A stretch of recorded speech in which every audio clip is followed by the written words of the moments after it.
sklearn metrics. Description: Scikit-learn sklearn provides a comprehensive suite of metrics for evaluating the performance of machine learning models. These metrics help quantify how well a model is performing on a given task, such as classification, regression, or clustering. Inputs: Y true, the actual target values for the data. YPRED, the predicted values generated by the machine learning model. Outputs: score, a numerical value representing the performance of the model based on the chosen metric. Visualization plots optional. Some metrics offer visualization plots to provide a more intuitive understanding of the model's performance. Steps: calculate the metric. The selected metric is calculated using the provided true and predicted values. Interpret the results. The obtained score is analyzed to understand the model's strengths and weaknesses. Metrics: accuracy measures the proportion of correctly classified instances suitable for balanced datasets. Precision measures the proportion of correctly predicted positive instances out of all instances predicted as positive. Recall sensitivity measures the proportion of correctly predicted positive instances out of all actual positive instances. F1 score, the harmonic mean of precision and recall. Balancing both metrics. Mean squared error MSE measures the average squared difference between actual and predicted values in regression tasks. Root mean squared error RMSE, the square root of MSE, providing a value in the same units as the target variable. Mean absolute error MA measures the average absolute difference between actual and predicted values in regression tasks. R squared represents the proportion of variance in the target variable explained by the model. Confusion matrix, a table that summarizes the performance of a classification model, showing true positives, true negatives, false positives, and false negatives. Area under the receiver operating characteristic curve AUC measures the ability of a binary classifier to distinguish between classes, indicating the model's overall performance. Silhouette score evaluates the quality of clustering results, measuring how well each sample is clustered with its own cluster compared to other clusters. Adjusted RAND index measures the similarity between two clusterings, accounting for chance agreement. Homogeneity score measures how much each cluster contains only members of a single class. Completeness score measures how much members of a given class are assigned to the same cluster. Visualization plots. Confusion matrix heat map, a visual representation of the confusion matrix, highlighting the number of correctly and incorrectly classified instances. ROC curve plots the true positive rate against the false positive rate for different classification thresholds. Precision recall curve shows the trade-off between precision and recall at various thresholds. Silhouette plot illustrates the silhouette score for each sample, indicating cluster cohesiveness and separation. Fine-tune parameters. Threshold in binary classification. The threshold parameter controls the decision boundary between positive and negative classes. Adjusting the threshold can affect the trade-off between precision and recall. Regularization parameter. Regularization techniques e.g. L1, L2 are used to prevent overfitting by adding a penalty to the model's complexity. Adjusting the regularization parameter can improve model generalization. Number of clusters K for clustering algorithms. The number of clusters K is a critical parameter. Different values of K can lead to different clustering results, and finding the optimal K is often an iterative process. Uncertainty methods. Confidence intervals quantify the uncertainty associated with a model's predictions. Bayesian inference provides a probabilistic framework for incorporating prior knowledge and uncertainty into model learning. Challenges and fixes. Challenge 1: Imbalanced datasets when the target classes are unevenly distributed. Standard metrics like accuracy can be misleading. Sample use case that resulted in challenge 1: A fraud detection model trained on a dataset with many legitimate transactions and few fraudulent transactions may achieve high accuracy but perform poorly in detecting actual fraud cases. Fixes to challenge 1. Use appropriate metrics precision. Recall. F1 score. AUC are more informative for imbalanced datasets. Resampling techniques oversampling minority class. Undersampling majority class. Or generating synthetic samples can balance the dataset. Class weights assign higher weights to the minority class during model training to emphasize its importance. Challenge 2: Multi-class classification. Evaluating multi-class models requires metrics that consider all classes simultaneously. Sample use case that resulted in challenge 2: An image classification model trained to recognize multiple animal species might perform well on certain species but poorly on others. Fixes to challenge 2. Macro average calculates the average score for each class individually and then averages them. Micro average calculates the overall performance by aggregating the predictions of all classes. Weighted average calculates the average score for each class, weighted by the number of samples in that class. Challenge 3: High dimensionality when dealing with a large number of features. Metrics may be influenced by irrelevant features. Sample use case that resulted in challenge 3: A text classification model trained on a dataset with many irrelevant words might struggle to identify the most informative features, leading to suboptimal performance. Fixes to challenge 3. Feature selection. Identify and remove irrelevant or redundant features to reduce dimensionality. Dimensionality reduction techniques PCA, T-SNE, or other techniques can project data onto a lower dimensional space while preserving relevant information. Challenge 4: Interpretability. Some metrics may not provide insights into the underlying reasons behind a model's performance. Sample use case that resulted in challenge 4: A model with high accuracy may still be making incorrect predictions for certain instances, and the reasons for these errors might not be apparent from the metrics alone. Fixes to challenge 4. Explainable AI. XAI techniques like feature importance, partial dependence plots, and counterfactual explanations can help understand model decisions and identify potential biases. Domain expertise. Collaborate with domain experts to interpret the model's behavior and identify areas for improvement. sklearn. Metrics. Check scoring. Description. The check scoring function in scikit-learn. sklearn is a utility function that ensures the scoring parameter used in various model evaluation functions is valid. It helps in standardizing the way scoring metrics are handled, preventing errors and ensuring consistent behavior across different functions. Inputs. Scoring. This input is a string, callable, or dictionary-like object defining the scoring metric to be used. It can be a predefined scoring metric name from scikit-learn like accuracy, recall, F1 score, a custom function, or a dictionary specifying different metrics for different output types. Estimator. This optional input is an estimator object, e.g., a classification or regression model used to determine if the provided scoring metric is applicable to the estimator's task classification. Regression, etc. Outputs. Scoring function. This is the output of the check scoring function.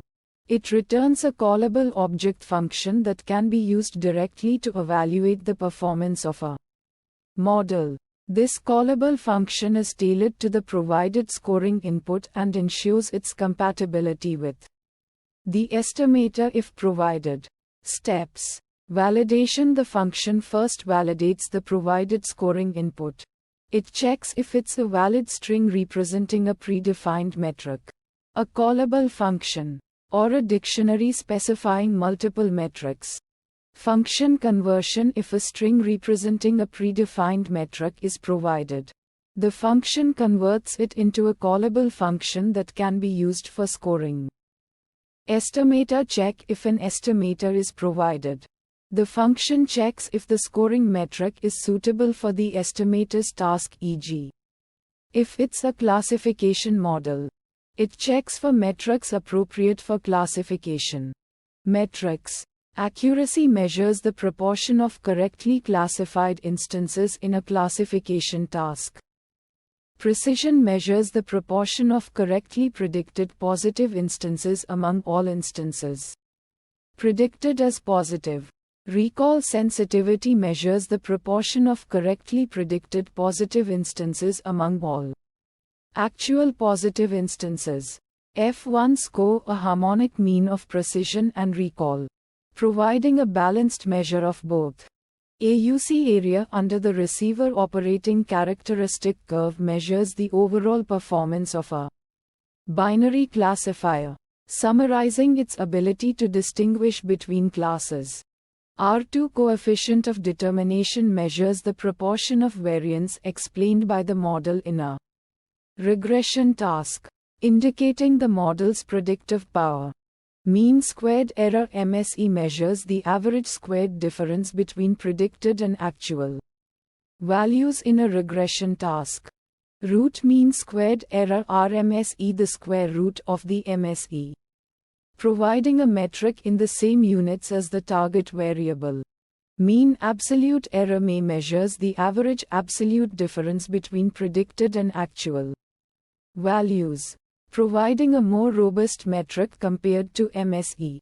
Visualization plots. Confusion matrix. A table that visualizes the performance of a classification model by showing the counts of correctly and incorrectly classified instances for each class. Receiver operating characteristic ROC curve. A plot that shows the trade-off between the true positive rate and the false positive rate for different classification thresholds. Precision recall curve. A plot that shows the trade-off between precision and recall for different classification thresholds.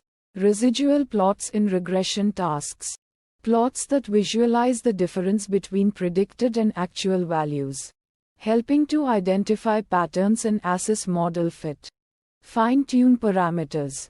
None. The check scoring function does not have parameters to fine-tune. Uncertainty methods. Confidence intervals. Estimating confidence intervals around the calculated performance metrics can provide an idea of the uncertainty associated with the model's evaluation.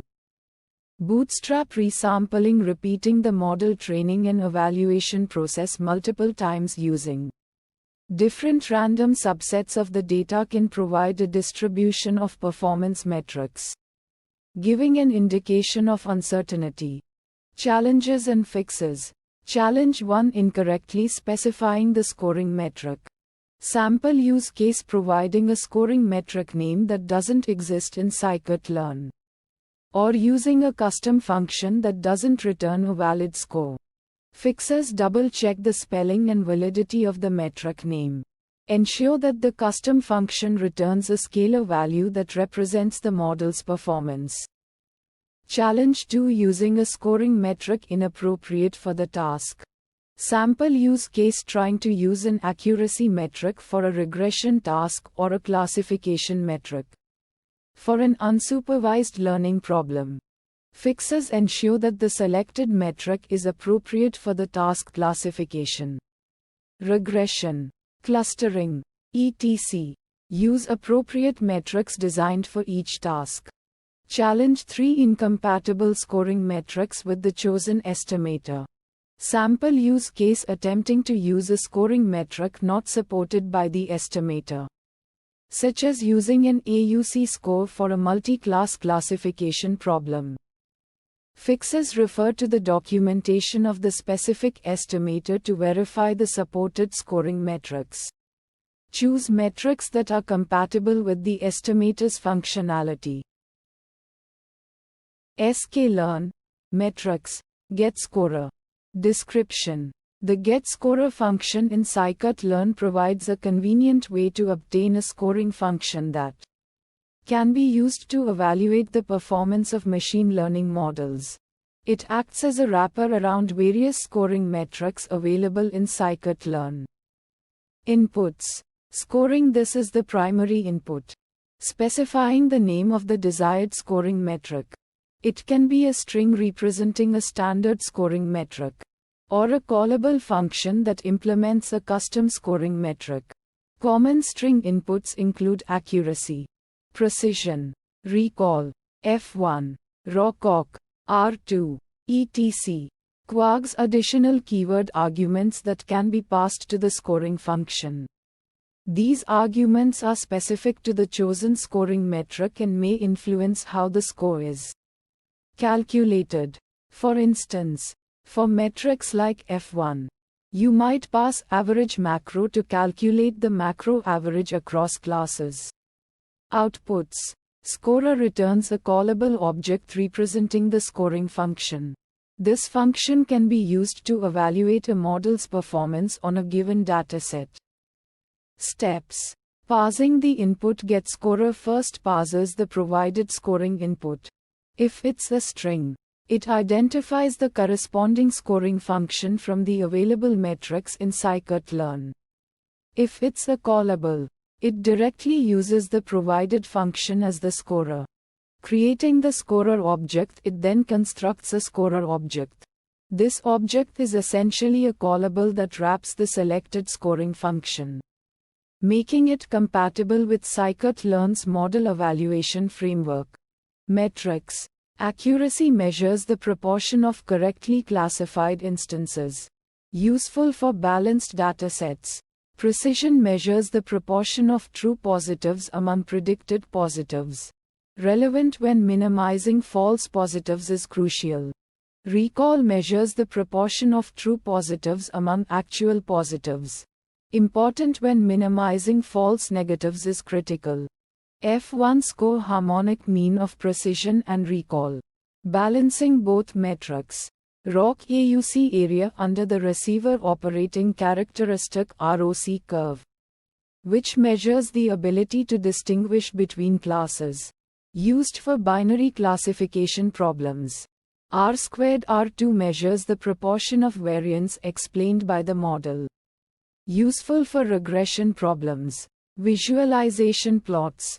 Confusion matrix visualizes the performance of a classification model by showing the number of correctly and incorrectly classified instances for each class. Precision recall curve plots precision against recall for different classification thresholds, providing insights into the trade-off between these metrics. ROC curve plots the true positive rate recall against the false positive rate for different classification thresholds. Fine-tune parameters. Average for metrics like precision, recall, and F1. It specifies how to calculate the average score across different classes. Options include micro, macro, weighted, and samples. Poslabel when working with binary classification. This parameter defines which class is considered the positive class. Sample weight allows for weighing individual instances during scoring, potentially addressing class imbalance or other data characteristics. Uncertainty methods.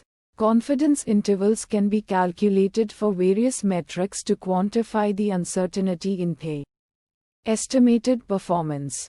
Bootstrap resampling involves repeatedly drawing samples with replacement from the data and calculating the score for each sample. This provides an estimate of the variability in the score. Challenges and fixes. Challenge 1. Mismatched scoring metric using an inappropriate scoring metric for the problem at hand. For example, using accuracy on an imbalanced dataset can be misleading. Sample use case that resulted in challenge 1 using accuracy for a fraud detection problem where the number of fraudulent transactions is significantly lower than legitimate transactions. Fixes to challenge 1. Select a metric that aligns with the problem's objectives. Consider precision, recall, F1 score, or ROCAUC for imbalanced datasets. Challenge 2. Incorrect parameter usage, providing incorrect or inappropriate arguments to the scoring function can lead to incorrect results.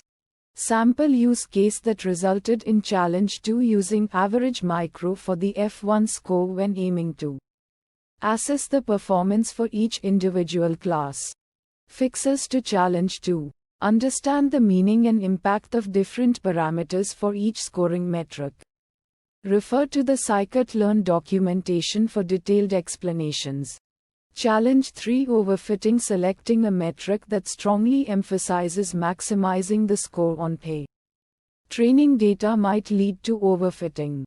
Sample use case that resulted in challenge 3. Choosing a metric that encourages memorization of training data, resulting in poor generalization to unseen data. Fixes to challenge 3. Employ techniques like cross-validation to evaluate the model's performance on unseen data. Use regularization techniques, e.g., L1 or L2 regularization to prevent overfitting.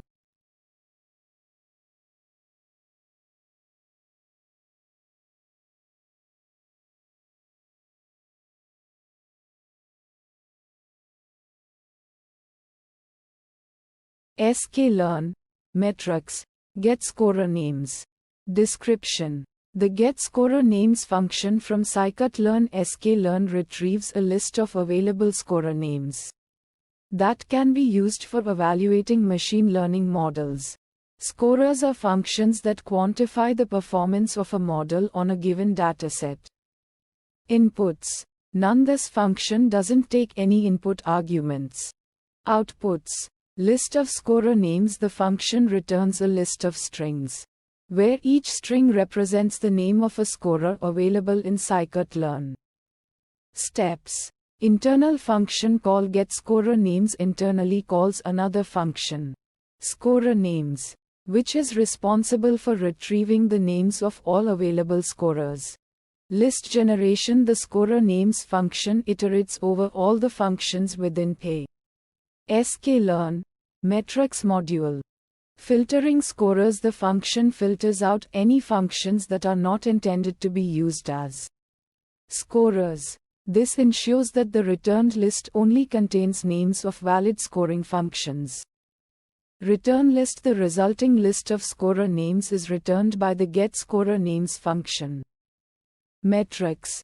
None. getScorer names itself doesn't directly calculate or report any metrics. It only provides a list of available scoring functions. Visualization plots. None. This function is not directly related to visualization. Fine-tune parameters. None. This function has no tunable parameters. Uncertainty methods.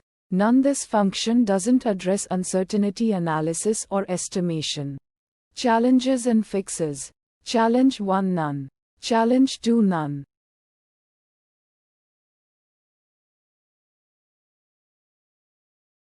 sklearn metrics makescorer. Description. The makescorer function from scikit-learn's metrics module is a powerful tool for creating custom scoring functions that can be used with various machine learning models in scikit-learn. It allows you to define a scoring metric based on a desired function and specify additional parameters like greater is better, needs proba, and need is threshold. Inputs. Scoffing. This is a callable function that takes two arguments yTrue labels and yPred predicted labels and returns a single scalar value representing the score. Greater is better, a Boolean value indicating whether a higher score is better true or a lower score is better false. The default value is true.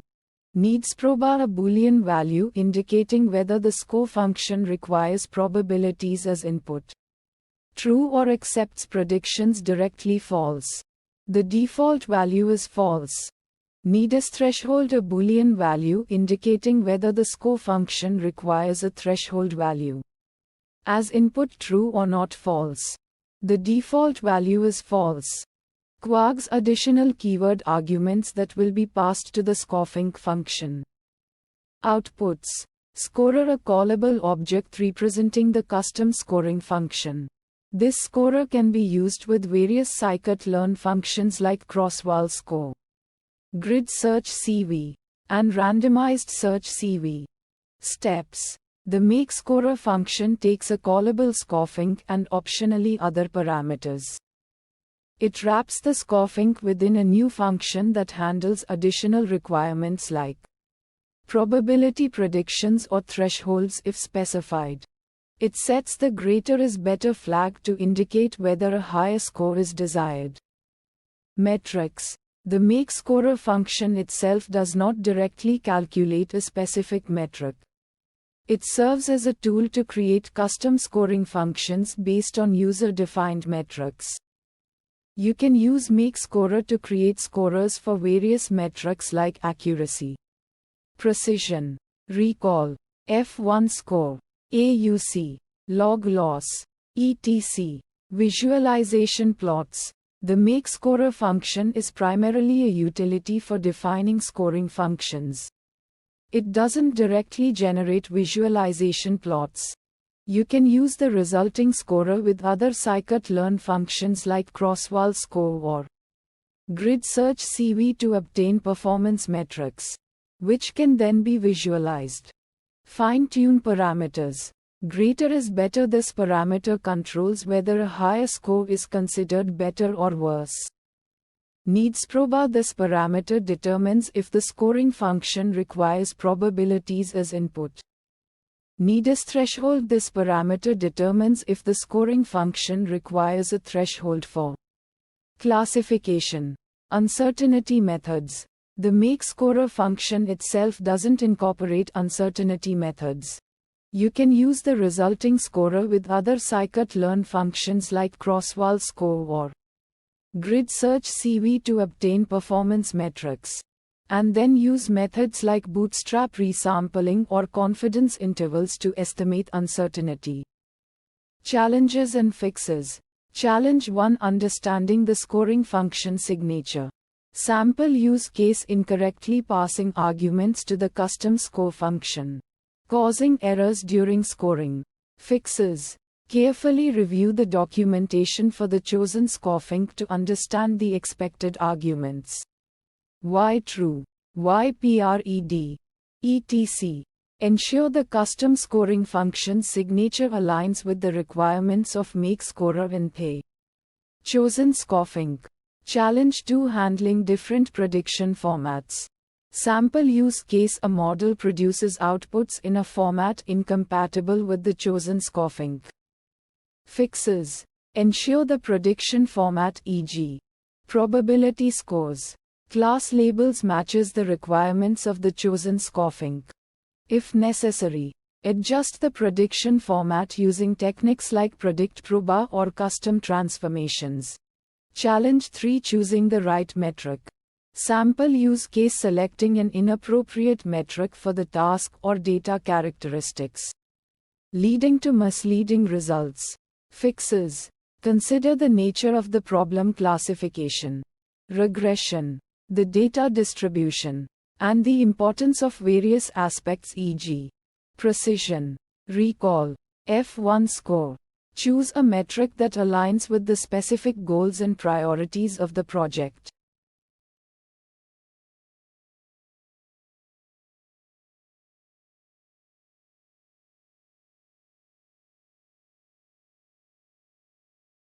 sklearn.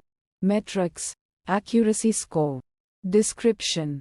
Accuracy score is a metric used to evaluate the performance of a classification model. It is defined as the ratio of correctly classified instances to the total number of instances.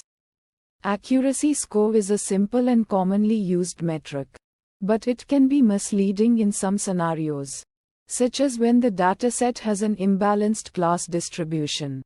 Inputs: Y true, the true labels of the data. Typically a 1D array of integers representing the class labels. YPRED, the predicted labels by the classification model. Also a 1D array of integers. Outputs: accuracy, a single floating point number representing the accuracy score, ranging from 0.0 to 1.0, where 1.0 indicates perfect accuracy. Steps: the function compares the predicted labels YPRED with the true labels YTrue for each data instance.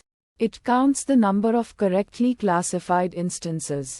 It divides the number of correctly classified instances by the total number of instances to compute the accuracy score.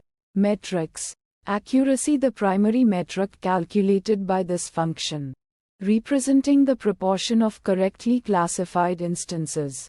Visualization plots: confusion matrix, a visual representation of the classification results, showing the number of true positives, true negatives, false positives, and false negatives.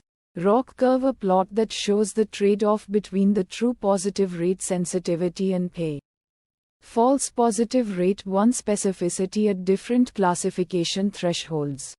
Fine-tune parameters: normalize, a Boolean parameter default true that determines whether to normalize the accuracy score by dividing by the total number of samples. If set to false, the raw count of correctly classified instances is returned. Uncertainty methods: confidence intervals. Confidence intervals for the accuracy score can be calculated to quantify the uncertainty in the estimate. Challenges and fixes. Challenge 1: imbalanced class distribution, when the dataset has a highly imbalanced class distribution. Accuracy score can be misleading. For example, a model that always predicts the majority class might achieve high accuracy but have poor performance on the minority class. Sample use case that resulted in challenge 1: a dataset with 90 positive samples and 10 negative samples. A model that always predicts positive achieves an accuracy of 90 but fails to detect negative instances. Fixes to challenge 1: use more appropriate metrics like precision recall, F1 score, or AUC ROC. Consider using techniques like oversampling or undersampling to balance the class distribution. Challenge 2: mismatched data sizes. If the sizes of the true labels YTrue and predicted labels YPRED do not match, the function will raise an error. Sample use case that resulted in challenge 2: YTrue has 100 instances, while YPRED has 101 instances. Fixes to challenge 2: ensure that the sizes of the true and predicted labels are equal before calling the function. You can use data manipulation techniques like padding or truncation to align the sizes. sklearn metrics awk. Description: explain in detail the area under the curve. AUC is a performance metric used to evaluate binary classification models. It represents the probability that a randomly chosen positive example will be ranked higher than a randomly chosen negative example. Inputs: Input 1: explain in detail YTrue, the true labels of the data points. This is a one-dimensional array of binary values 0 or 1 indicating whether each data point belongs to the positive class 1 or negative class 0. Input 2: explain in detail Y scores, the predicted scores or probabilities for the positive class. This is a one-dimensional array of continuous values. These scores should be in the same order as the true labels in YTrue. Outputs: Output 1: explain in detail a single floating point value representing the AUC score. Steps: Step 1. Explain in detail. The AUC is calculated by plotting the true positive rate TPR against the false positive rate FPR at various threshold values. Step 2. Explain in detail. The area under this curve represents the AUC. Metrics. Metric 1. Explain in detail AUC score. It ranges from 0 to 1, where 1 represents a perfect classifier and 0 represents a classifier that always predicts the wrong class.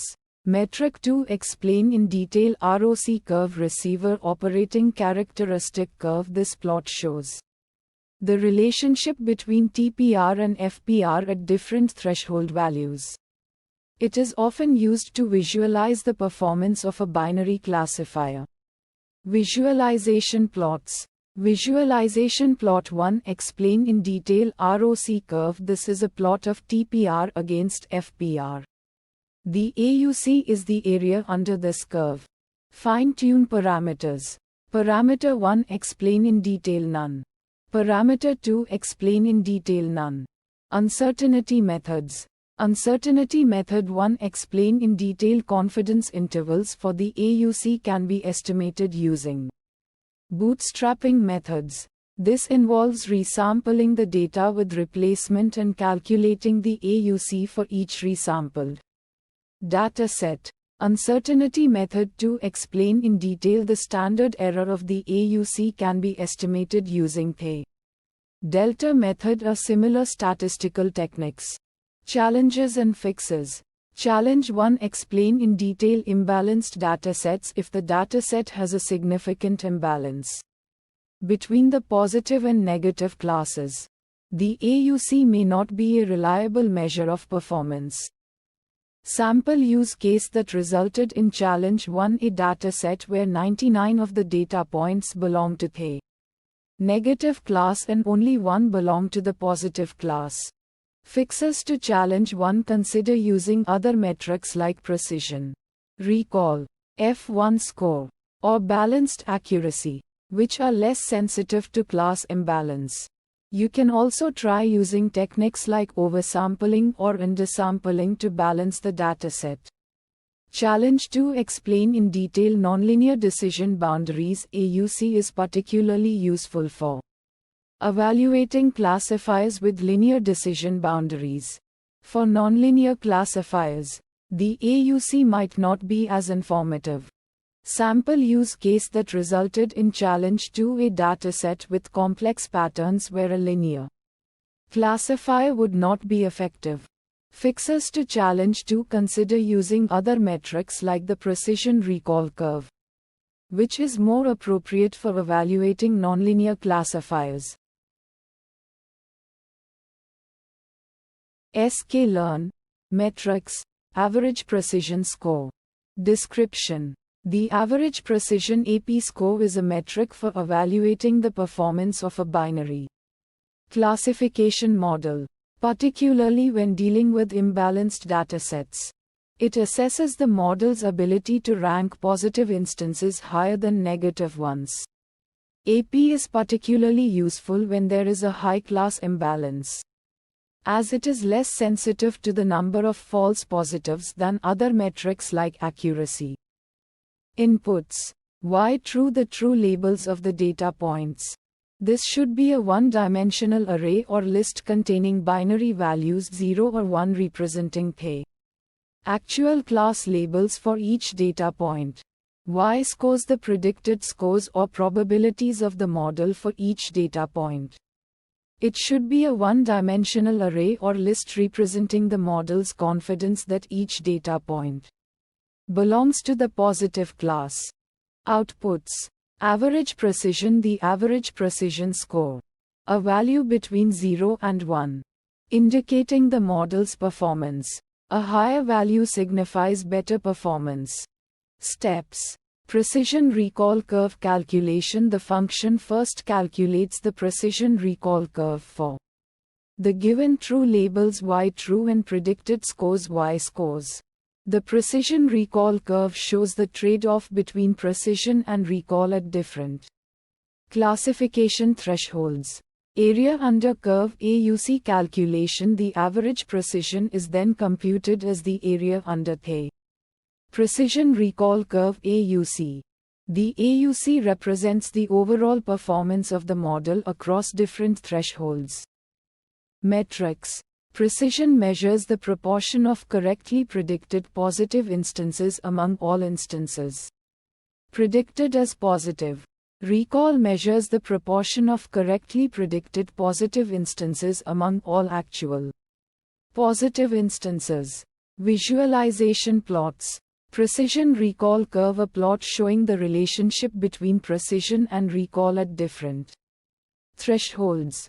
This plot helps visualize how the model's performance changes as the threshold for classifying an instance as positive varies. Fine-tune parameters. POSLabel specifies the label of the positive class. By default, it's assumed to be 1. You can change this if your data uses a different value for the positive class. Average determines how the average precision is computed if multiple classes are present. It can be set to micro, macro, weighted, or none. Uncertainty methods. Confidence intervals. Estimating confidence intervals for the average precision score can help assess the uncertainty in the model's performance. You can use bootstrap resampling or other methods for this purpose.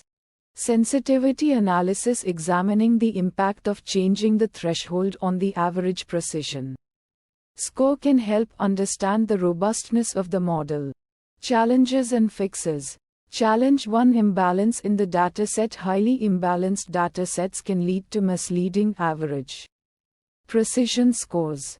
If there are significantly more negative than positive examples, the model might achieve a high AP score by simply predicting most examples as negative, even if it fails to correctly identify many positive instances.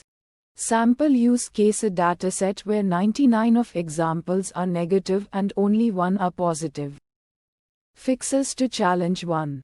Oversampling. Increasing the number of positive examples to balance the dataset. Undersampling. Reducing the number of negative examples to create a more balanced dataset. Cost-sensitive learning. Assigning different costs to misclassification errors based on the class. Imbalance. Challenge 2. Low recall. A low recall score can indicate that the model is not identifying a significant proportion of the actual positive instances, which can be a problem in applications where accurately identifying all positive instances is crucial. Sample use case. A fraud detection system that fails to detect many fraudulent transactions. Fixes to challenge 2. Adjusting thresholds. Lowering the classification threshold can increase recall but potentially decrease precision. Feature engineering. Exploring and incorporating new features that are more discriminative for identifying positive instances. Model tuning. Experimenting with different models and hyperparameter settings to find a model that achieves a good balance between precision and recall.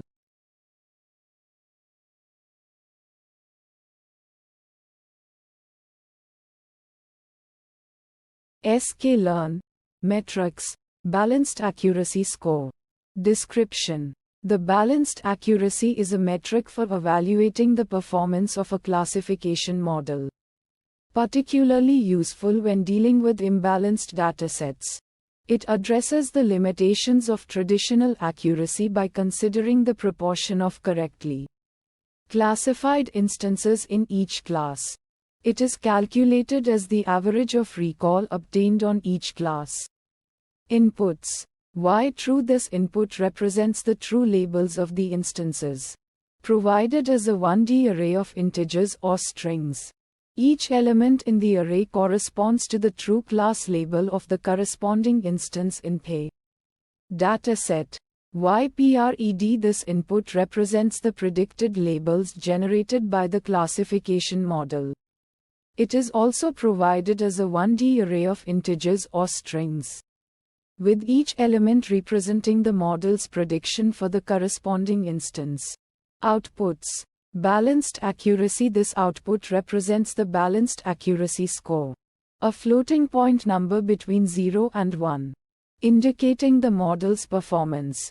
A score closer to 1 indicates better performance, while a score closer to 0 indicates poor performance. Steps. Calculate the recall for each class. Recall is the ratio of correctly predicted positive instances to the total number of actual positive instances in that class. Calculate the average of the recalls across all classes. This average represents the balanced accuracy score.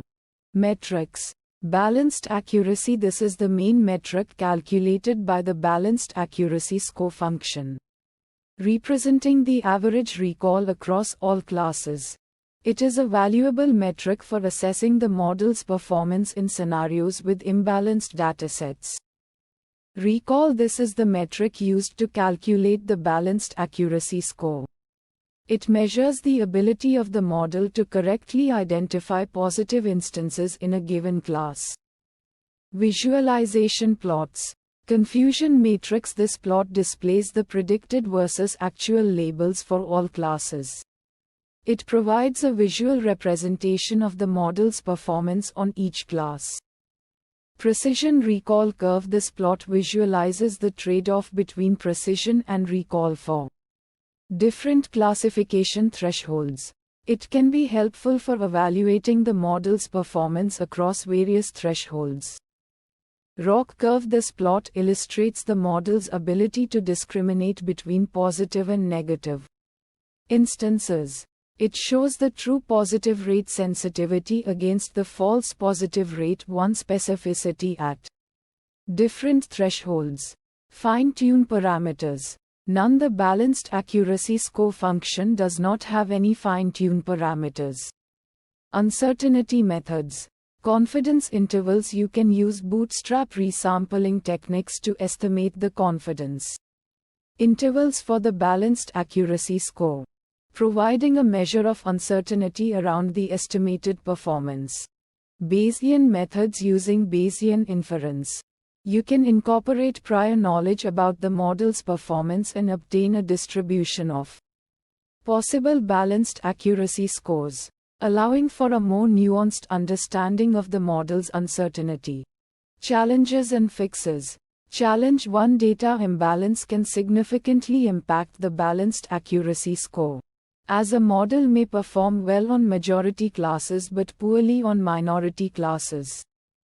Sample use case that resulted in challenge 1. Imagine a data set where 90 of instances belong to class A and 10 belong to class B.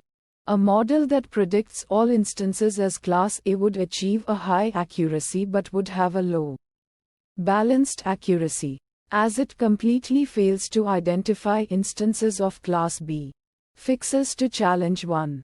Data resampling techniques like oversampling, duplicating minority class instances, or undersampling, removing majority class instances can help to balance the dataset. Cost-sensitive learning. Assign different costs to misclassifications based on the class imbalance, forcing the model to pay more attention to minority classes. Challenge 2. Imbalanced datasets might lead to biased models, favoring the majority class. This can be observed when the model predicts the majority class for almost all instances, resulting in high accuracy but poor balanced accuracy. Sample use case that resulted in challenge 2. Consider a scenario where a model is trained to predict whether a customer will purchase a product. The dataset is heavily skewed towards customers who do not make purchases. A model might learn to predict no purchase for most instances, achieving high accuracy but failing to identify potential buyers. Fixes to challenge 2. Use appropriate evaluation metrics like balanced accuracy, F1 score, or AUCROC to assess the model's performance considering class imbalances. Implement strategies like class weighing or cost-sensitive learning to guide the model towards better performance on minority classes. Choose algorithms specifically designed for handling imbalanced datasets, such as XGBoost or LightGBM, which offer built-in mechanisms for addressing class imbalance. sklearn, metrics, Brier score loss. Description: the Brier score, also known as the Brier skill score, is a proper scoring rule that measures the accuracy of probabilistic predictions. It is typically used in binary classification tasks where the predicted probability of an event occurring is compared to the actual outcome. Inputs: why true. This is the array of true labels, representing the actual outcomes of the events. It should be a binary array where 0 represents the negative class and 1 represents the positive class. YPROB. This is the array of predicted probabilities for each event belonging to the positive class. It represents the model's confidence in the prediction. Outputs: score. This is a single floating point value that represents the Brier score. Lower values indicate better performance, with a perfect score of 0 indicating perfectly accurate predictions. Steps: calculate the squared difference between each predicted probability and the corresponding true label. Sum the squared differences over all instances. Divide the sum by the number of instances to obtain the Brier score. Metrics: mean squared error MSE. The Brier score is essentially a specialized form of MSE, where the predicted values are probabilities and the true values are binary labels.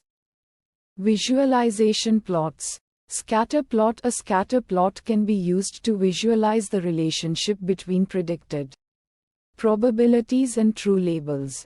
Calibration plot. A calibration plot is a helpful visualization for assessing the model's calibration. It shows the predicted probabilities against the observed frequencies of the positive class. Fine-tune parameters. None. There are no parameters to fine-tune within the Brier score loss function itself.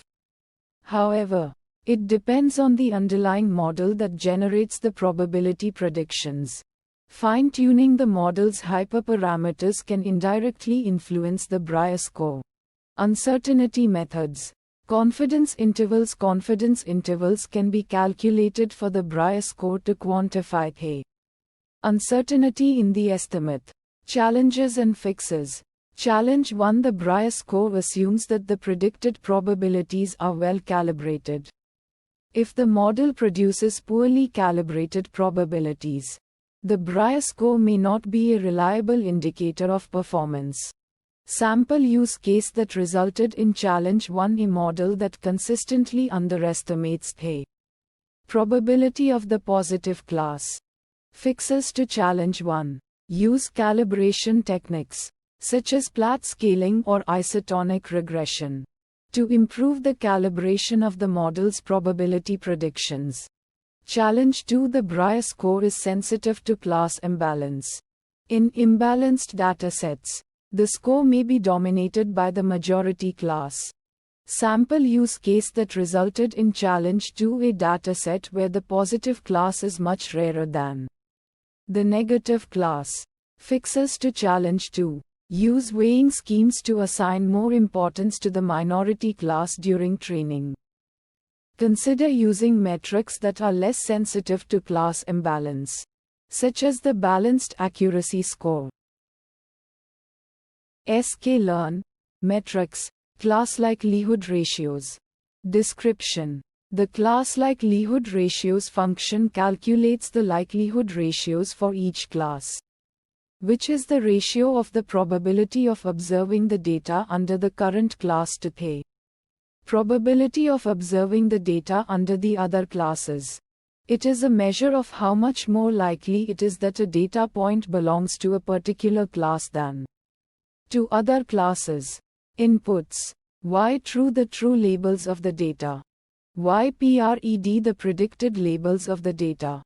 Outputs: likelihood ratios. A 2D array of shape n classes. N classes where each element I J represents the likelihood ratio of class I versus class J. Class names a list of the names of the classes. Steps. Calculate the empirical probability of each class. Calculate the conditional probability of observing each data point under each class. Calculate the likelihood ratio for each class pair by dividing the conditional probability of A current class by the conditional probability of the other class. Metrics. Precision: the proportion of predicted positives that are actually positive. Recall: the proportion of actual positives that are predicted positive. F1 score: the harmonic mean of precision and recall. Visualization plots. Confusion matrix: a visual representation of the performance of the classifier. ROC curve: a plot of the true positive rate against the false positive rate for different classification thresholds. Fine-tune parameters. None. Uncertainty methods. Confidence intervals estimate the range of possible values for the likelihood ratios. Challenges and fixes. Challenge 1: data imbalance. If the data is imbalanced, the likelihood ratios may be biased towards the majority class. Sample use case that resulted in challenge 1 in a dataset with 90 positive examples and 10 negative examples. The likelihood ratio for the positive class may be much higher than the likelihood ratio for the negative class. Fixes to challenge 1. Oversampling: increase the number of examples from the minority class. Undersampling: decrease the number of examples from the majority class. Weighted loss function: assign different weights to the classes to account for the imbalance. Challenge 2: multicollinearity: if the features are highly correlated, the likelihood ratios may be unstable. Sample use case that resulted in challenge 2 in a dataset with 2 highly correlated features. The likelihood ratios may change significantly if one of the features is removed. Fixes to challenge 2. Feature selection: select a subset of features that are less correlated. Regularization: add a penalty to the model for using correlated features. Challenge 3: small sample size: if the sample size is small, the likelihood ratios may be unreliable. Sample use case that resulted in challenge 3 in a dataset with only 100 examples. The likelihood ratios may be very sensitive to the specific data points. Fixes to challenge 3. Collect more data: increase the sample size. Use a more robust method for estimating the likelihood ratios, for example, use Bayesian methods or bootstrap resampling.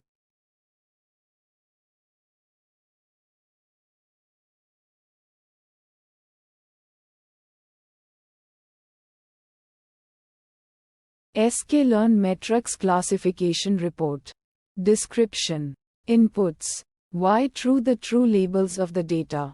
It should be an array or list of integers or strings representing the actual classes of the data. Points. Why PRED: the predicted labels from the classification model. It should be an array or list of integers or strings representing the predicted classes for each data point. Classification report: a comprehensive report summarizing the performance of a classification model. It provides key metrics for each class in the dataset, including precision, recall, F1 score, and support. Precision: the ratio of correctly predicted positive samples to the total number of predicted positive samples. It measures the model's ability to avoid false positives. Recall: the ratio of correctly predicted positive samples to the total number of actual positive samples. It measures the model's ability to capture all positive samples. F1 score: the harmonic mean of precision and recall. It provides a balanced measure of the model's performance, considering both precision and recall. Support: the number of actual samples for each class in the dataset. Steps. The classification report function calculates the classification metrics for each class in the Dataset based on the provided true labels and predicted labels. It calculates the precision, recall, F1 score, and support for each class. The results are organized into a tabular format, providing a clear and concise overview of the model's performance. Metrics. Precision measures the model's ability to correctly predict positive samples, avoiding false positives. Recall measures the model's ability to capture all positive samples, avoiding false negatives. F1 score, a harmonic mean of precision and recall, providing a balanced measure of the model's performance.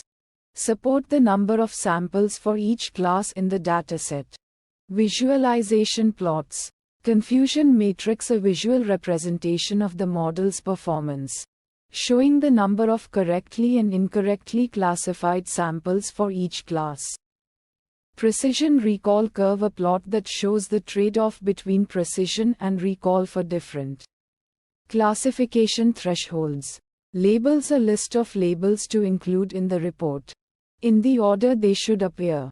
If not provided, all unique labels in Y-True will be used. Target names, a list of names for the labels, in the order they should appear in the report. If not provided, the labels themselves will be used. Digits, the number of digits to display in the report. Default is 2. Output dict, if true, returns a dictionary containing the results. Confidence intervals can be calculated to estimate the uncertainty in the classification metrics. Challenge 1. Imbalanced datasets. If the dataset is imbalanced, the classification report may not be a reliable indicator of performance. Sample use case that resulted in Challenge 1. A dataset with 90 samples belonging to one class and 10 to another class. Fixes to Challenge 1. Use appropriate resampling techniques, e.g., oversampling, undersampling to balance the dataset before training the model. Use metrics that are less sensitive to class imbalance, such as the F1 score or the AUC ROC. Challenge 2. Multi-class classification. When dealing with multiple classes, the classification report can become complex. Sample use case that resulted in Challenge 2. A dataset with 5 different classes. Fixes to Challenge 2. Use visualizations, such as confusion matrices, to understand the model's performance for each class. Focus on the metrics that are most relevant to the specific task, such as precision for certain classes or recall for others. sklearn. Metrics. Cohen-Kappa score. Description. Cohen's kappa is a statistic that measures inter-annotator agreement. It is a measure of the agreement between two raters who each classify items into a set of categories. The value of kappa ranges from -1 to 1, where 1 indicates perfect agreement, 0 indicates agreement equivalent to chance, and -1 indicates perfect disagreement. Inputs. Y1, the first set of labels. The ground truth, represented as an array or list of integers. Y2, the second set of labels. The predictions, represented as an array or list of integers. Outputs. Kappa, the Cohen's kappa score, a float value between -1 and 1. Steps.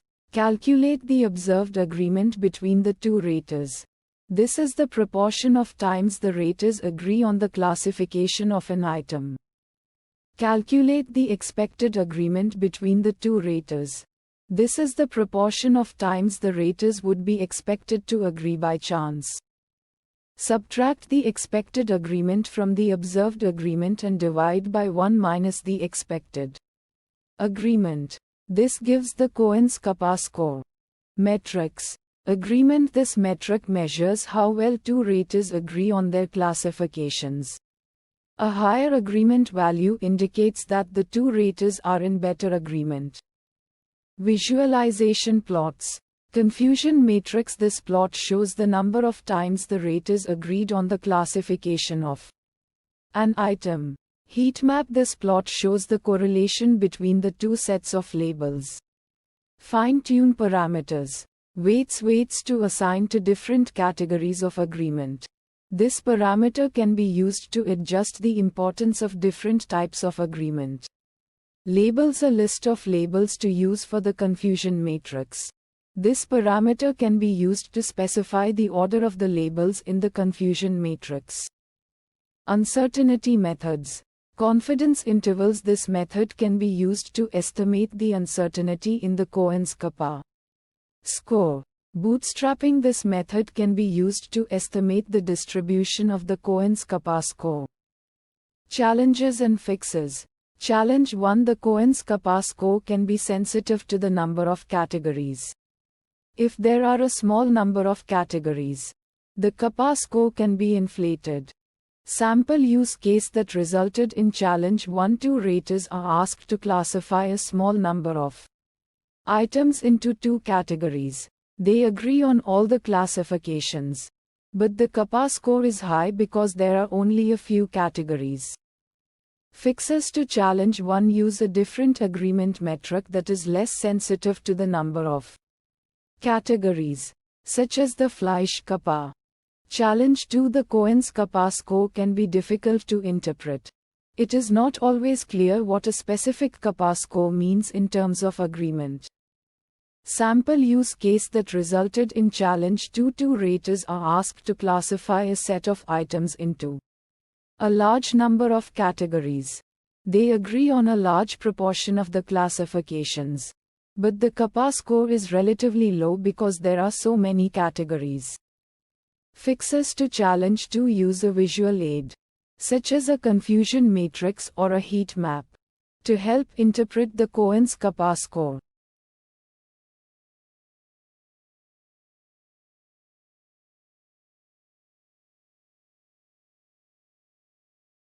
sklearn. Metrics. Confusion matrix. Description. The confusion matrix function calculates a confusion matrix, a table summarizing the performance of a classification model. It compares the predicted class labels with the true class labels, providing insights into the model's ability to correctly classify instances. Inputs. Y true, an array of true class labels. YPRED, an array of predicted class labels. Outputs. Confusion matrix A2D array representing the confusion matrix. The rows correspond to the true classes, and the columns correspond to the predicted classes. Each cell I, J represents the number of instances where the true class is I and the predicted class is J. Labels. An array of class labels, ordered according to the rows and columns of the confusion matrix. This parameter is optional, but it can be used to define the order of class labels in the matrix. Steps. The function iterates over all instances, comparing the true class label of each instance with its predicted class label. For each instance, the corresponding cell in the confusion matrix is incremented by 1. Metrics. Accuracy. The proportion of correctly classified instances. Precision. The proportion of correctly predicted positive instances among all instances predicted as positive. Recall. The proportion of correctly predicted positive instances among all actual positive instances. F1 score. The harmonic mean of precision and recall. Visualization plots. Heat map. A heat map can be used to visualize the confusion matrix, with different colors representing the values in each cell. This provides a visual representation of the model's performance across different classes. Confusion matrix plot. A graphical representation of the confusion matrix, with the true classes on the y-axis and the predicted classes on the x-axis. The size of each square represents the number of instances belonging to that combination of true and predicted classes. Fine-tune parameters. Labels. This parameter allows you to specify the order of class labels in the confusion matrix. It can be useful if you want to arrange the classes in a specific order for better visualization or analysis. Uncertainty methods. Confidence intervals. Confidence intervals can be calculated for the values in the confusion matrix to estimate the uncertainty in the model's performance. This can provide a more robust assessment of the model's accuracy. Challenges and fixes. Challenge 1. Imbalanced classes. If the classes in the dataset are imbalanced, the confusion matrix might not accurately reflect the model's performance. This is because the model might be biased towards the majority class, resulting in a higher number of correct predictions for that class, while potentially misclassifying instances from the minority class. Sample use case that resulted in challenge 1. A dataset with 90 positive instances and 10 negative instances. The model might achieve high accuracy by simply predicting all instances as positive. But this would not be a good indicator of its true performance. Fixes to challenge 1. Use metrics that are less sensitive to class imbalance, such as F1 score or balanced accuracy. Resample the data to balance the classes, either by oversampling the minority class or undersampling the majority class. Use cost-sensitive learning techniques, which assign different costs to misclassifications based on the class imbalance. Challenge 2. Multi-class classification. The confusion matrix can become more complex in multi-class classification problems, with a larger number of cells and potentially more difficult to interpret. Sample use case that resulted in challenge 2. A dataset with 5 different classes. The confusion matrix would have 25 cells, making it challenging to analyze all the relationships between classes. Fixes to challenge 2. Use visualization techniques such as heat maps or confusion matrix plots to simplify the interpretation of the matrix. Focus on specific relationships between classes that are most relevant to the problem at hand. Consider using alternative metrics that are more suitable for multi-class classification, such as macro-averaged F1 score or micro-averaged F1 score.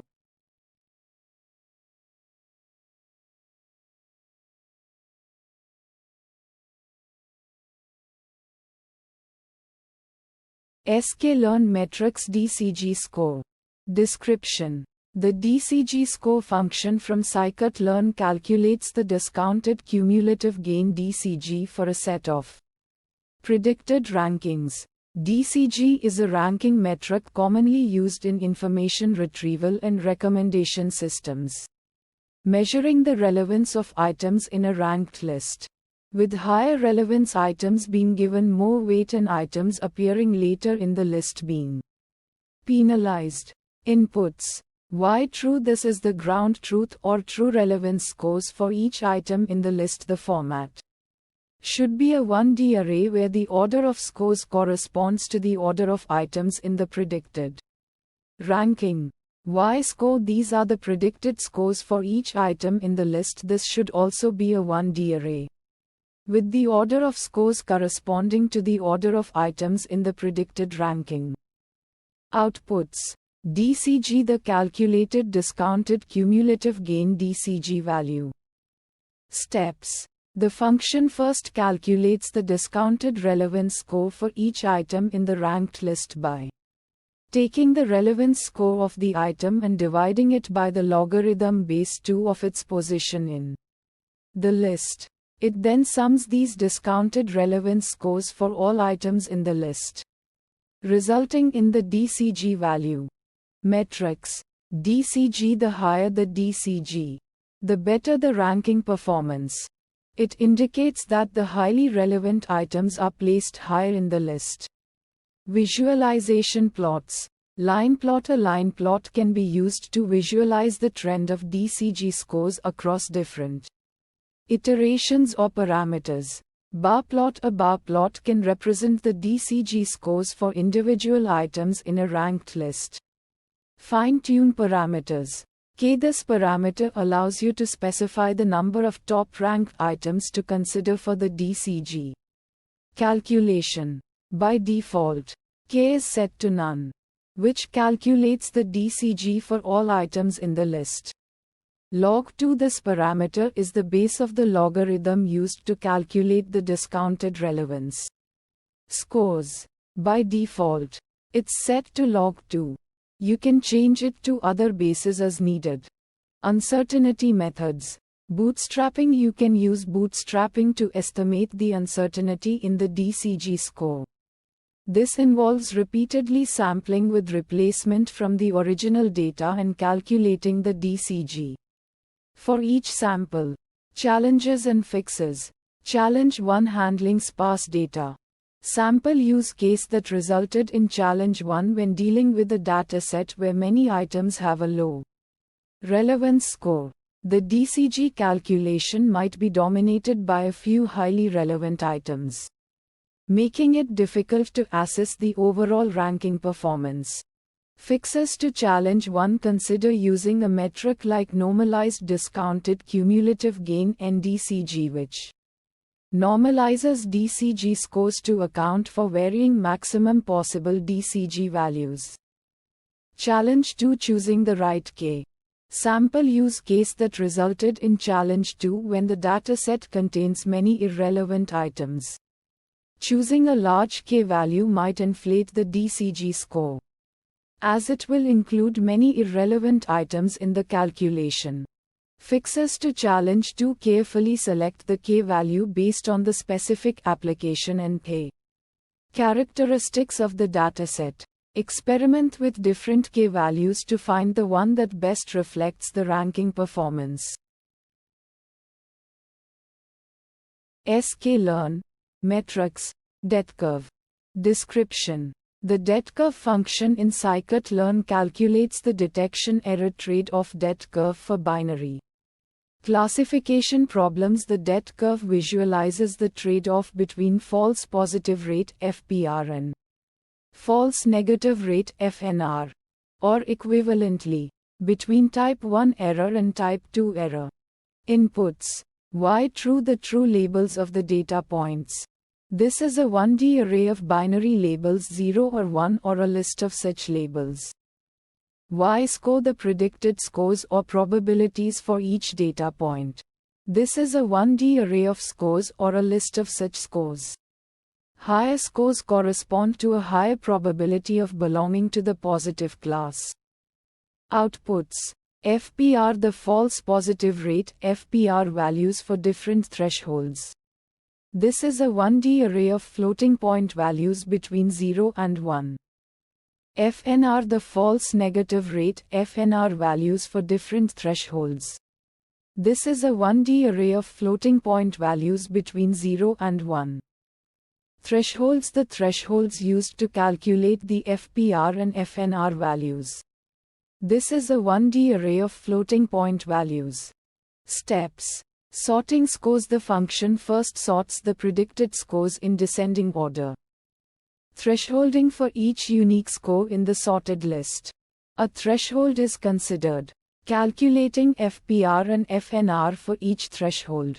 The function calculates the FPR and FNR based on the predictions made by the model. Constructing DETCurve. The FPR and FNR values are then used to construct the DETCurve, which is a plot of FPR against FNR. Metrics. Area under the curve AUC. The area under the DETCurve is a measure of the overall performance of the classifier. A higher AUC indicates better performance. Visualization plots. DETCurve plot. The DETCurve is typically visualized as a plot with FPR on the x-axis and FNR on the y-axis. This plot shows how the FPR and FNR vary as the classification threshold changes. Fine-tune parameters. None. The DETCurve function does not have any fine-tuning parameters. Uncertainty methods. None. The DETCurve function itself does not provide uncertainty estimations. Challenges and fixes. Challenge 1. Imbalanced datasets. Sample use case that resulted in challenge 1 when dealing with highly imbalanced data sets where one class has significantly more examples than the other. The DET curve might not accurately reflect the performance of the classifier on the minority class. Fixes to challenge 1. Use appropriate evaluation metrics. Consider using metrics such as precision, recall, or F1 score instead of relying solely on the DET curve, especially when dealing with imbalanced datasets. Oversampling or undersampling techniques such as oversampling the minority class or undersampling the majority class can help balance the dataset and improve the performance of the classifier on the minority class. Challenge 2 non-monotonic scores. Sample use case that resulted in challenge 2. In some cases, the predicted scores from the classifier might not be monotonically increasing, leading to unexpected behavior in the DET curve. Fixes to challenge 2. Ensure monotonic scores. Check the output scores from the classifier and ensure that they are monotonically increasing or decreasing. If not, consider using a different classifier or adjusting the model's parameters to obtain monotonic scores. Alternative visualization techniques. If non-monotonic scores are unavoidable, consider alternative visualization techniques like the receiver operating characteristic ROC curve or the precision recall curve, which might provide a more accurate representation of performance.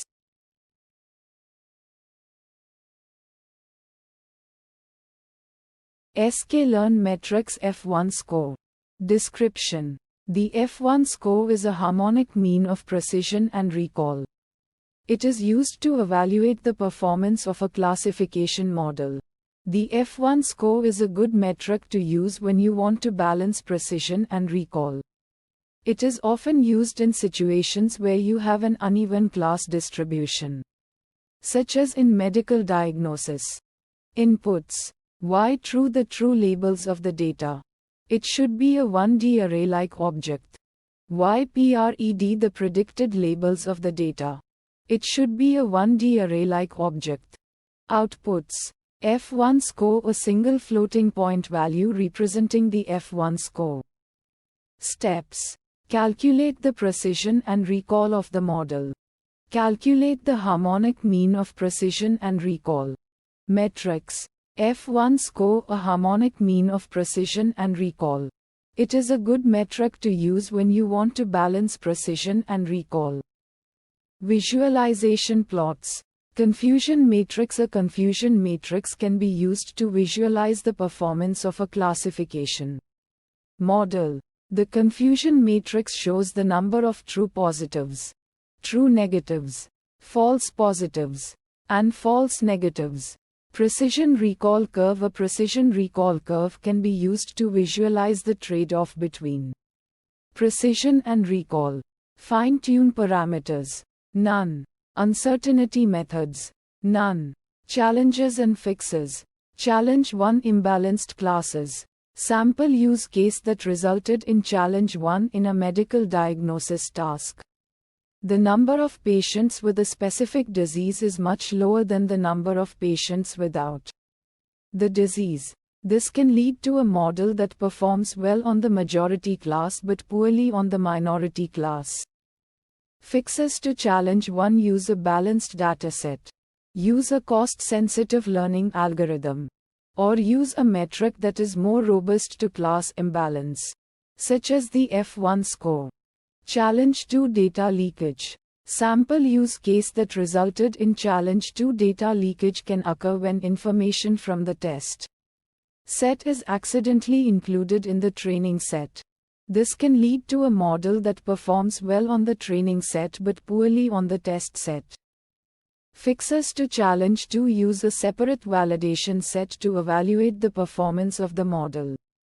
Use a cross-validation technique to evaluate the performance of the model on multiple folds of A data. Sklearn metrics F-beta score. Description. Explain in detail the F-beta score function computes the F-beta score. which is a weighted harmonic mean of precision and recall. It is useful for imbalanced datasets, where we want to give more weight to precision or recall, depending on the specific application. Why true? The true labels of the data. This is a 1D array of integers, where each element represents the true class label of the corresponding data point. YPRED, the predicted labels of the data. This is a 1D array of integers, where each element represents the predicted class label of the corresponding data point. F-beta score. The F-beta score, which is a single floating point number between 0 and 1. Calculate the precision and recall of the model based on the true and predicted labels. Compute the F-beta score using the following formula: F beta 1 beta 2 precision recall beta 2. Precision recall. Precision, the ratio of true positives to the total number of positive predictions. Recall, the ratio of true positives to the total number of actual positive samples. F1 score, a special case of the F-beta score where beta 1. It is the harmonic mean of precision and recall. Precision recall curve, a plot that shows the trade-off between precision and recall at different thresholds. ROC curve, a plot that shows the true positive rate recall against the false positive rate 1. Specificity at different thresholds. Beta, the weighing factor that determines the relative importance of precision and recall. A beta value greater than 1 gives more weight to recall, while a beta value less than 1 gives more weight to precision. Confidence intervals. We can estimate the confidence intervals of the F-beta score using Bootstrap. Resampling. Bayesian inference. We can use Bayesian methods to estimate the posterior distribution of a F-beta score. Challenge 1. The F-beta score is sensitive to class imbalance, so it may be biased towards the majority class. Sample use case that resulted in challenge 1 when predicting fraud transactions. The number of fraudulent transactions is typically much smaller than the number of legitimate transactions. This can lead to a high F-beta score even if the model is not good at detecting fraud. Fixes to challenge 1: use a balanced dataset, or use a weighted F-beta score that accounts for class imbalance. Challenge 2: the F-beta score is sensitive to the choice of beta. It can be difficult to choose an appropriate beta value for a given problem. Sample use case that resulted in challenge 2 when predicting customer churn. We might want to give more weight to recall, since it is more important to identify customers who are likely to churn than to correctly identify those who are not. Fixes to challenge 2: experiment with different beta values and choose the one that gives the best results on a validation dataset. sklearn metrics Hamming loss. Description. The Hamming loss is a metric used to evaluate the performance of multi-label classification models. It measures the fraction of labels that are incorrectly predicted. Inputs. Y true, the true labels for each instance, represented as a 2D array. Each row corresponds to an instance, and each column corresponds to a label. YPRED, the predicted labels for each instance, represented as a 2D array. The format should match Y true. Outputs. Hamming loss, a floating point value between 0 and 1 representing the average fraction of incorrectly predicted labels. Steps. For each instance, calculate the Hamming distance between the true labels and the predicted labels. The Hamming distance is the number of positions where the true and predicted labels differ. Average the Hamming distances across all instances. Metrics.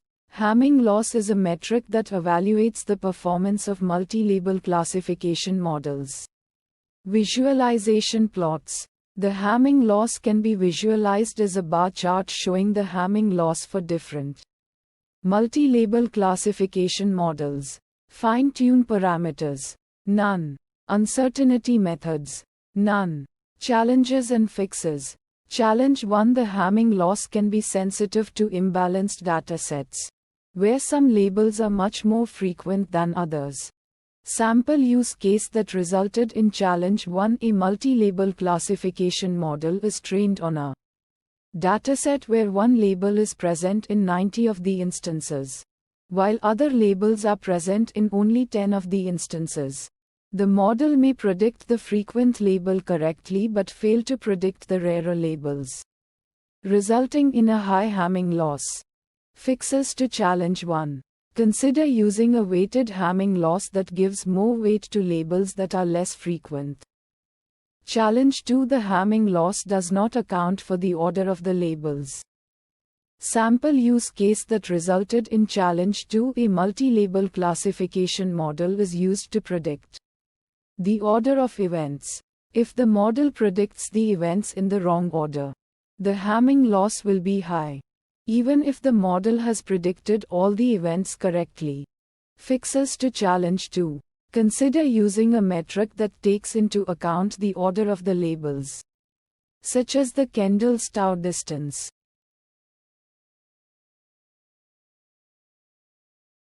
sklearn. Metrics. Hinge loss. Description. The hinge loss is a loss function used in the context of binary classification. It measures the misclassification error by penalizing incorrect predictions based on the margin of the decision boundary. Inputs. Y true. The true labels of the data points. It should be a one-dimensional array of binary values 0 or 1. Y pred. The predicted labels from the model. It should also be a one-dimensional array with the same shape as Y true. Outputs. Loss. The hinge loss value representing the overall misclassification error. It is a scalar value. Steps. Calculate the difference between the predicted label Y pred and the true label Y true for each data point. For each data point, if the difference is greater than or equal to 1 correctly classified with a margin, the loss is 0. If the difference is less than 1 incorrectly classified or correctly classified but without a sufficient margin, the loss is 1 difference. Sum up the losses for all data points and divide by the number of data points to get the average. Hinge loss. Metrics. None. The hinge loss itself is a metric representing misclassification error. Visualization plots. None. Hinge loss doesn't directly translate to a visual plot like a confusion matrix or ROC curve. Fine-tune parameters. None. The hinge loss doesn't have any fine-tuning parameters. Uncertainty methods. None. Hinge loss does not provide a direct measure of uncertainty. Challenges and fixes. Challenge 1. Outliers can disproportionately affect the hinge loss calculation. Sample use case. A single outlier with a very large prediction error might dominate the loss calculation, leading to a misleading overall measure. Fixes. Consider robust loss functions like Huber loss that are less sensitive to outliers or apply data preprocessing techniques to handle outliers. Challenge 2. The hinge loss function is not differentiable at the point where the predicted label equals the true label. This can pose a challenge during model training with gradient-based optimization methods. Sample use case. While training a model with hinge loss, the gradient might be undefined at certain points, making it difficult for the model to learn effectively. Fixes. Use regularization techniques or smoothing methods to make the loss function differentiable or use optimization algorithms specifically designed for non-differentiable functions.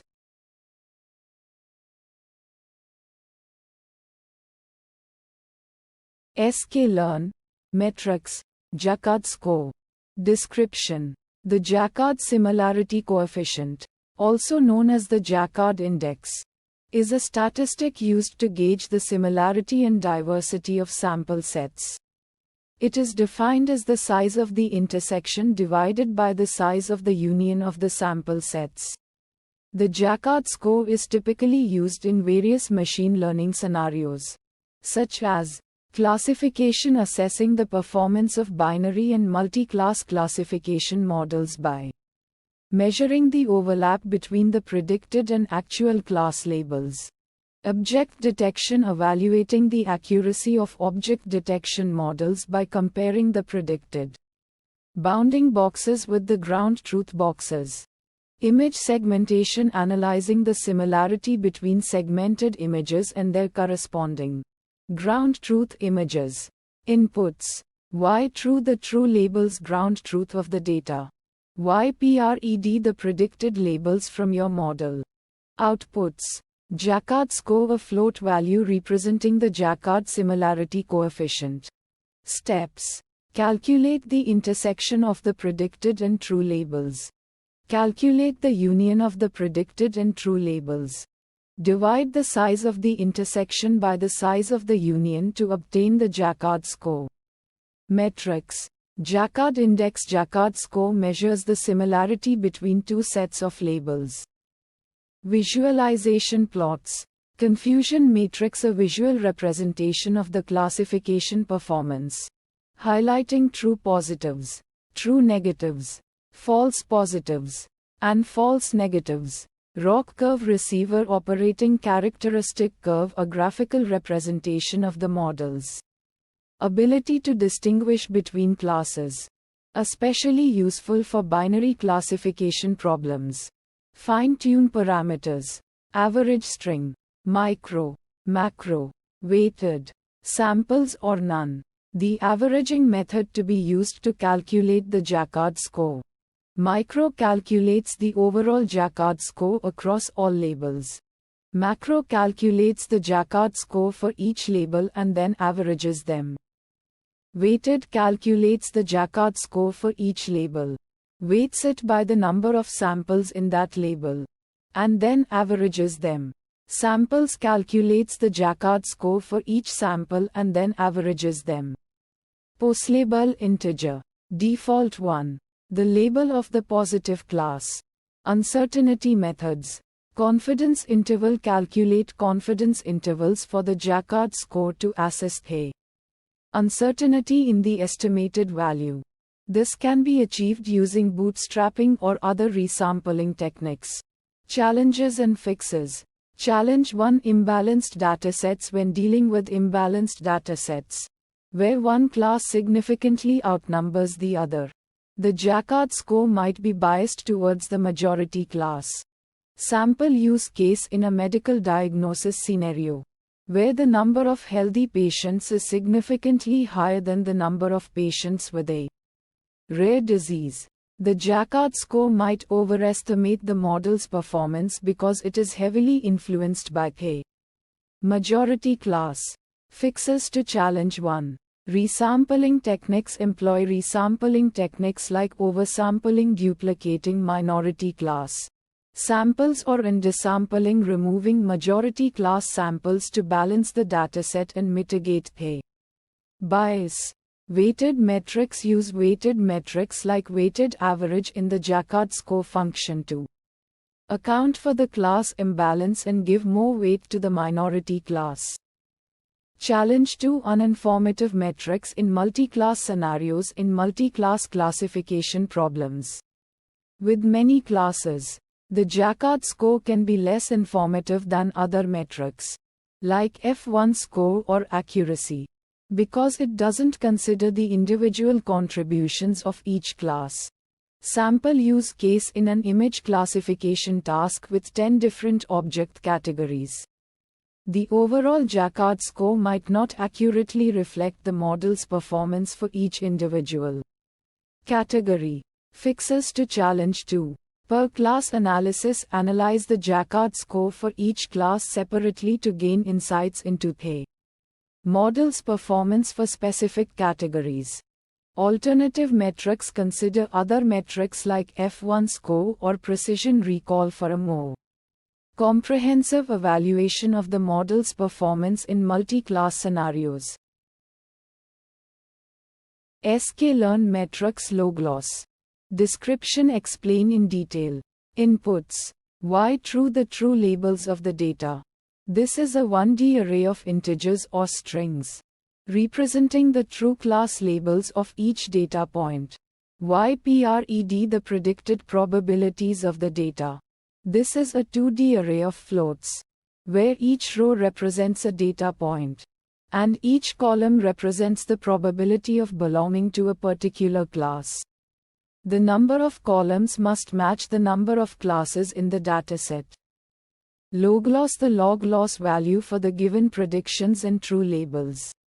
This is a single float value that represents the average negative log likelihood of the predicted probabilities.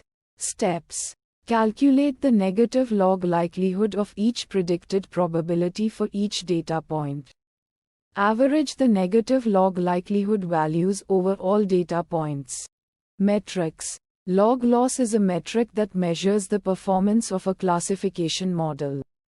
It is a measure of the difference between the predicted probabilities and the actual true labels. Lower log loss values indicate better model performance. Visualization plots. A plot of the log loss value over time can be used to monitor the performance of a model during training. A plot of the log loss value for different values of a hyperparameter can be used to select the best value for that hyperparameter. APES. This parameter controls the numerical stability of the calculation. It is a small positive number that is added to the predicted probabilities to avoid taking the logarithm of 0. Normalize. This parameter determines whether the log loss is normalized by the number of data points. If set to true, the log loss is normalized by the number of data points, resulting in a value that is independent of the size of the dataset. If set to false, the log loss is not normalized. Log loss can be used to estimate the uncertainty of a model's predictions. A higher log loss value indicates higher uncertainty in the model's predictions. Challenge 1. Log loss can be sensitive to outliers. Sample use case that resulted in challenge 1 is single outlier data point with a very low predicted probability can have a significant impact on the log loss value. Fixes to challenge 1. One way to address this issue is to use a robust version of log loss, such as the Huber loss function. Challenge 2. Log loss can be difficult to interpret for multi-class classification problems. Sample use case that resulted in challenge 2. It is not always clear how to interpret the log loss value for a multi-class classification problem with more than 2 classes. Fixes to challenge 2. One approach is to use a visualization tool to plot the log loss value for each class. This can help to understand the relative performance of the model for each class.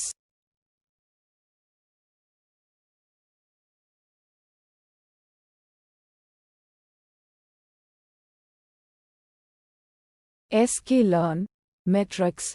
Matthews-Korkoy. Description. The Matthews correlation coefficient (MCC) is a measure of the quality of binary two-class classifications. It takes into account true positives Tp, true negatives Tn, false positives the, and false negatives Fn. Inputs. Y true the true labels of the data, represented as a 1D array of binary values 0 or 1. YPRED the predicted labels of the data, represented as a 1D array of binary values 0 or 1. Outputs. MCC the Matthews correlation coefficient, a floating point value between -1 and 1. Steps. Calculate the number of true positives Tp, true negatives Tn, false positives the, and false negatives Fn from the true labels Y true and predicted labels YPRED. Calculate the Matthews correlation coefficient using the formula MCCTPTN, or FNSQRT-TP. TPFNTN or Tn fluorine mononitride. Metrics. Accuracy, a measure of how often the classifier correctly predicts the labels. Precision, a measure of how often the classifier correctly predicts positive labels when it predicts a positive label. Recall, a measure of how often the classifier correctly predicts positive labels out of all the actual positive labels. F1 score, a harmonic mean of precision and recall, providing a balanced measure of the classifier's performance. Visualization plots. Confusion matrix, a visualization that shows the number of true positives, true negatives, false positives, and false negatives. ROC curve, a plot that shows the trade-off between the true positive rate and the false positive rate for different thresholds. Fine-tune parameters. None. The Matthews correlation coefficient is a single value that does not have any tunable parameters. Uncertainty methods. None. There are no specific uncertainty methods associated with the Matthews correlation coefficient. Challenges and fixes. Challenge 1. Imbalanced datasets can lead to misleading MCC values. Sample use case. If the dataset has a large number of negative labels and only a small number of positive labels, a classifier that always predicts negative labels might achieve a high MCC value, even though it is not actually performing well. Fixes use techniques to address class imbalance, such as oversampling, undersampling, or using weighted loss functions. Challenge 2. The MCC value can be sensitive to small changes in the number of true positives, true negatives, false positives, and false negatives. Sample use case. A small change in the number of false positives could result in a significant change in the MCC value.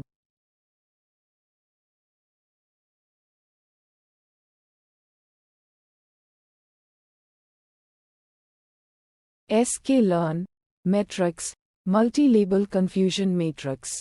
Description. The multi-label confusion matrix function calculates a confusion matrix for each label in a multi-label classification problem. It's used to assess the performance of your model on each individual label, providing insights into where your model excels or struggles. Inputs. Y true. The true labels for the data, represented as a 2D array where each row corresponds to a sample, and each column corresponds to a label. The value at each position indicates the presence or absence of the label for that sample. YPRED. The predicted labels for the data, following the same structure as Y true. Outputs. Confusion matrix. A list of confusion matrices, one for each label. Each confusion matrix is a 2x2 array, representing the following: 0, 0 true negatives Tn, the number of samples correctly classified as negative for the label. 0, 1 false positives A, the number of samples incorrectly classified as positive for the label.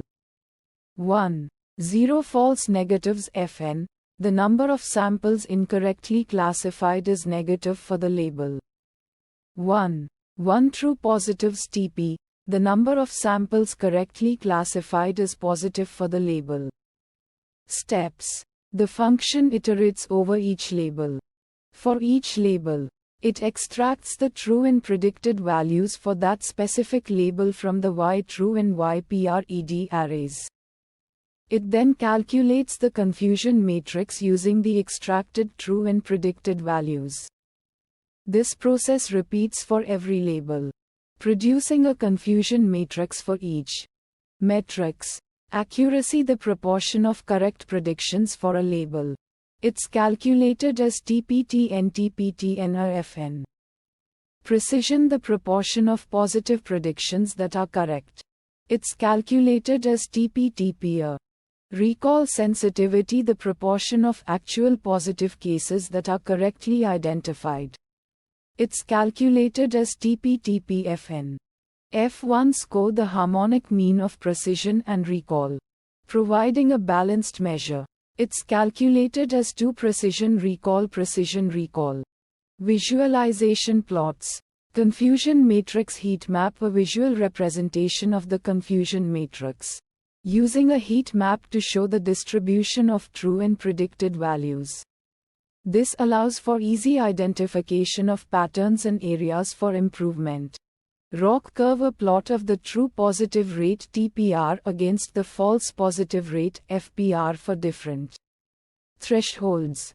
This can be used to evaluate the trade-off between sensitivity and specificity. Fine-tune parameters. Labels optional. An array of labels, specifying the order in which the confusion matrices should be returned. If not provided, the labels will be inferred from the data. Uncertainty methods.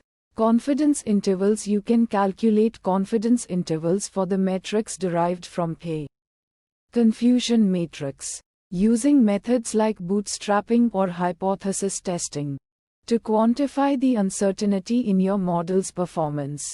Challenges and fixes. Challenge 1. Handling imbalanced datasets. If the number of samples for a particular label is significantly different from the other labels, the confusion matrix might not accurately reflect the model's performance. Sample use case that resulted in challenge 1. A dataset with a very small number of positive samples for a specific label compared to the negative samples. Fixes to challenge 1. Use appropriate evaluation metrics instead of accuracy. Consider metrics like F1 score, precision, and recall, which are more robust to class imbalance. Resample data. Techniques like oversampling minority class samples or undersampling majority class samples can help balance the dataset. Use cost-sensitive learning. Adjust the model's learning algorithm to assign different costs to errors on different classes. Challenge 2. Interpreting multilabel confusion matrices. The output of multilabel confusion matrix is a list of confusion matrices, one for each label. Understanding the meaning of each confusion matrix and how to combine them to evaluate overall performance can be challenging. Sample use case that resulted in challenge 2. A multilabel classification task with a large number of labels, leading to a complex interpretation of the confusion matrices. Fixes to challenge 2. Visualizations. Utilize heat maps, ROC curves, and other visualizations to visually represent the confusion matrices and their relationships. Label-specific analysis. Analyze the confusion matrices individually, focusing on the performance for each label. Aggregated metrics. Consider calculating aggregated metrics, such as macro-averaged or micro-averaged precision, recall, and F1 score, to get a more holistic view of performance across all labels.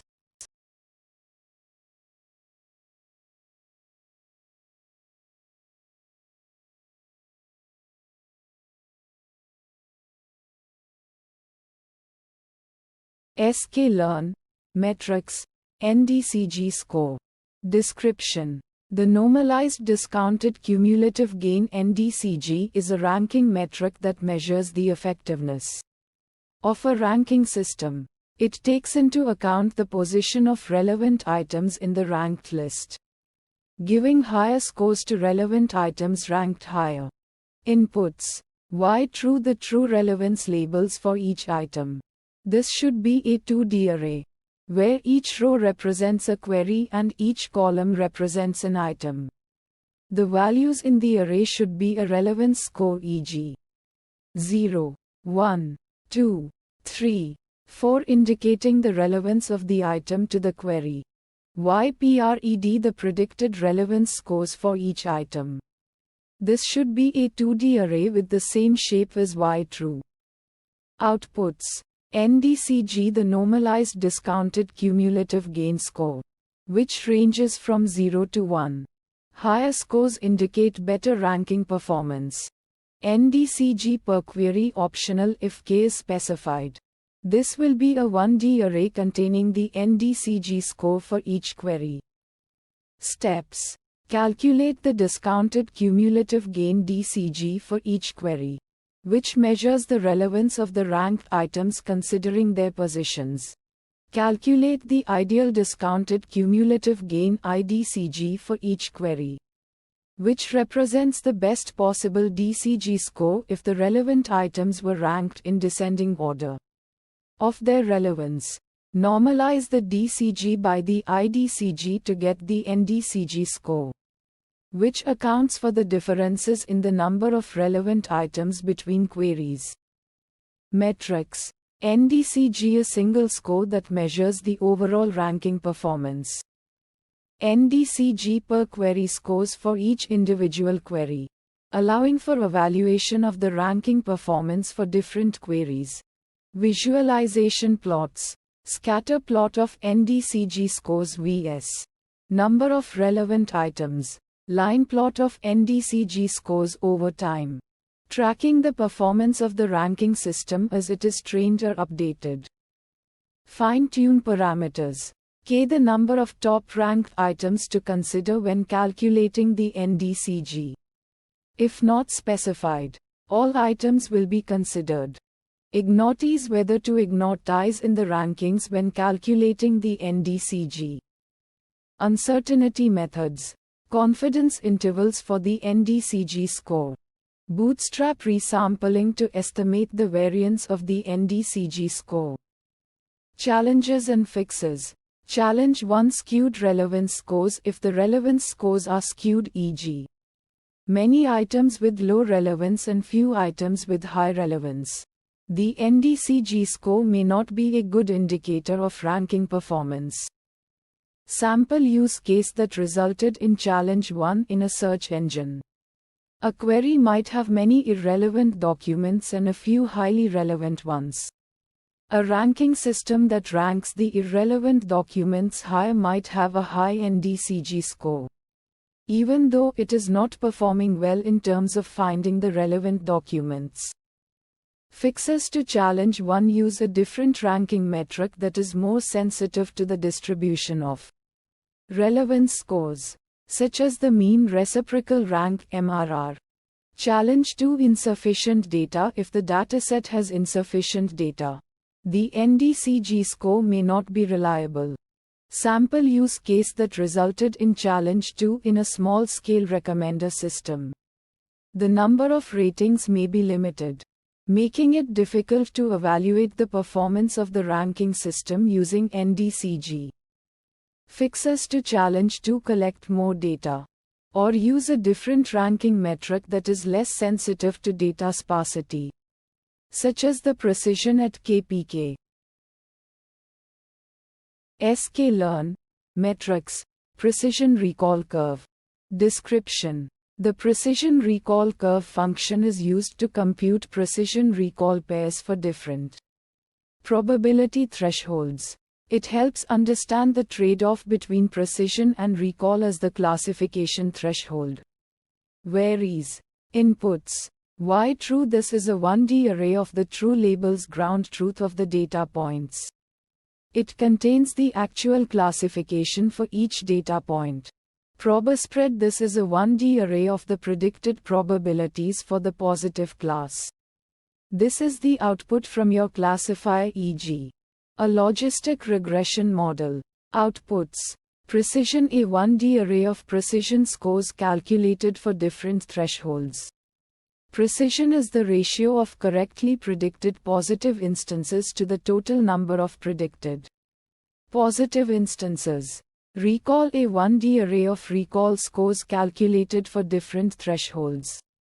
Recall is the ratio of correctly predicted positive instances to the total number of actual positive instances. Thresholds. A 1D array of thresholds used to calculate precision and recall. Steps. For each threshold value in the range of predicted probabilities, classify data points based on the threshold. Calculate precision and recall for that classification. Metrics. Precision, the ratio of correctly predicted positive instances to the total number of predicted positive instances. Recall, the ratio of correctly predicted positive instances to the total number of actual positive instances. Visualization plots.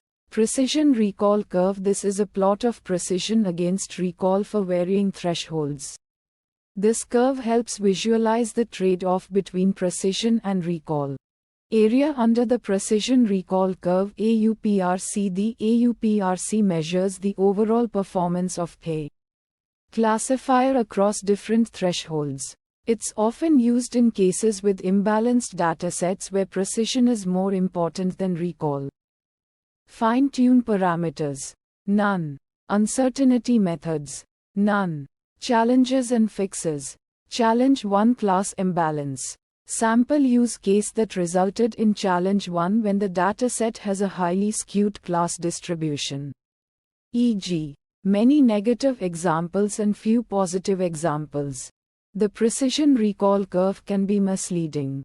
The model might achieve high precision by correctly classifying the majority negative class, while ignoring the positive class. Fixes to challenge 1. Use appropriate evaluation metrics. Use metrics like the F1 score or AUPRC which account for both precision and recall, particularly in imbalanced datasets. Resampling techniques. Consider techniques like oversampling, duplicating minority class examples, or undersampling, removing majority class examples to balance the dataset. Challenge 2, threshold selection.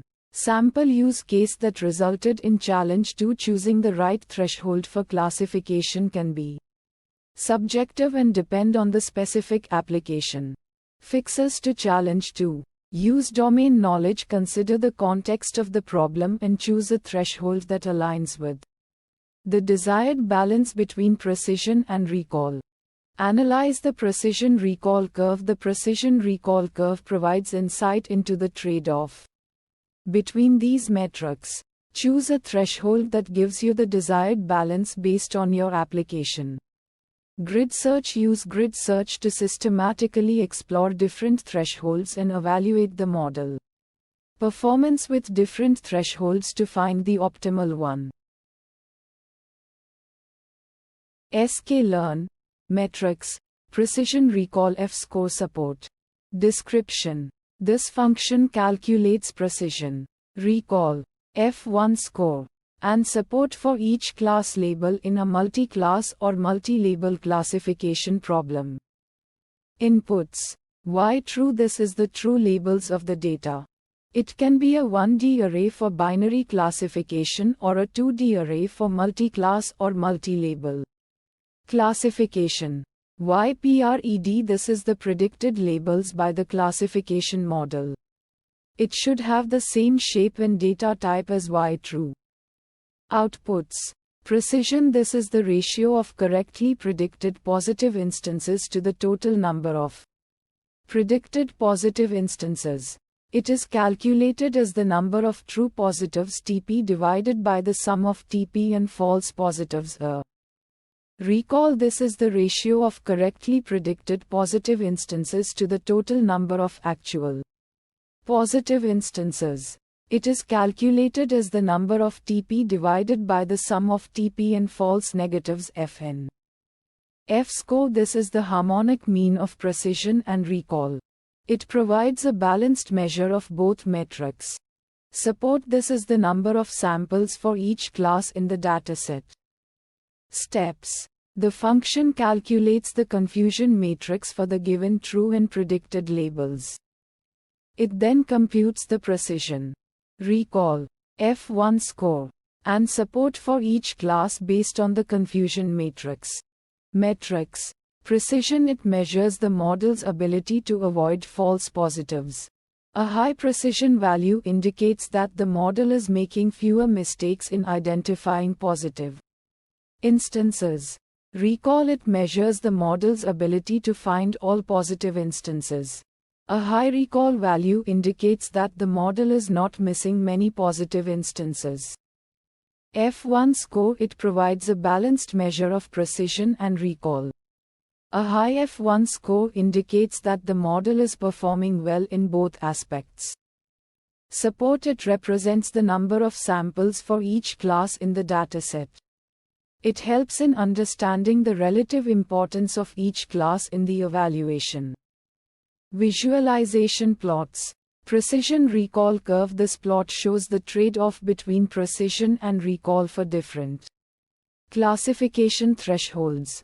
It can help in determining the optimal threshold for a specific use case. Confusion matrix. This plot visualizes the confusion matrix and helps in understanding the model's performance in classifying each class. Fine-tune parameters. Average. This parameter controls how the precision, recall, and F1 score are calculated across multiple classes. The default value is binary for binary classification and weighted for multi-class classification.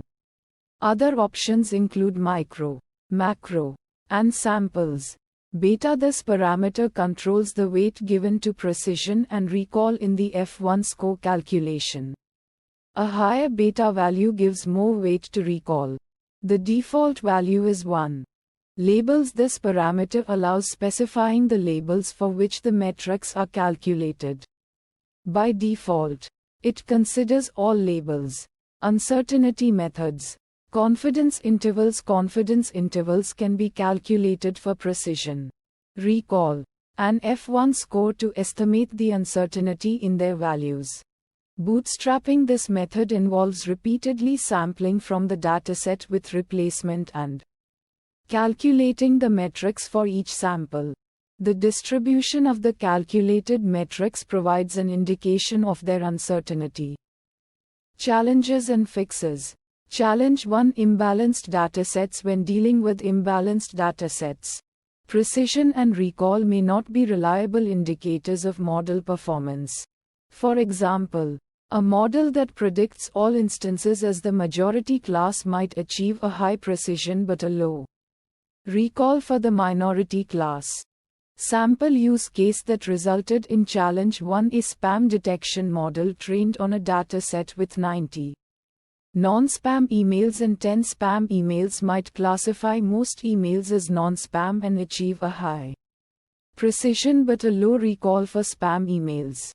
Fixes to Challenge 1. Use appropriate evaluation metrics like F1 score, which considers both precision and recall.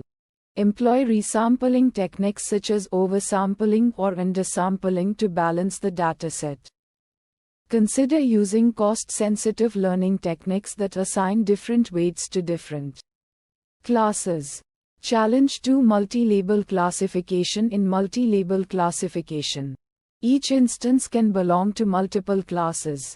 This poses challenges in calculating precision and recall, as the traditional definitions may not be directly applicable. Sample use case that resulted in Challenge 2. A document classification model that identifies multiple topics in a document might have a high precision for some topics but a low recall for others. Fixes to Challenge 2. Use micro-average or macro-average to calculate precision, recall, and F1 score across all labels. Consider using metrics specifically designed for multi-label classification, such as the Hamming loss or the coverage error. sklearn Metrics Precision Score. Description. Precision score is a metric used to evaluate the performance of a classification model. It measures the proportion of correctly predicted positive cases out of all the cases that were predicted as positive. Inputs. Y true. The true labels of the data points, represented as an array. YPRED. The predicted labels of the data points, represented as an array. Outputs. Precision. The precision score, a floating point number between 0 and 1. Steps. The function calculates the number of true positive predictions TP and the number of false positive predictions It then calculates the precision as TP/TP. Metrics. Precision score is a metric of accuracy, measuring the proportion of correctly predicted positive cases. Visualization plots. Precision can be plotted as a point on a precision recall curve, which shows the relationship between precision and recall at different thresholds. Fine-tune parameters. None. Uncertainty methods. None. Challenges and fixes. Challenge 1. If the model predicts very few positive cases, even a few false positives can significantly reduce the precision score. Sample use case that resulted in challenge 1. A model trained to detect spam emails may only predict a small number of emails as spam. If even one of these predictions is incorrect, it can significantly lower the precision score. Fixes to challenge 1. Increase the number of positive cases in the training data. Adjust the threshold for the model to predict positive cases. Challenge 2. If the model predicts many positive cases, even a few false negatives can significantly reduce the recall score. Sample use case that resulted in challenge 2. A model trained to detect fraudulent transactions may predict a large number of transactions as fraudulent. If even one of these predictions is incorrect, it can significantly lower the recall score. Fixes to challenge 2. Decrease the number of positive cases in the training data. Adjust the threshold for the model to predict positive cases.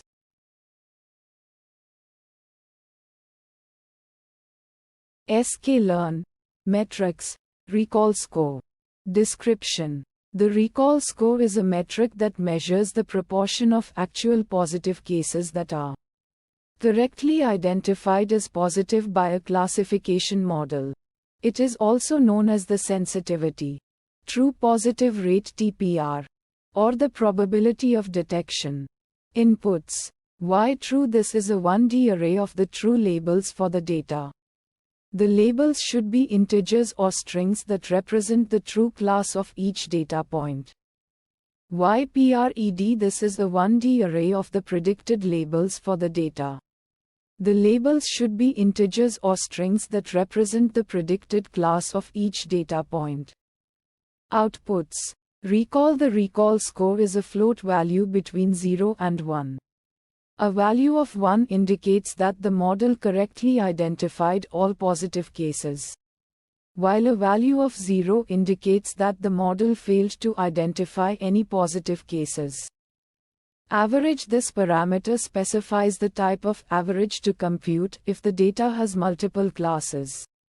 The possible values are: micro. Calculate metrics globally by counting the total true positives, false negatives and false positives. Macro. Calculate metrics for each label and find their unweighted mean. This does not take label imbalance into account. Weighted. Calculate metrics for each label and find their average weighted by support the number of true instances for each label. This alters macro to account for label imbalance. It can result in an overall score that is not between the scores for each class. Samples. Calculate metrics for each instance and find their average only relevant for multilabel classification where this differs from accuracy score. Steps. The recall score is calculated by dividing the number of true positive predictions by the total number of actual positive cases. The true positive predictions are the number of data points that were correctly classified as positive by the model. The actual positive cases are the number of data points that are truly positive in the dataset. Metrics. Recall. The proportion of actual positive cases that are correctly identified as positive. Precision. The proportion of predicted positive cases that are actually positive. F1 score. The harmonic mean of precision and recall. Visualization plots. Confusion matrix. This plot shows the number of true positive, true negative, false positive, and false negative predictions made by the model. This can help to visualize the performance of the model on different classes. Precision recall curve. This plot shows the trade-off between precision and recall as the decision threshold of the model is varied. This can help to identify the best threshold for the model to achieve the desired balance between precision and recall. ROC curve. This plot shows the trade-off between the true positive rate and the false positive rate as the decision threshold of the model is varied. This can help to identify the best threshold for the model to achieve the desired balance between the true positive rate and the false positive rate. Fine-tune parameters. Non-recall score does not have any parameters that can be fine-tuned. Uncertainty methods. Confidence intervals. You can calculate confidence intervals for the recall score using bootstrapping or other resampling techniques. This can help to estimate the uncertainty in the recall score. Challenges and fixes. Challenge 1. Imbalanced datasets can lead to high recall scores that are not representative of a true performance of the model. Sample use case that resulted in challenge 1. A dataset with 90 negative samples and 10 positive samples. A model that always predicts negative will have a recall score of 100 for the negative class. But this is not a good indication of the model's performance. Fixes to challenge 1. Use a balanced dataset. Use a cost-sensitive learning algorithm. Use oversampling or undersampling techniques to balance the dataset. Challenge 2. When the number of true positive cases is very low, the recall score can be very sensitive to small changes in the number of true positive predictions. Sample use case that resulted in challenge 2. A dataset with a rare disease that only affects one of the population. A model that correctly identifies 99 of the negative cases but only identifies one of the positive cases will have a low recall score. Fixes to challenge 2. Use a different metric, such as the F1 score, which is less sensitive to imbalances in the dataset. Use a larger dataset with more examples of the positive class. Challenge 3. When the number of true positive cases is very low, the recall score can be very sensitive to small changes in the number of true positive predictions. Sample use case that resulted in challenge 3. A dataset with a rare disease that only affects one of the population. A model that correctly identifies 99 of the negative cases but only identifies one of the positive cases will have a low recall score. Fixes to challenge 3.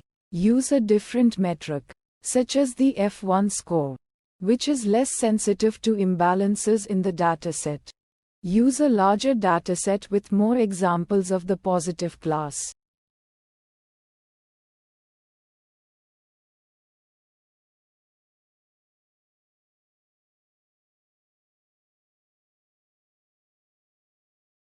sklearn metrics ROCOC score.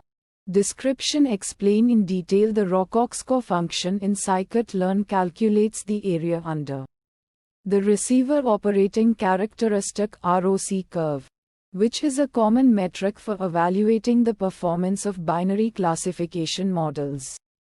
The ROC curve plots the true positive rate TPR against the false positive rate FPR at various classification thresholds. The AUC, or area under this curve, represents the overall ability of the model to distinguish between positive and negative classes. Inputs.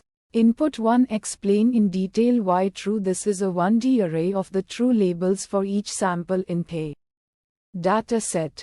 It should consist of binary values, e.g., 0 for negative, 1 for positive. Input 2. Explain in detail why score. This is a 1D array of the predicted scores probabilities or decision values from the classification model for each sample. These scores should reflect the model's confidence in predicting the positive class. Outputs. Output 1 explain in detail a single floating point number representing the area under the ROC curve AUC. This value ranges from 0 to 1, with 1 indicating a perfect classifier and 0.5 indicating a random classifier.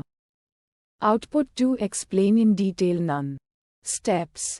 Step 1 explain in detail the Rockox score function first calculates the TPR true positive rate and FPR false positive rate for various thresholds.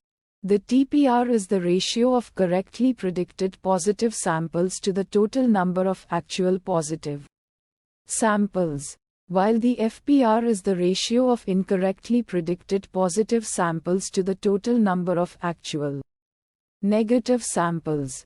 Step 2 explain in detail the function, then plots these TPR and FPR values on a graph, forming the ROC curve.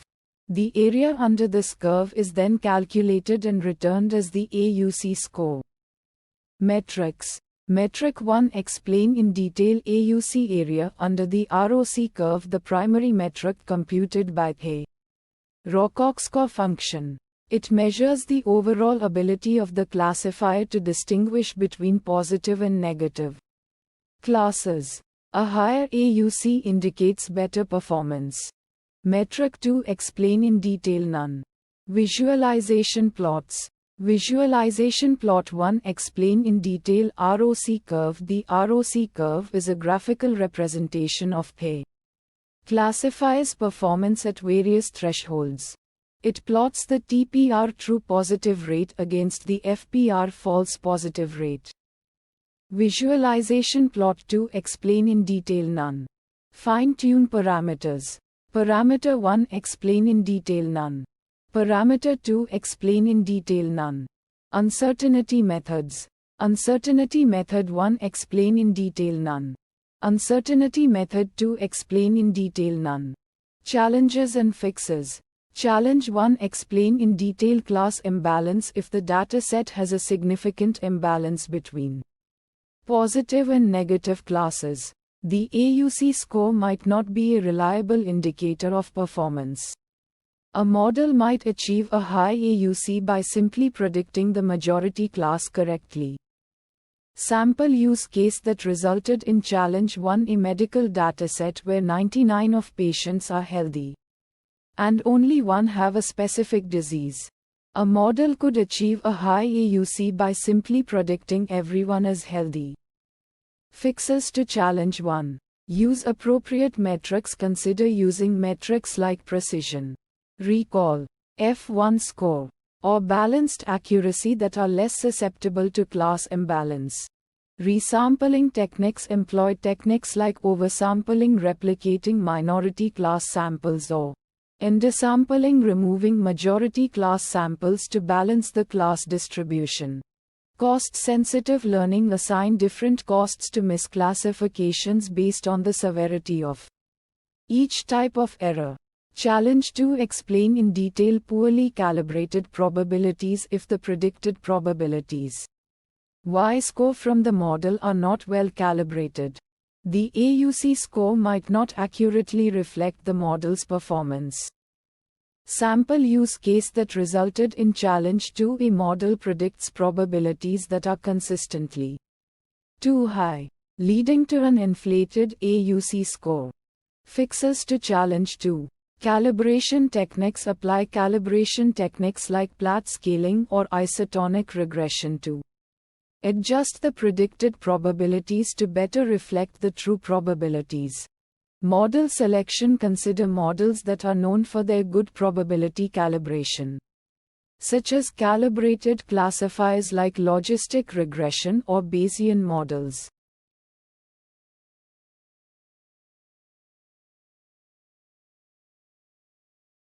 sklearn, metrics, ROCurve.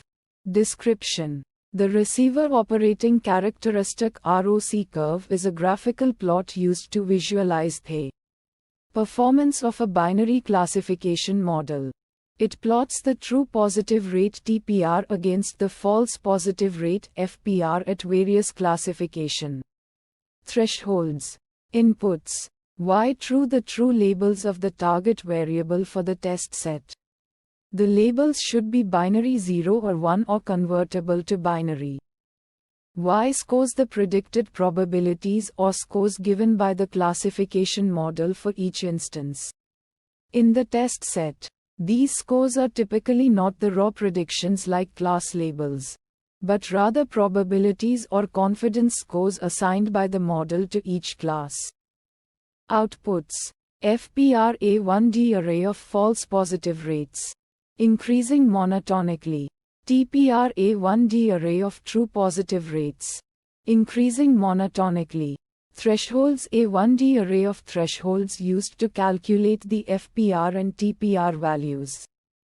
Steps: the function calculates the true positive rate TPR and false positive rate FPR for each threshold value. It then sorts the thresholds and corresponding TPR and FPR values in ascending order of thresholds. The sorted values are then returned as the FPR, TPR, and thresholds arrays.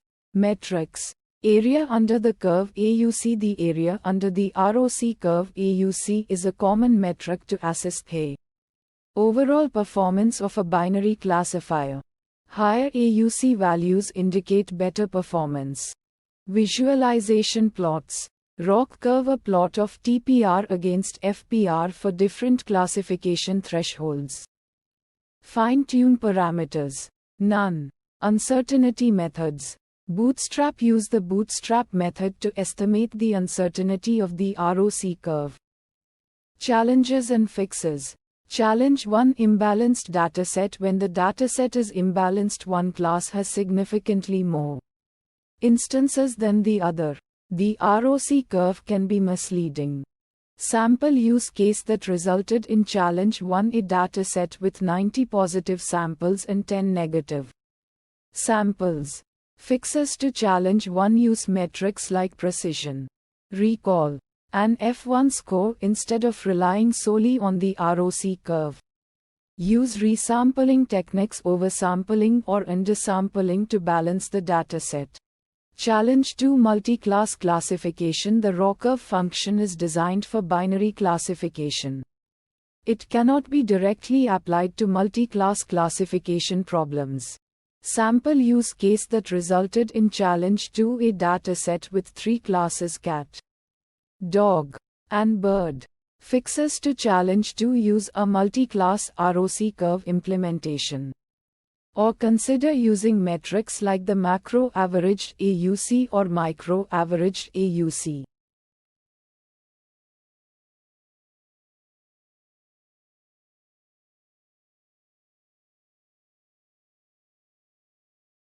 sklearn.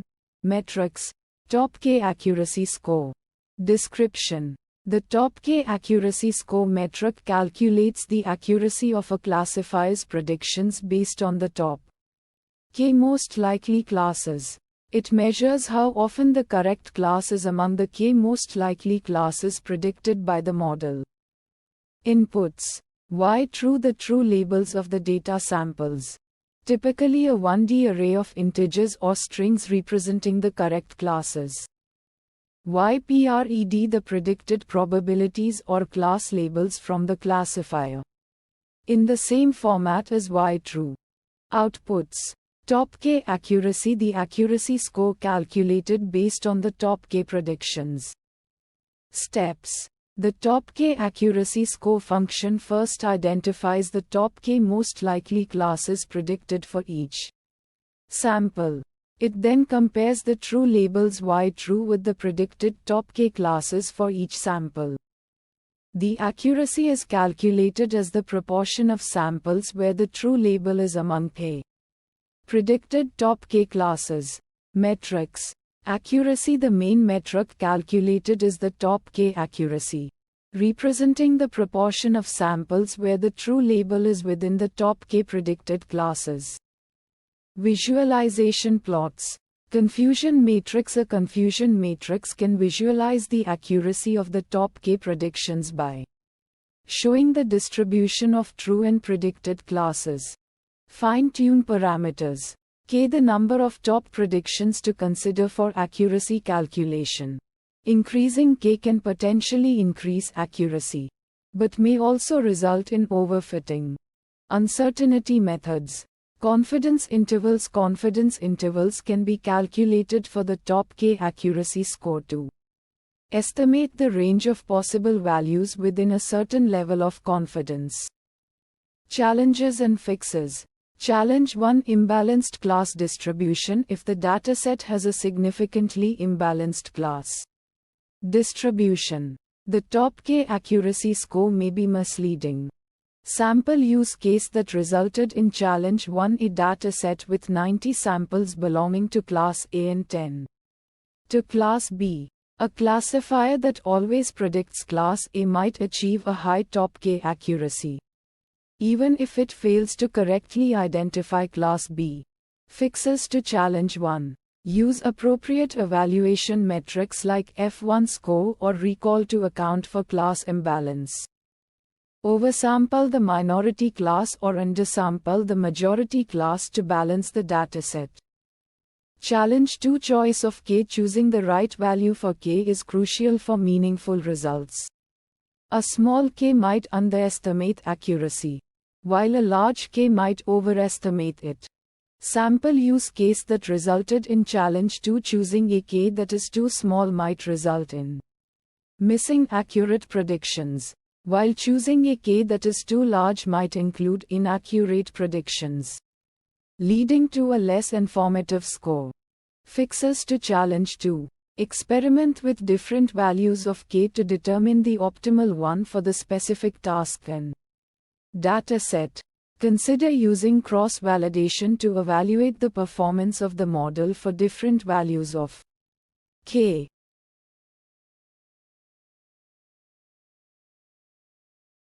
Sklearn metrics 0-1 loss. Description. Explain in detail the 0-1 loss, also known as the misclassification rate or the error rate, is a metric used in classification problems to evaluate the performance of a model. It measures the proportion of incorrect predictions made by the model. Inputs. Y true. The true labels of the data points, represented as a 1D array or a 2D array if the problem is multi-label. YPRED. The predicted labels from the model, represented in the same format as Y true. Outputs. 0-1 loss. A single float value representing the proportion of incorrect predictions made by the model. This value is between 0 and 1, where 0 represents perfect accuracy and 1 represents complete inaccuracy. Steps. The metric compares each predicted label to its corresponding true label. For each data point, if the predicted label matches the true label, it is considered a correct prediction. Otherwise, it is considered an incorrect prediction. The total number of incorrect predictions is divided by the total number of data points to calculate the 0-1 loss. Metrics.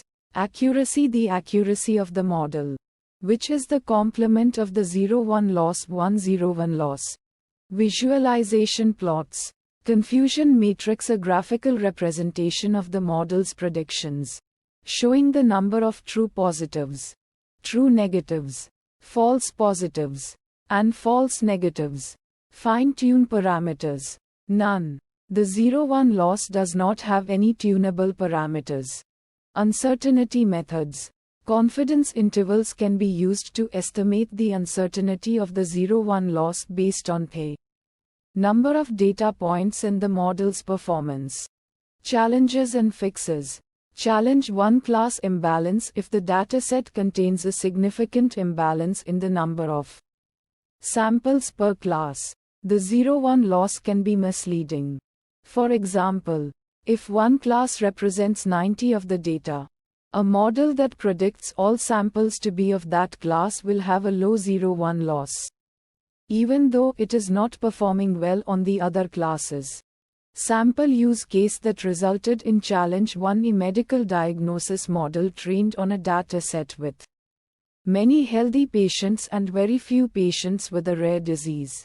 The model might predict all patients as healthy, resulting in a low 0-1 loss despite failing to detect the rare disease.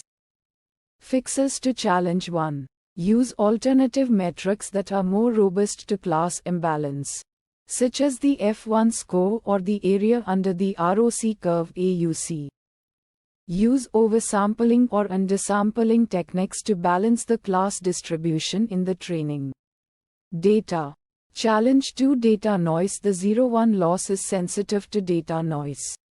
A single incorrect label in the training data can significantly affect the model's performance in the resulting 0-1 loss. Sample use case that resulted in challenge 2. A spam detection model trained on a dataset with a few mislabeled emails, which are incorrectly labeled as spam or not spam. This can lead to the model learning incorrect patterns and having a high 0-1 loss. Fixes to challenge 2. Clean the data by identifying and removing noisy samples. Use more robust models that are less sensitive to outliers or noisy data, such as ensemble methods or decision trees. sklearn metrics. Explained variance score. Description. Explain in detail. The explained variance score measures the proportion of the variance in the target variable that is explained by the model's predictions. It quantifies how well a model can predict the target variable, taking into account the overall variability of the target variable. Higher values indicate a better fit of the model to the data, with the perfect fit corresponding to a score of 1. Inputs. Y true. The ground truth correct target values. It represents the actual values of the target variable. YPRED. The predicted target values from the model. It represents the model's estimations of the target variable. Explained variance. A float value between 0 and 1, representing the proportion of variance explained by the model. Steps. Calculate the variance of the true target values. Calculate the variance of the difference between the true target values and the predicted values. Divide the variance of the difference by the variance of the true target values and subtract the result from 1. Metrics. Explained variance. This metric measures the proportion of the variance in the target variable that is explained by the model's predictions. It quantifies the model's ability to capture the variability in the target variable. Visualization plots. Scatter plot. A scatter plot of the true target values against the predicted values can be used to visualize the relationship between the two variables and assess the model's fit. Residual plot. A residual plot. True target values minus predicted values can help identify patterns or systematic errors in the model's predictions. None. The explained variance score does not have any tunable parameters. Confidence intervals. Confidence intervals for the explained variance score can be calculated using bootstrapping or other resampling techniques to assess the uncertainty in the estimated score. Challenge 1. If the model is underfitting the data, the explained variance score will be low, indicating that the model is not capturing enough of the variability in the target variable. Sample use case that resulted in challenge 1. A linear regression model attempting to fit a nonlinear relationship between the features and target. Fixes to challenge 1. Consider using a more complex model, such as a polynomial regression or a decision tree, that can better capture the nonlinear patterns in the data. Challenge 2. If the model is overfitting the data, the explained variance score might be high on the training data but low on unseen data, indicating that the model is not generalizing well.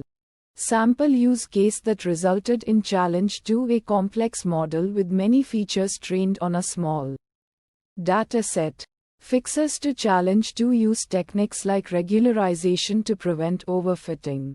Consider reducing the complexity of the model by selecting fewer features or using a simpler model. Employ cross-validation to evaluate the model's performance on unseen data. Challenge 3. The explained variance score can be misleading if the target variable has a very small variance. In such cases, even a simple model might achieve a high explained variance score even if it does not capture the underlying relationships in the data effectively. Sample use case that resulted in challenge 3: predicting a target variable with very little variation. For example, predicting the number of people in a room where the count is always between 10 and 15. Fixes to challenge 3: consider using other metrics in addition to the explained variance score, such as the mean squared error or the R-squared score, to get a more comprehensive understanding of the model's performance. sklearn, metrics, maxerror. Description: the maxerror metric calculates the maximum residual error between the predicted values and the true values. This metric is particularly useful for assessing the worst-case scenario of a model's performance, as it identifies the largest deviation between predictions and actual values. Inputs: y true, the true labels or target values. It should be a 1D array-like structure containing the actual values for each data point. ypred, the predicted labels or values generated by the model. It should be a 1D array-like structure with the same length as y true containing the model's predictions for each data point. Outputs: maxerror, a single scalar value representing the maximum absolute difference between the predicted and true values. Steps: calculate the difference between each predicted value ypred and its corresponding true value. Y true. Find the absolute value of each difference. Identify the maximum value among the absolute differences. This maximum value represents the maxerror. Metrics: none. Visualization plots: none. Fine-tune parameters: none. Uncertainty methods: none. Challenges and fixes: challenge 1, none. Sample use case that resulted in challenge 1, none. Fixes to challenge 1, none. Challenge 2, none. Sample use case that resulted in challenge 2, none. Fixes to challenge 2, none. sklearn, metrics, mean absolute error. Description: mean absolute error (MAE) is a regression metric that measures the average absolute difference between the predicted values and the actual values. It quantifies the average magnitude of errors in a set of predictions without considering their direction, positive or negative. Inputs: y true, the true target values, actual values. It should be a one-dimensional array or list. ypred, the predicted target values generated by a regression model. It should have the same shape and data type as y true. Outputs: MAE, a single floating point value representing the mean absolute error. Steps: calculate the absolute difference between each predicted value and its corresponding true value. Sum up all the absolute differences. Divide the sum by the total number of predictions to obtain the average absolute error. Metrics: MAE is a simple and intuitive metric. Easy to understand. It is robust to outliers, as it focuses on the absolute magnitude of errors rather than their squares. It is scale dependent, meaning its value will change with the scale of the target variable. Visualization plots: scatter plot of predicted values vs true values, with a line representing the perfect prediction yx. The distance between points and this line visually represents the MAE. Fine-tune parameters: none. MAE is a simple metric without any tunable parameters. Uncertainty methods: confidence intervals for MAE can be calculated using bootstrapping or other resampling techniques.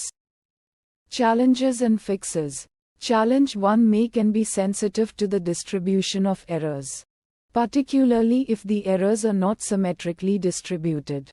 Sample use case: a model predicting house prices might have a higher average error for expensive houses than for cheaper houses, leading to a higher overall MA. Fixes to challenge 1. Consider using other metrics that are less sensitive to outliers or distribution of errors, such as mean squared error MSE or median absolute error MED-AE.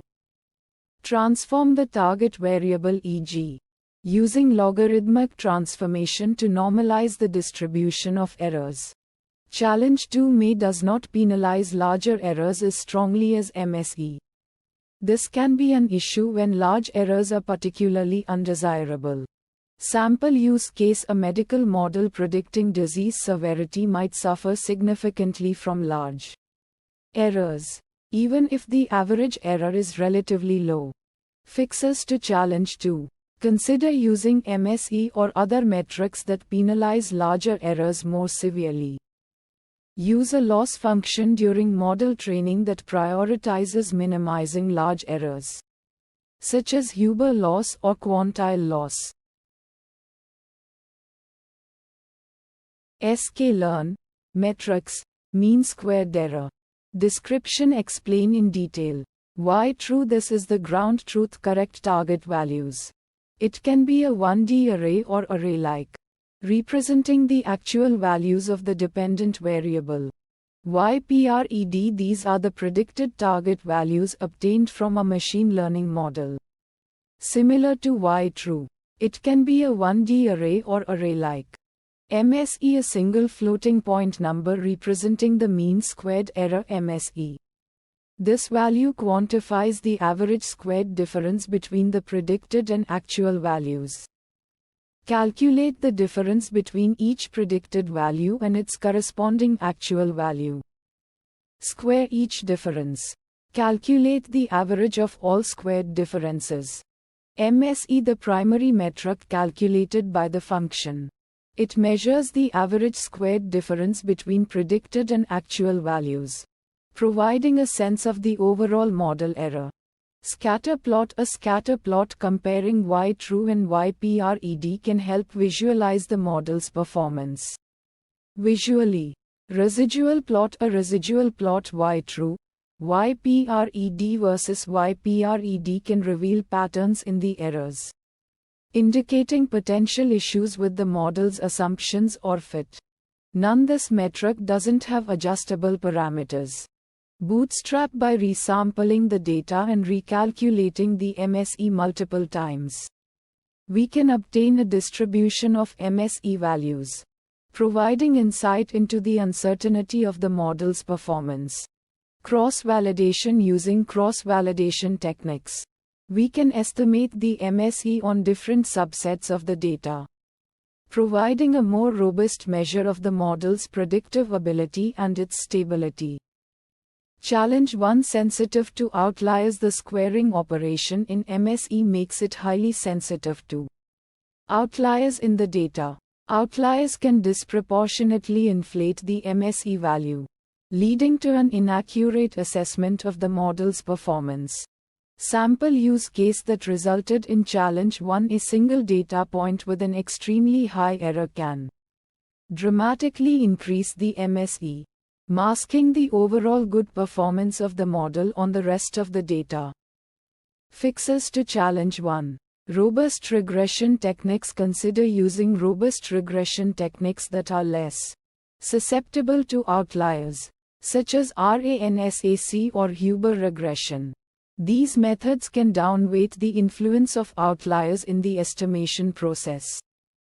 Data preprocessing: preprocess the data to identify and potentially remove or adjust outliers.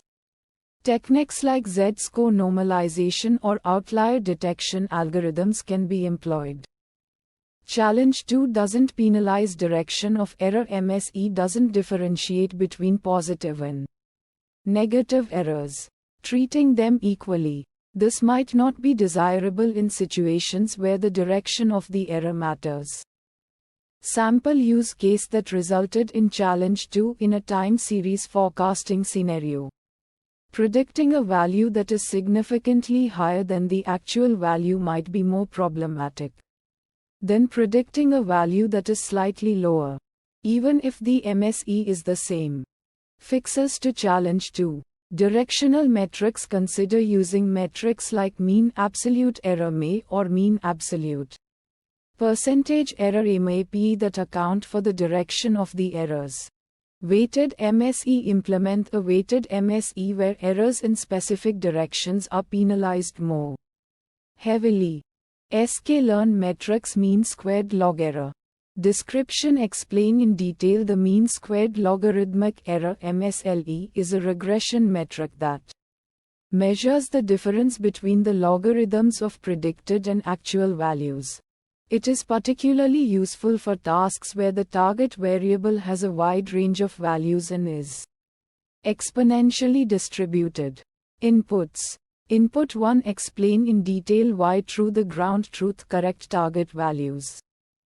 Input 2. Explain in detail why PRED the predicted values. Outputs. Output 1. Explain in detail a non-negative floating point value representing the MSLE. Output 2. Explain in detail the lower the MSLE value, the better the model's performance. Steps. Step 1. Explain in detail the MSLE is calculated by taking the square of the difference between the logarithms of the predicted and actual values. Step 2. Explain in detail this difference is then averaged across all data points. Metrics. Metric 1. Explain in detail mean squared logarithmic error (MSLE) is a metric used to evaluate the performance of regression models. Metric 2. Explain in detail the lower the MSLE, the better the model's performance.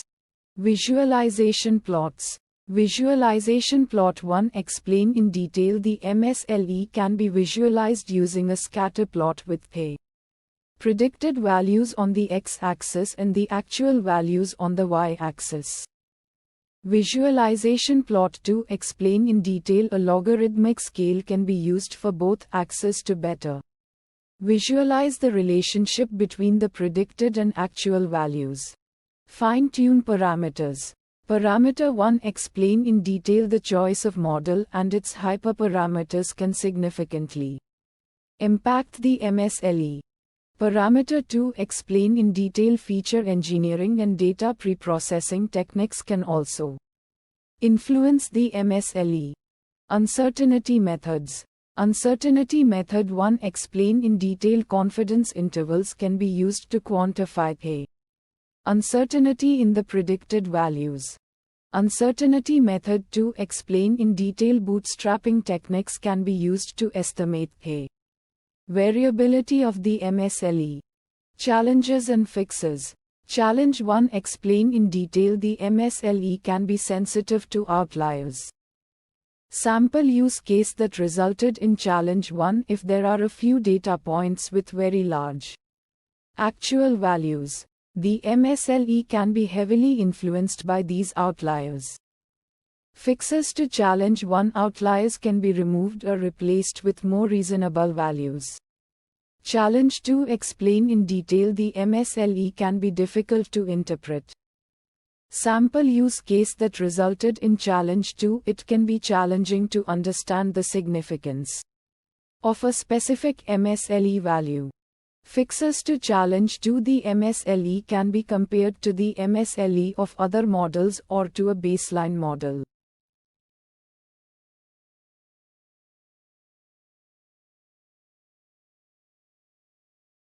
sklearn metrics. Median absolute error. Description. The median absolute error (MA) is a robust metric that measures the average absolute difference between the predicted and actual values. It is less sensitive to outliers than the mean absolute error (MA) and provides a more representative measure of the typical prediction error. Inputs. Why true the true values of the target variable. This can be a 1D array or a 2D array, where each row represents a sample and each column represents a different target variable. YPRED the predicted values of the target variable. This must have the same shape as Y_true. Outputs. Median absolute error, the median absolute error between the predicted and actual values. This is a single floating point number. Steps. Calculate the absolute difference between each predicted value and the corresponding actual value. Calculate the median of the absolute differences. Metrics. Robustness ME is robust to outliers, making it a good choice for datasets with potential extreme values. Interpretability ME provides a clear and intuitive measure of the average prediction error. Visualization plots. Scatter plot. A scatter plot showing the predicted values against the actual values, with the ME highlighted. This plot can help visualize the distribution of prediction errors. Residual plot. A plot of the residuals predicted values minus actual values against the predicted values. This plot can help identify patterns in the prediction errors and assess the model's performance. Fine-tune parameters. None. The ME metric does not have any tunable parameters. Uncertainty methods. Confidence intervals. You can calculate confidence intervals for the ME using bootstrap resampling. This can help quantify the uncertainty in the estimated ME. Challenges and fixes. Challenge 1. The ME metric can be biased towards the median of the target variable, especially if the data is skewed. Sample use case that resulted in challenge 1. A dataset with a high number of outliers might lead to a ME value that is not representative of the majority of the data points. Fixes to challenge 1. Consider using other metrics, such as the mean absolute error ME, or transforming the data to address the skewness. Challenge 2. The ME metric does not account for the scale of the target variable. This can lead to misleading comparisons between models with different scales. Sample use case that resulted in challenge 2. A model predicting house prices might have a lower ME than a model predicting the price of a cup of coffee, even if the second model has better predictive performance. Fixes to challenge 2. Normalize or standardize the target variable before evaluating the ME. Alternatively, consider using a scale invariant metric, such as the normalized ME.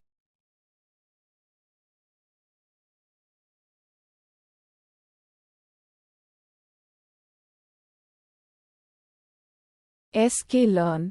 Metrics. Mean absolute percentage error. Description. The mean absolute percentage error (MAP) is a metric used to measure the accuracy of a forecasting model. It is defined as the average of the absolute percentage errors between the predicted values and actual values. Inputs. Y_true the ground truth correct target values. YPRED the predicted target values. Outputs. MAP the mean absolute percentage error. Steps.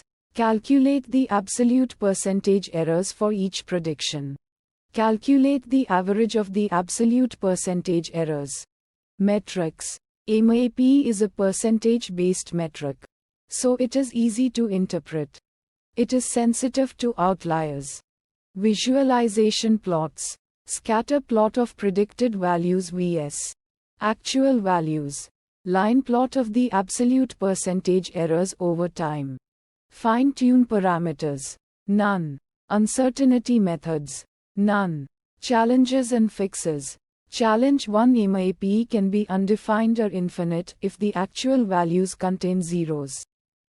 Sample use case that resulted in challenge 1. A time series forecasting model for sales data that includes periods with zero sales. Fixes to challenge 1. Use a different metric, such as the root mean squared error RMSE, which is less sensitive to outliers. Add a small constant to the actual values before calculating the MAP. Challenge 2. MAP is sensitive to outliers, Sample use case that resulted in challenge 2, a model that predicts the price of houses. Where there are a few very expensive houses that are outliers. Fixes to challenge 2. Use a different metric, such as the mean absolute error MA, which is less sensitive to outliers. Remove the outliers from the data before calculating the MAP.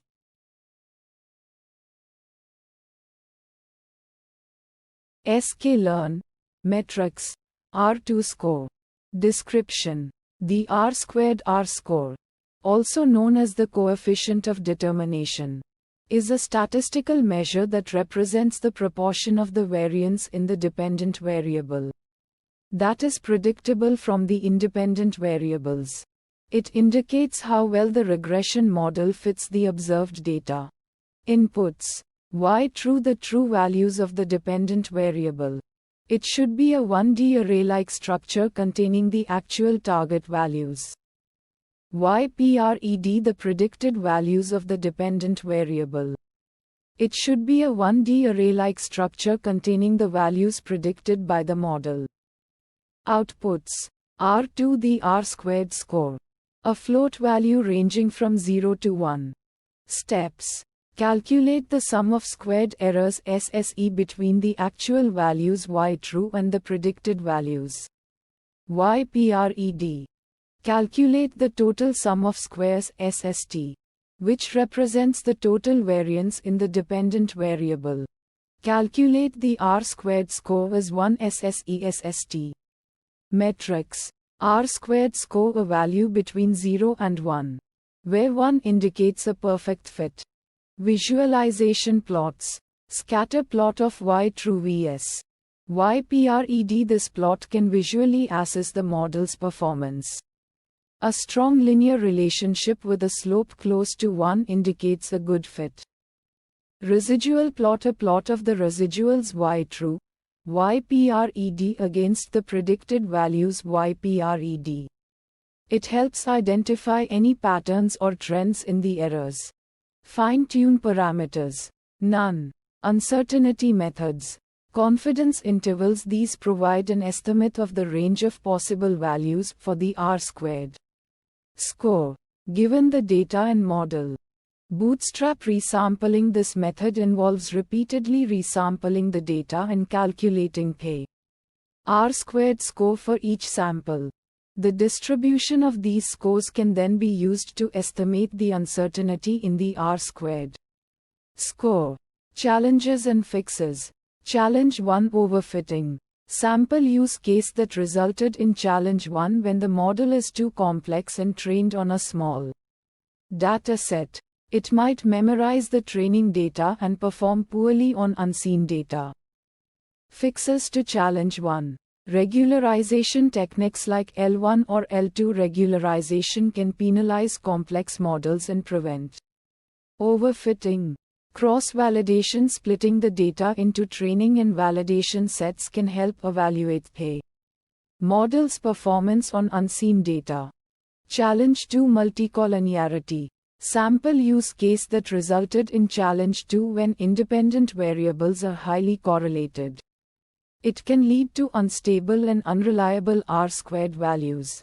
Fixes to challenge 2. Feature selection. Removing or combining highly correlated variables can improve the model's stability and reduce multicollinearity.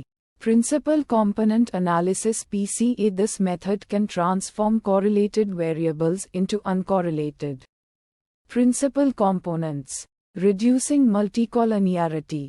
Challenge 3, outliers. Sample use case that resulted in challenge 3 outliers can significantly influence the R-squared score by pulling the regression line towards them. Fixes to challenge 3. Data preprocessing. Identifying and removing or transforming outliers can improve the model's accuracy and reliability. Robust regression methods. These methods are less sensitive to outliers and can provide more robust R-squared scores. Challenge 4, nonlinear relationships. Sample use case that resulted in challenge 4 if the relationship between the independent and Dependent variables is nonlinear.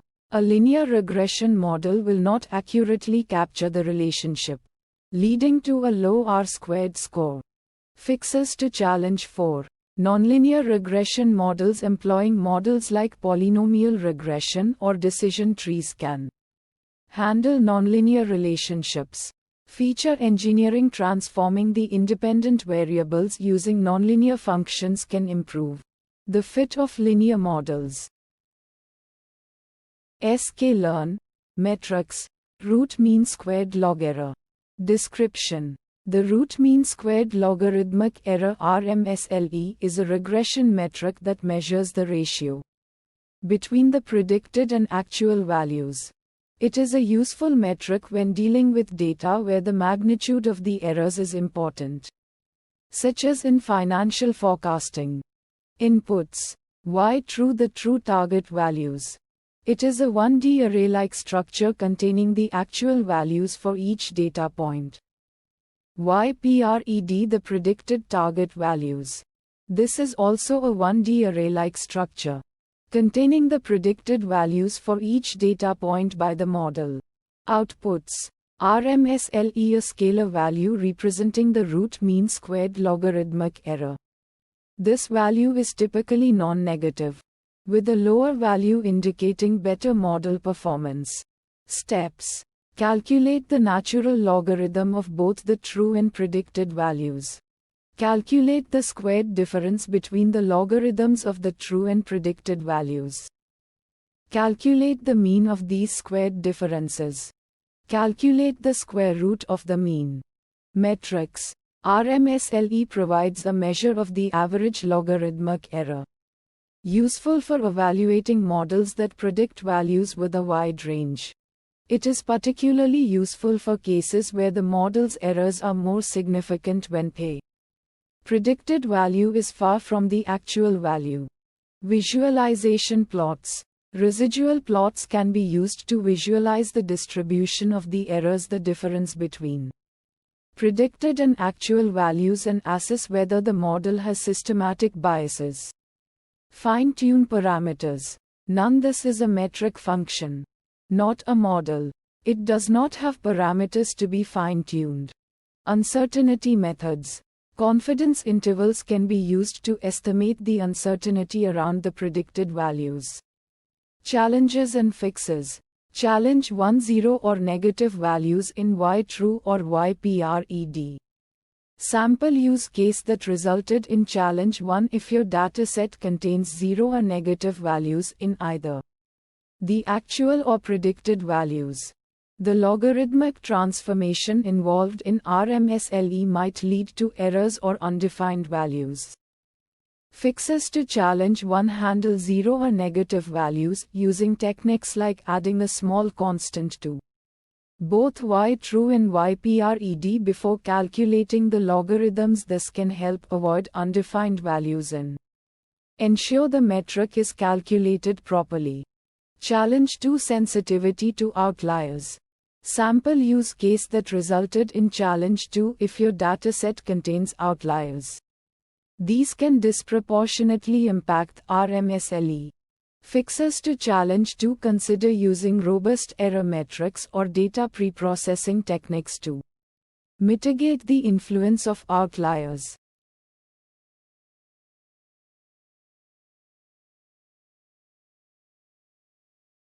sklearn, metrics, root mean squared error.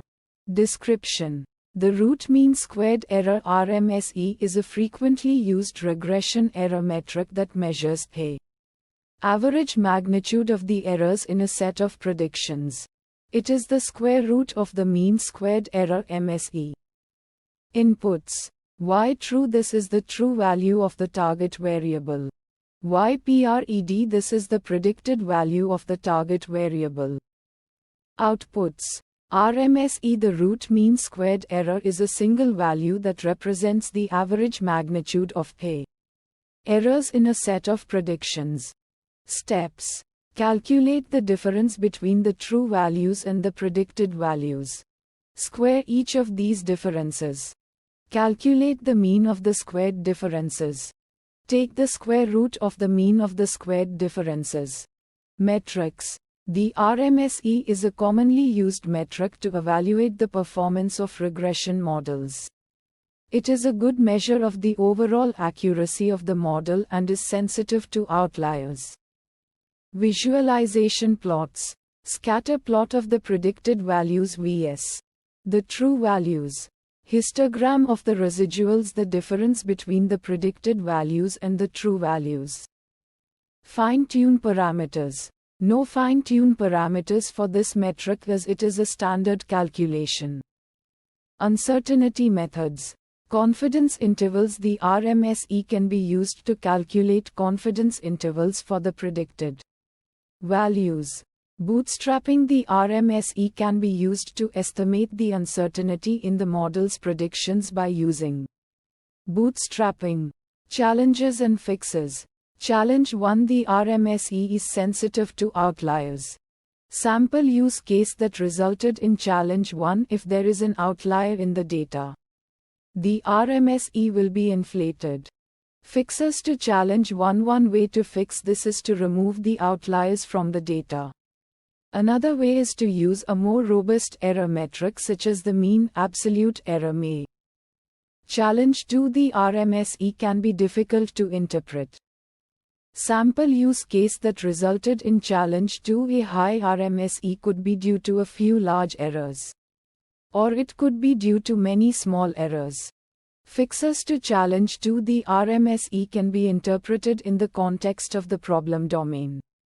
For example, if the RMSE is 10 of the average target value, this might be considered a good result. sklearn metrics. Mean Poisson deviance. Description. The mean Poisson deviance score is a loss function used to evaluate the performance of Poisson regression models. It measures the difference between the predicted and actual target values, assuming a Poisson distribution. Inputs. Y true. The actual target values, represented as a one-dimensional array or a list. YPRED. The predicted target values, generated by the Poisson regression model, represented as a one-dimensional array or a list. Outputs. Mean deviance. The mean Poisson deviance score, which is a single value representing the average difference between predicted and actual values. Steps. The function calculates the individual deviance for each data point by comparing the predicted count with the actual count. The deviance is calculated using the formula 2y true legi true pred, y true, ypred. The mean deviance score is then calculated by averaging the individual deviances across all data points. Metrics. The mean Poisson deviance score is a metric that measures the model's ability to predict a target variable, assuming a Poisson distribution. Visualization plots. A scatter plot can be used to visually compare the predicted and actual values, allowing you to assess the model's accuracy and identify outliers. Fine-tune parameters. None. Uncertainty methods. Confidence intervals for the predicted values can be calculated to quantify the uncertainty in the model's predictions. Challenges and fixes. Challenge 1. The model might not be able to accurately predict the target variable if the data does not follow a Poisson distribution. Sample use case that resulted in challenge 1. A dataset with a high number of zero counts and a skewed distribution might not be well suited for Poisson regression. Fixes to challenge 1. Consider using a different regression model that is more appropriate for the data distribution, such as a negative binomial regression model. Challenge 2. The model may be sensitive to outliers in the data. Sample use case that resulted in challenge 2. Extreme values in the target variable can significantly impact the deviance score. Fixes to challenge 2. Identify and address outliers in the data. This could involve removing outliers, transforming the data, or using a more robust regression method.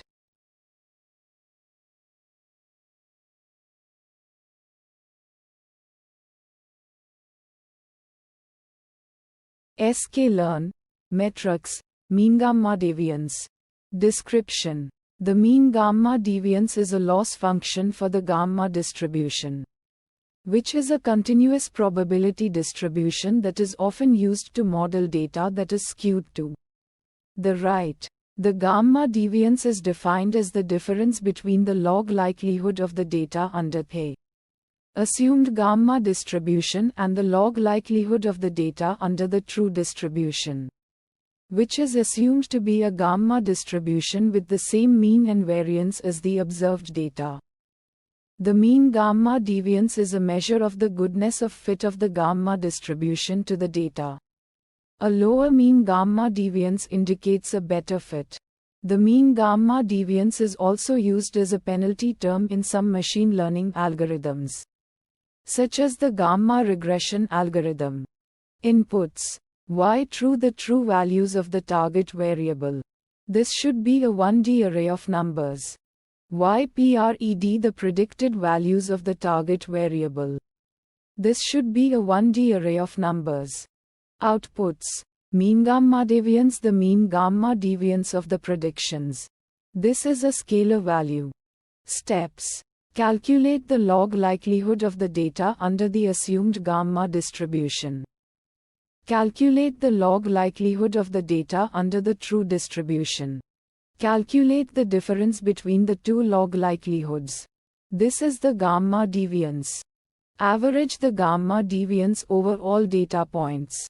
Metrics: mean gamma deviance. This is the primary metric used to evaluate the performance of a gamma regression model.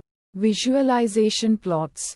Scatter plot: a scatter plot of the true values versus the predicted values can be used to visualize the performance of the gamma regression model. Fine-tune parameters. None. The mean gamma deviance is not a tunable parameter. Uncertainty methods. None. There are no known uncertainty methods for the mean gamma deviance. Challenges and fixes. Challenge 1: the mean gamma deviance can be sensitive to outliers. Sample use case that resulted in challenge 1: a gamma regression model was trained on a dataset containing a few outliers. The model made poor predictions on the outliers, and the mean gamma deviance was high. Fixes to challenge 1: remove the outliers from the dataset. Use a more robust gamma regression model that is less sensitive to outliers. Challenge 2: the mean gamma deviance can be difficult to interpret. Sample use case that resulted in challenge 2: a gamma regression model was trained on a dataset containing a large number of data points. The mean gamma deviance was very small, but it was not clear what this value meant. Fixes to challenge 2: compare the mean gamma deviance to the mean gamma deviance of a baseline model. Use a different loss function that is easier to interpret. sklearn metrics mean tweedy deviance. Description: explain in detail the mean tweedy deviance is a metric used for evaluating the performance of tweedy regression models. It measures the average difference between the predicted and actual target values, taking into account the distribution of the target variable. Inputs: y true, the true target values. This is a 1D array of the actual values of the target variable. Y pred, the predicted target values. This is a 1D array of the predicted values of the target variable. Power, the power parameter of the tweedy distribution. This parameter determines the shape of the distribution and can be set based on the specific type of target variable. Outputs: the mean tweedy deviance score. This score is a single value that represents the average difference between the predicted and actual values, weighted by the tweedy distribution. Steps: calculate the deviance for each individual data point based on the predicted and true values. Sum the deviances for all data points. Divide the sum by the number of data points to get the mean TWD deviance. Metrics. Mean TWD deviance, the average difference between the predicted and actual values, taking into account the distribution of the target variable. Visualization plots. Residual plot, a plot that shows the difference between the predicted and actual values. This can help identify potential problems with the model, such as heteroscedasticity or nonlinearity. Fine-tune parameters. Power parameter. The power parameter of the TWD distribution. This parameter can be tuned to improve the performance of the model. Uncertainty methods. Confidence intervals. Calculate confidence intervals around the predicted values to quantify the uncertainty in the predictions. Bootstrapping. Use bootstrapping to generate multiple sets of predicted values and estimate the distribution of the mean TWD deviance. Challenges and fixes. Challenge 1: Incorrect power parameter selection. Sample use case that resulted in challenge 1 using a power parameter that is not appropriate for the data can lead to poor model performance and an inaccurate mean TWD deviance score. For instance, using a power parameter of 1 for a target variable with a Poisson distribution will result in incorrect calculations. Fixes to challenge 1: Carefully select the power parameter based on the distribution of the target variable. Use domain knowledge and exploratory data analysis to determine the appropriate power parameter. Challenge 2: Data with outliers. Sample use case that resulted in challenge 2 outliers in the data can significantly affect the mean TWD deviance score, as they contribute disproportionately to the overall deviance. Fixes to challenge 2: Handle outliers by either removing them from the data, transforming them, or using robust regression techniques that are less sensitive to outliers. sklearn metrics. D2 TWD score. Description: The D2 TWD score metric calculates the squared distance between the predicted and actual values for models that predict a target variable following a TWD distribution.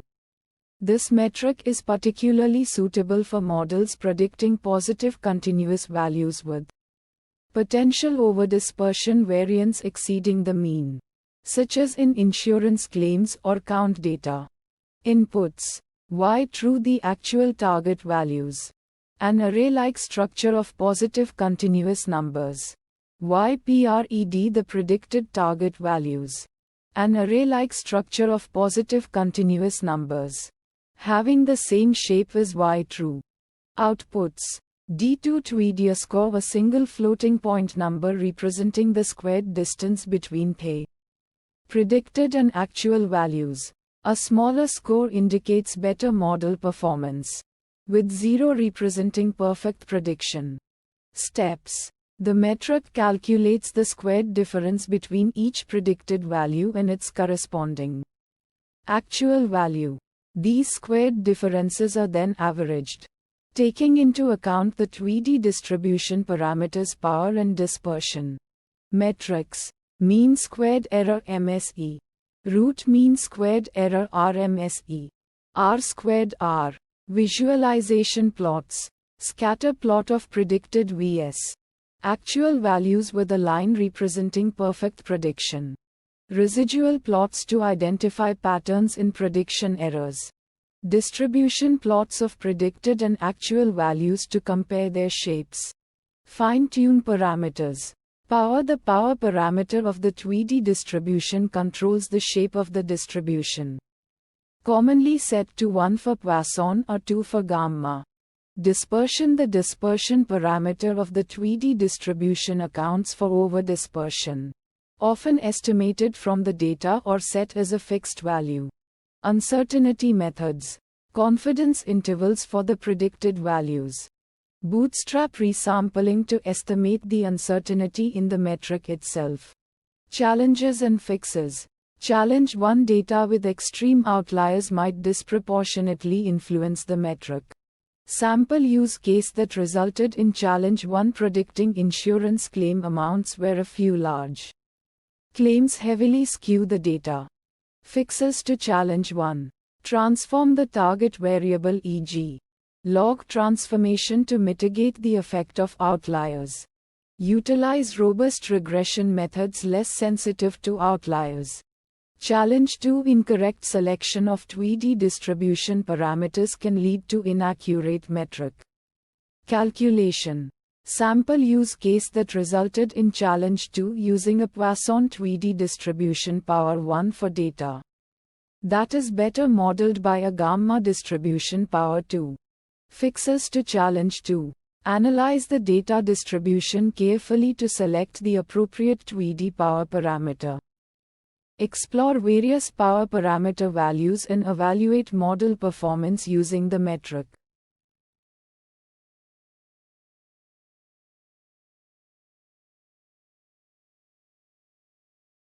sklearn. Metrics. Mean pinball loss. Description. The mean pinball loss, also known as quantile loss, measures the deviation between predicted values and actual values for a specific quantile. It is commonly used in quantile regression, a technique that aims to estimate the conditional quantiles of a dependent variable given a set of independent variables. Inputs. Y true the actual target values. This is a NumPy array of shape n samples, or a pandas series. Ypred the predicted target values. This is a NumPy array of shape n samples, or a pandas series. Alpha the quantile level for which the loss is calculated. This is a float value between 0 and 1, representing the desired quantile. For example, alpha 0.5 corresponds to the median. Outputs. Pinball loss a single float value representing the mean pinball loss. Steps. Calculate the individual pinball loss for each data point. The pinball loss for a single data point is defined as alpha y true, ypred if y true ypred. 1 alpha ypred, y true if y true ypred. Average the individual pinball losses across all data points to obtain the mean pinball loss. Metrics. Pinball loss. This metric itself is the mean pinball loss calculated. It is a measure of the average deviation between predicted and true values for a specific quantile. A lower pinball loss indicates better model performance. Visualization plots. Quantile QQ plot. This plot compares the distribution of predicted values to the distribution of true values for a specific quantile. It can be used to visually assess the accuracy of the model in predicting quantiles. Fine-tune parameters. Alpha the quantile level. This parameter determines which quantile the model is aiming to predict. Experimenting with different alpha values can help find the best quantile for a given problem. Uncertainty methods. Confidence intervals. Confidence intervals can be calculated around the predicted quantiles to quantify the uncertainty of the predictions. This helps in understanding the range of possible values for a given quantile. Challenges and fixes. Challenge 1. Overfitting. If the model is overfitted to the training data, it may perform poorly on unseen data. This can be observed if the pinball loss is significantly lower on the training data compared to the test data. Sample use case that resulted in Challenge 1 training a quantile regression model on a small dataset with a complex model structure. Fixes to Challenge 1. Use regularization techniques like L1 or L2 regularization to prevent overfitting. Use cross-validation to evaluate the model performance on different subsets of the data. Simplify the model structure by reducing the number of features or parameters. Challenge 2. Outliers. Outliers in the data can significantly impact the pinball loss. Outliers are extreme values that deviate significantly from the rest of the data. Sample use case that resulted in challenge to a dataset with a few extreme values in the target variable. Fixes to challenge 2. Identify and remove outliers from the dataset. Use robust regression techniques that are less sensitive to outliers. Use a loss function that is less sensitive to outliers, such as Huber loss. sklearn, metrics, D2 pinball score. Description. The D2 pinball score is a metric that assesses the quality of probabilistic forecasts. Specifically, it measures the deviation of the predicted quantiles from the true values. The metric works by comparing the quantiles of the predicted distribution with the corresponding quantiles of the actual data. The metric is based on the idea that a good probabilistic forecast should produce quantiles that enclose the true values with a certain probability. Inputs. Y true the true values. It's a 1D array of the actual target values. YPRED the predicted quantiles. It's a 2D array where each row represents a sample and each column represents a quantile level. Outputs. Score the D2 pinball score. It represents the average deviation of the predicted quantiles from the true values. A lower score indicates a better fit. Steps. For each quantile level, the metric calculates the difference between the predicted quantile and the true value. The differences are then squared and averaged across all quantiles and samples. Metrics. D2 pinball score measures the average deviation of the predicted quantiles from the true values. Visualization plots. Quantile QQ plot visualizes the distribution of the predicted quantiles against a true quantiles. Time series plot visualizes the predicted quantiles alongside the actual values over time. This can be used to assess the performance of the model for different quantile levels. Fine-tune parameters. Quantiles a list of quantiles to calculate. Defaults to 0.1, 0.5, 0.9. Adjust these based on the desired level of confidence or the specific application. Uncertainty methods. Quantile regression use quantile regression to explicitly model the quantiles of a distribution. Bayesian neural networks use Bayesian methods to estimate the uncertainty in the predictions. Challenges and fixes. Challenge 1. The metric can be sensitive to outliers. Sample use case that resulted in challenge 1. A single large outlier in the true values can significantly inflate the D2 pinball score, making it difficult to assess the model's overall performance. Fixes to challenge 1. Robust estimation techniques use robust methods like trimmed mean or M estimators to calculate the score. Outlier detection and removal. Identify and remove outliers from the true values before calculating the score. Challenge 2. The metric is not designed to handle time series data with autocorrelation. Sample use case that resulted in challenge 2. If the data exhibits strong temporal dependencies, the D2 pinball score may not accurately capture the performance of the model, as it assumes independence between samples.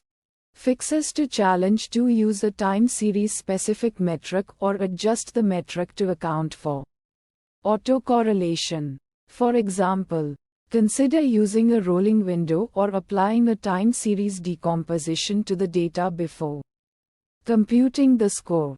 sklearn, metrics, D2 absolute error score. Description. Explain in detail. Inputs. Y true the ground truth correct target values. YPRED the predicted target values. D2 absolute error the D2 absolute error score. Steps. Calculate the absolute difference between each predicted value and its corresponding true value. Square the absolute differences. Sum the squared differences. Take the square root of the sum. Metrics. D2 absolute error score. This metric measures the average distance between the predicted values and the true values. Lower values indicate better model performance. Visualization plots. Scatter plot. A scatter plot can be used to visualize the relationship between the predicted values and the true values. This can help to identify areas where the model is making larger errors. None. Confidence intervals. Confidence intervals can be used to estimate the uncertainty in the models. Predictions. Challenge 1 outliers can significantly impact the D2 absolute error score. Sample use case that resulted in challenge 1. A single outlier in the data can inflate the D2 absolute error score, even if the model is performing well on the rest of the data. Fixes to challenge 1. Data preprocessing. Consider removing or transforming outliers before training the model. Challenge 2. The D2 absolute error score is sensitive to the scale of the data. Sample use case that resulted in challenge 2. If the target values are on a very large scale, the D2 absolute error score can be very large even if the model is making relatively small errors. Fixes to challenge 2. Data normalization. Normalize the target values before training the model. Scaling. Use a scaling technique like min-max scaler or standard scaler to bring all the features to the same scale. YAML. sklearn metrics. Coverage error. Description. The coverage error metric, also known as the coverage error rate, is a metric used to evaluate the performance of classification models that predict probabilities. For each class, it measures the proportion of true positives that are correctly predicted within the top k predicted probabilities. A higher coverage error indicates poor performance because it signifies a higher proportion of true positives that were not captured within the top k predictions. This metric is often used in multi-class classification problems where the goal is to identify k most likely classes for each data point. Inputs. Y true. The true labels of the data points, represented as an array or list of integer values. This is the ground truth that is being compared against the model's predictions. YPRED. The predicted probabilities for each class, generated by the classification model. These probabilities are typically represented as a 2D array, where each row represents a data point and each column represents a class. Outputs. Coverage error. A scalar value representing the proportion of true positives that were not captured within the top k predictions. Steps. Calculate the predicted probabilities for each class using the classification model. Sort the predicted probabilities in descending order to identify the top k predictions. Calculate the number of true positives that are present within the top k predictions. Divide the number of true positives by the total number of true positives to obtain the coverage error. Metrics. Coverage error measures the proportion of true positives that are not captured within the top k predictions. Visualization plots. Precision recall curve. This plot can be used to visualize the trade-off between precision and recall at different threshold values, which can help in understanding the coverage error at different k values. Receiver operating characteristic ROC curve. This plot can be used to visualize the trade-off between true positive rate and false positive rate at different threshold values. It can provide insights into the model's overall performance and its ability to discriminate between different classes. Fine-tune parameters. K. The number of top predictions to consider when calculating the coverage error.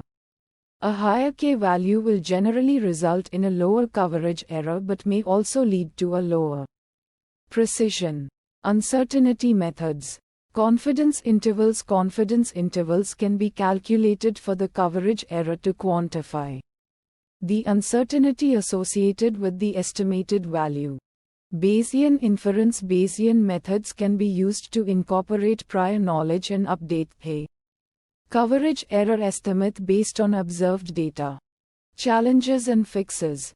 Challenge 1: Imbalanced classes. If the classes are imbalanced, the coverage error may be biased towards the majority class.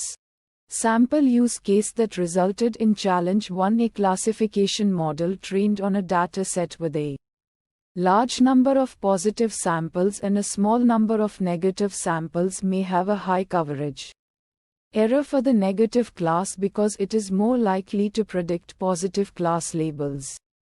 Fixes to Challenge 1: Resampling techniques, such as oversampling the minority class or undersampling the majority class, can be used to balance the class distribution. Alternatively, cost-sensitive learning can be employed to penalize misclassifications of the minority class more heavily. Challenge 2: High-dimensional data. In high-dimensional datasets, it can be difficult to accurately predict the probabilities for each class. This can lead to a high coverage error, especially when K is small. Sample use case that resulted in Challenge 2: A classification model trained on a high-dimensional dataset with a large number of features may have difficulty in learning the complex relationships between the features and the class labels. This can result in inaccurate probability predictions, which can in turn lead to a high coverage error.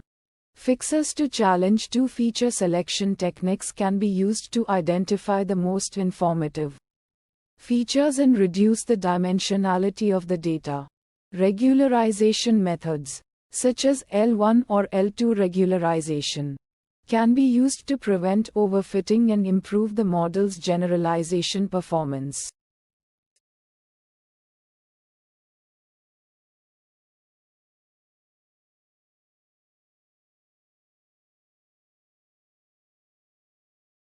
Sklearn metrics. Label ranking average precision score. Description: the label ranking average precision score metric calculates the average precision AP for each label in a multi-label ranking problem. It measures the average precision of the ranking produced by the model for each label, considering the order of the labels predicted by the model. This score is a good indicator of the overall performance of the model for ranking labels. Inputs: Y true. This is the true multi-label target vector. It is expected to be a 2D array where each row represents a sample and each column represents a label. The values in the array should be either 0 or 1, indicating the absence or presence of the corresponding label. Y scores. This is the predicted multi-label ranking score vector. It is expected to be a 2D array with the same shape as Y true. Each value in this array represents the score for the corresponding label. Higher scores indicate a higher probability of the label being present. Outputs: score. This is the average precision AP score for the multi-label ranking problem. It is a single value that represents the average AP across all labels.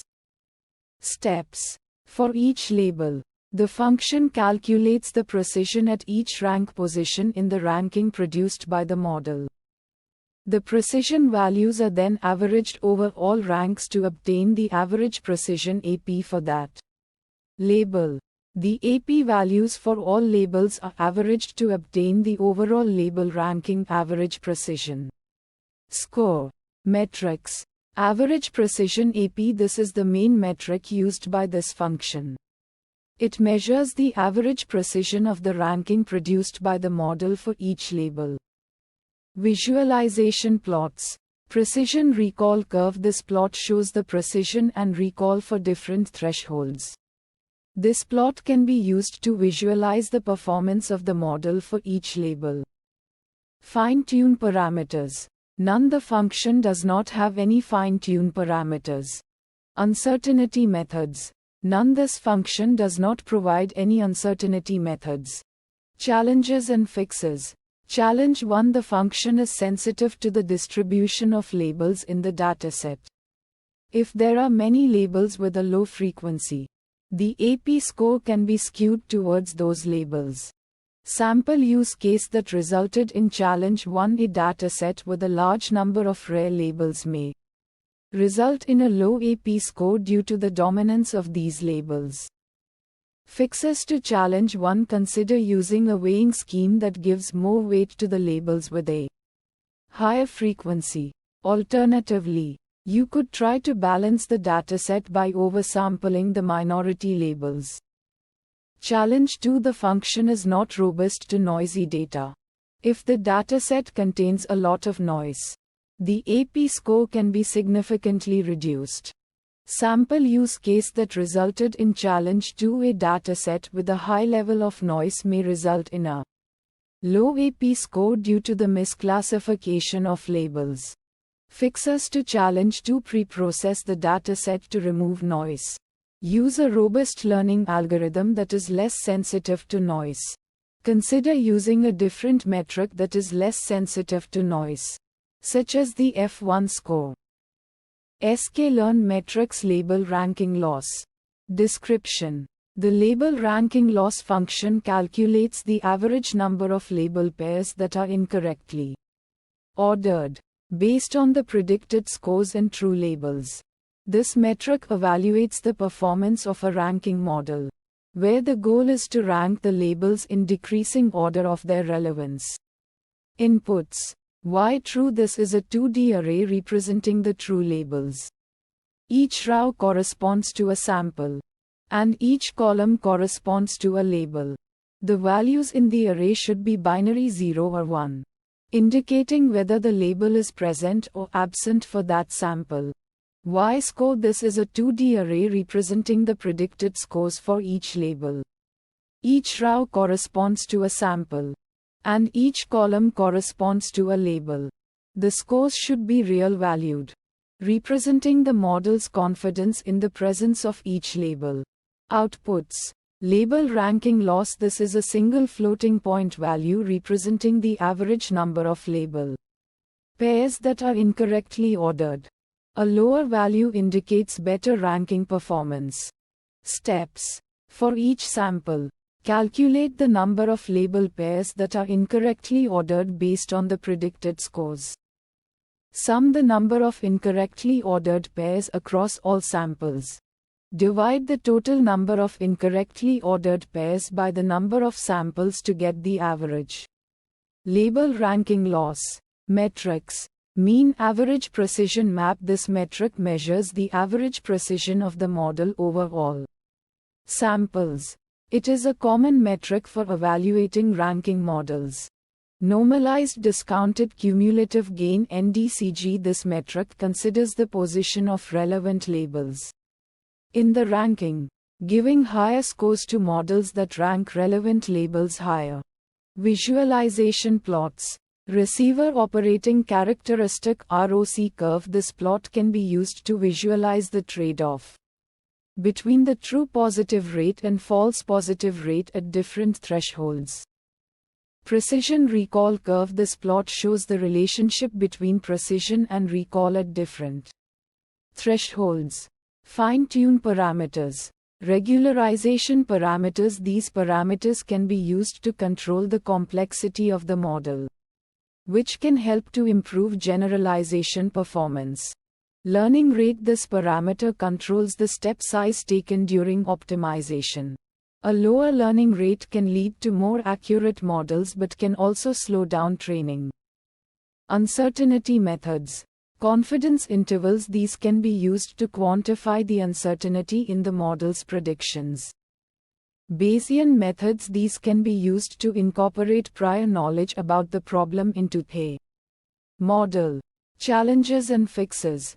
Challenge 1. Imbalanced data. If the data is imbalanced, i.e., some labels are much more frequent than others, the model may be biased towards predicting the more frequent labels. Sample use case that resulted in challenge 1: a dataset with 90 positive labels for label A and 10 positive labels for label B. The model may always predict label A, even when label B is more relevant. Fixes to challenge 1: use techniques like oversampling, undersampling, or weighted sampling to balance the dataset. Challenge 2: multicollinearity. If there are strong correlations between the features, the model may have difficulty learning the relationships between the labels and the features. Sample use case that resulted in challenge 2: a dataset with 2 features, both of which are highly correlated with label A. The model may not be able to determine which feature is more important for predicting label A. Fixes to challenge 2: use feature selection methods to remove highly correlated features, or use regularization techniques to penalize models that are too complex.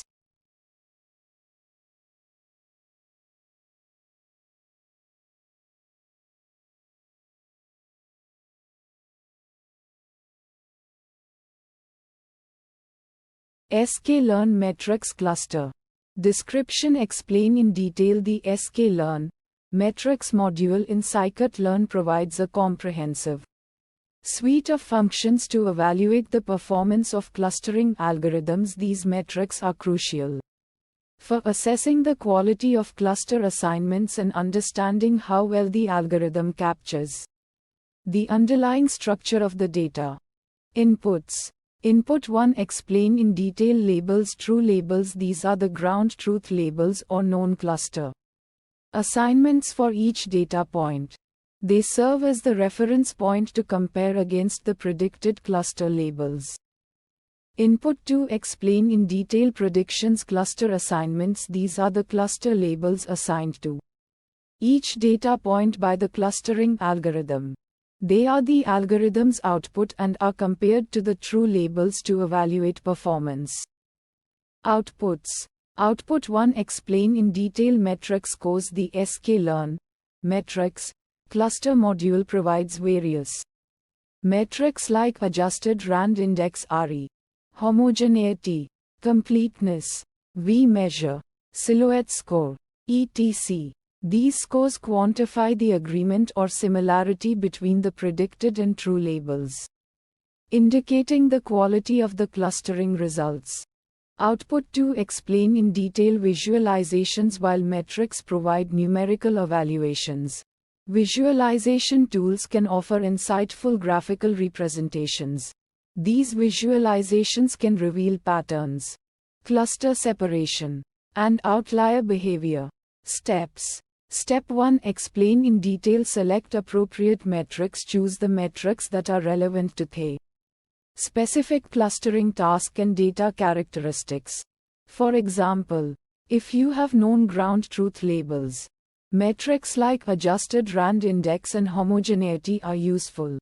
Step 2: explain in detail. Calculate metric scores. Use the chosen metrics functions from sklearn metrics cluster to compute the scores based on the true labels and predicted cluster assignments.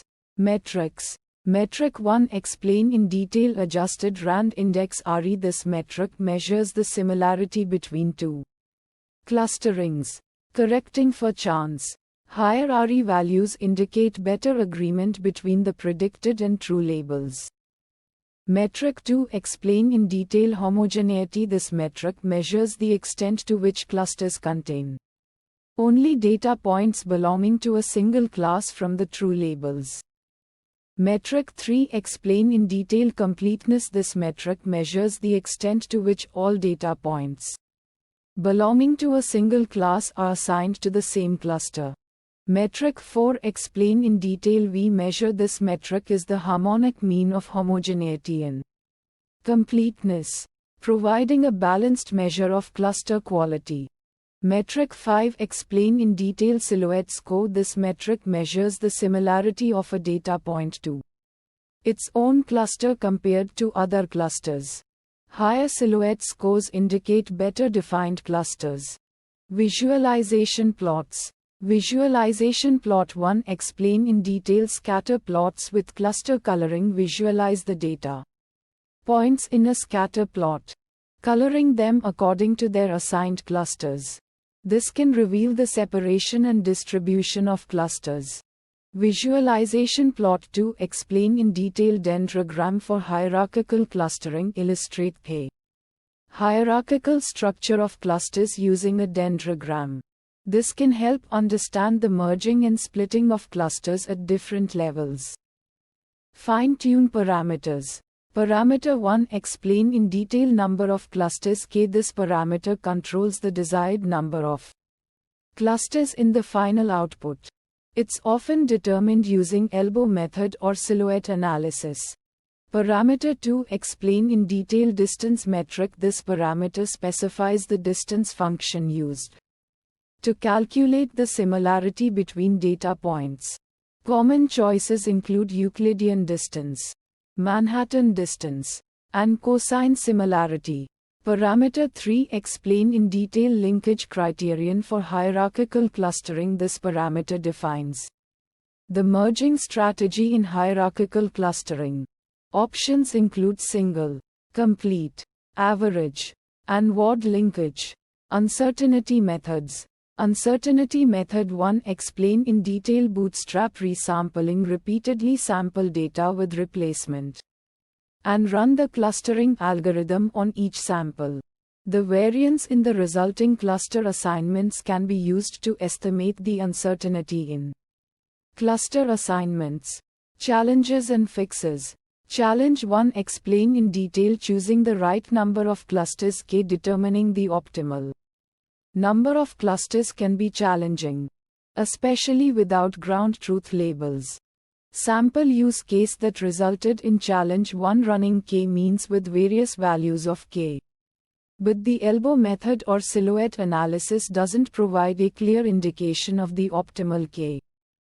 Fixes to challenge 1. Use domain expertise or prior knowledge to guide the selection of k. Experiment with different clustering algorithms and their sensitivity to k. Employ techniques like gap statistic or silhouette analysis for more robust estimation. Challenge 2. Explain in detail dealing with outliers. Outliers can distort the cluster structure and affect the performance of clustering algorithms. Sample use case that resulted in challenge 2. The presence of outliers leads to clusters that are not well separated or are heavily influenced by the outliers. Fixes to challenge 2. Identify and remove outliers using statistical methods or outlier detection algorithms. Use robust clustering algorithms that are less sensitive to outliers. Consider using techniques like density-based clustering (DBSCAN) that are less affected by outliers. Challenge 3. Explain in detail handling data with varying densities. Clustering algorithms can struggle with data sets where the density of data points varies significantly across the space. Sample use case that resulted in challenge 2 in a data set with clusters of different sizes and densities. K-means might not accurately identify the clusters. Fixes to challenge 2. Use density-based clustering algorithms e.g. DBSCAN that can identify clusters of varying densities. Preprocess the data to equalize the densities by using techniques like data transformation or feature scaling. Challenge 4. Explain in detail choosing the appropriate distance metric. Selecting the right distance metric is crucial for capturing the underlying structure of the data. Sample use case that resulted in challenge 2 using Euclidean distance on data with non-uniform scales or different units can lead to misleading clustering results. Fixes to challenge 2. Standardize the data to have zero mean and unit variance before applying Euclidean distance. Consider using other metrics like Manhattan distance or cosine similarity that are more suitable for different data characteristics. Challenge 5. Explain in detail dealing with high-dimensional data. Clustering algorithms can face Challenges when dealing with high-dimensional data, where the curse of dimensionality can hinder performance. Sample use case that resulted in Challenge 1: applying clustering on a dataset with a large number of features might result in poor clustering due to the curse of dimensionality. Fixes to Challenge 1. Dimensionality reduction techniques like principal component analysis (PCA) can be used to reduce the number of dimensions while retaining relevant information. Employ feature selection methods to identify the most relevant features for clustering. Use specialized algorithms designed for high-dimensional data like K-medoids.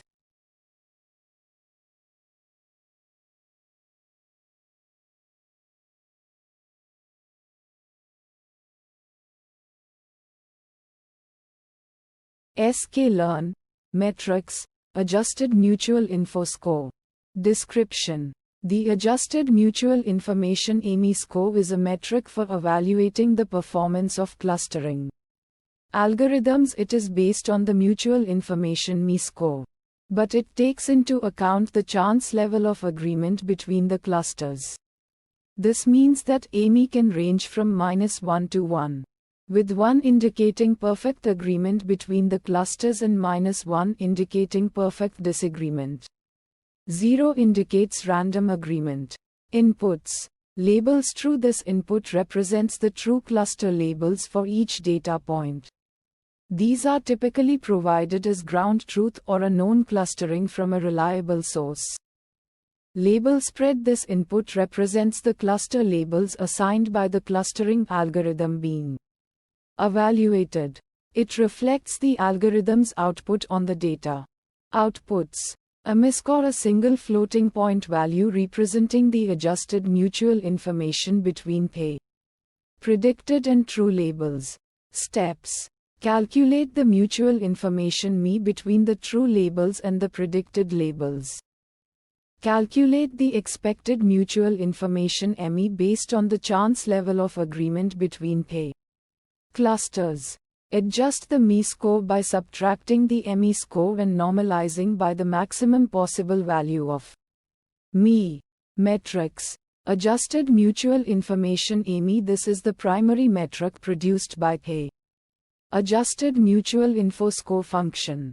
It measures the similarity between the true and predicted cluster assignments while accounting for chance. Visualization plots.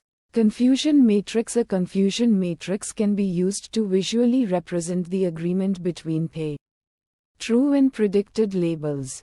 Dendrogram. If the clustering algorithm used hierarchical clustering, a dendrogram can visualize the hierarchical structure of the clusters and how they relate to true labels. Fine-tune parameters. None. The Adjusted Mutual Info Score function does not have any parameters to tune. Uncertainty methods. Bootstrapping. This method involves resampling the data with replacement and calculating the AMI score for each resampled dataset. The distribution of AMI scores can be used to estimate the uncertainty in the score. Challenges and fixes. Challenge 1. The AMI score can be sensitive to the number of clusters. If the number of clusters is too small, the AMI score may be low, even if the clustering algorithm was performing well. Sample use case that resulted in Challenge 1: a clustering algorithm may accurately identify 2 clusters, but there are actually 3 true clusters in the data. Fixes to Challenge 1. Use a different clustering algorithm that is better suited to the data. Experiment with different numbers of clusters to find the optimal value. Challenge 2. The AMI score can be affected by the presence of noise in the data. If the data contains a significant amount of noise, the AMI score may be lower than it should be. Sample use case that resulted in Challenge 2: a dataset containing noisy data points that are not assigned to any clear cluster. Fixes to Challenge 2. Pre-process the data to remove noise. Use a robust clustering algorithm that is less sensitive to noise.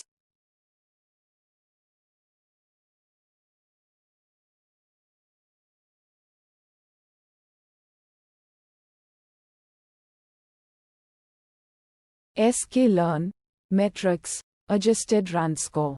Description. The Adjusted RAND Index (ARI) is a metric used to evaluate the performance of clustering algorithms. It measures the similarity between two clusterings, taking into account the chance agreement. A higher ARI indicates a greater agreement between the two clusterings. Inputs. Labels true. This is a 1D array representing the true cluster labels for each data point.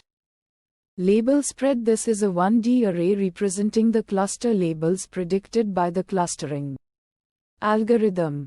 Outputs. Adjusted RAND Index (ARI) a score ranging from -1 to 1, where 1 represents perfect agreement between the two clusterings, and -1 represents complete disagreement. Steps. Calculate the contingency matrix, which represents the number of data points that are in the same cluster in both the true and predicted labelings.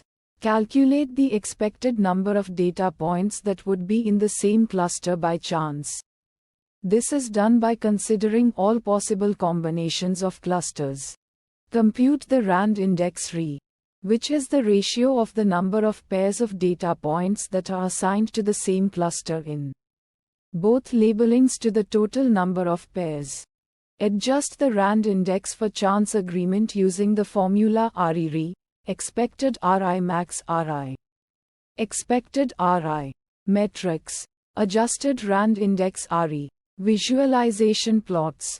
Contingency matrix. A visual representation of the contingency matrix, which can be used to understand the degree of agreement between the two clusterings. Fine-tune parameters. None. Uncertainty methods. None. Challenges and fixes. Challenge 1. The ARI can be sensitive to the number of clusters. If the number of clusters in the true labels is different from the number of clusters in the predicted labels, the ARI will be lower. Sample use case that resulted in challenge 1. You might get a lower ARI if the true labels have 5 clusters but your algorithm predicts 3 clusters. Fixes to challenge 1. Consider using a clustering algorithm that can automatically determine the optimal number of clusters, such as k-means with the elbow method or DBSCAN. Adjust the number of clusters in the predicted labels to match the number of clusters in the true labels. Challenge 2. The ARI can be influenced by the size of the clusters. If one cluster is much larger than the others, the ARI will be biased towards that cluster. Sample use case that resulted in challenge 2. If you have one large cluster and several small clusters, the ARI might be higher than expected due to the dominance of the large cluster. Fixes to challenge 2. Use a clustering algorithm that is less sensitive to cluster size, such as DBSCAN or affinity propagation. Normalize the cluster sizes before computing the ARI.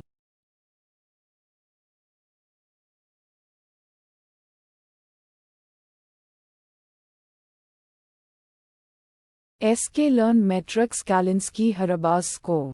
Description. The Kalinski-Haraba's index is a metric used to evaluate the quality of a clustering. It is defined as the ratio of between cluster variance to within cluster variance.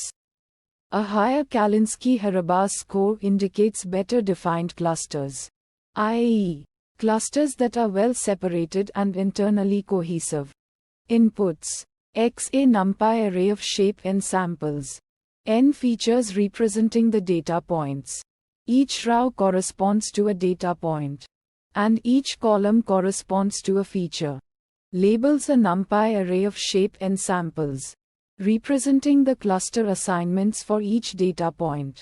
Outputs. Score. A float representing the Kalinski-Haraba's index. Steps. Calculate the within cluster variance for each cluster. Calculate the between cluster variance. Calculate the Kalinski-Haraba's index as the ratio of between cluster variance to within cluster variance. Metrics. Kalinski-Haraba's index. A higher score indicates better clustering, Visualization plots. Scatter plot of the data points. Colored by cluster assignment. Silhouette plot to visualize the clustering quality. Fine-tune parameters. None. Uncertainty methods. Bootstrap resampling to estimate the uncertainty in the Kalinske-Harabasz index. Challenges and fixes. Challenge 1. The Kalinske-Harabasz index is sensitive to the number of clusters. A higher number of clusters will generally result in a higher score. Sample use case that resulted in challenge 1. A dataset with a large number of clusters may result in a high Kalinske-Harabasz index, even though the clusters may not be well defined.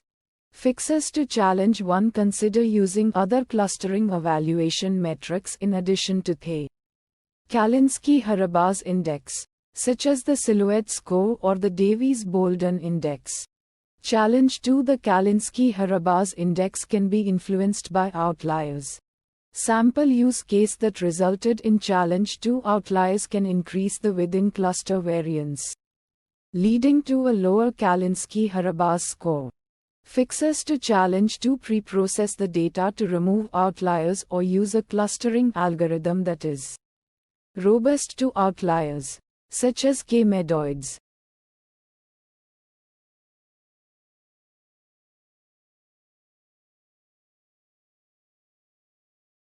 sklearn. Metrics. Davies-Bouldin score.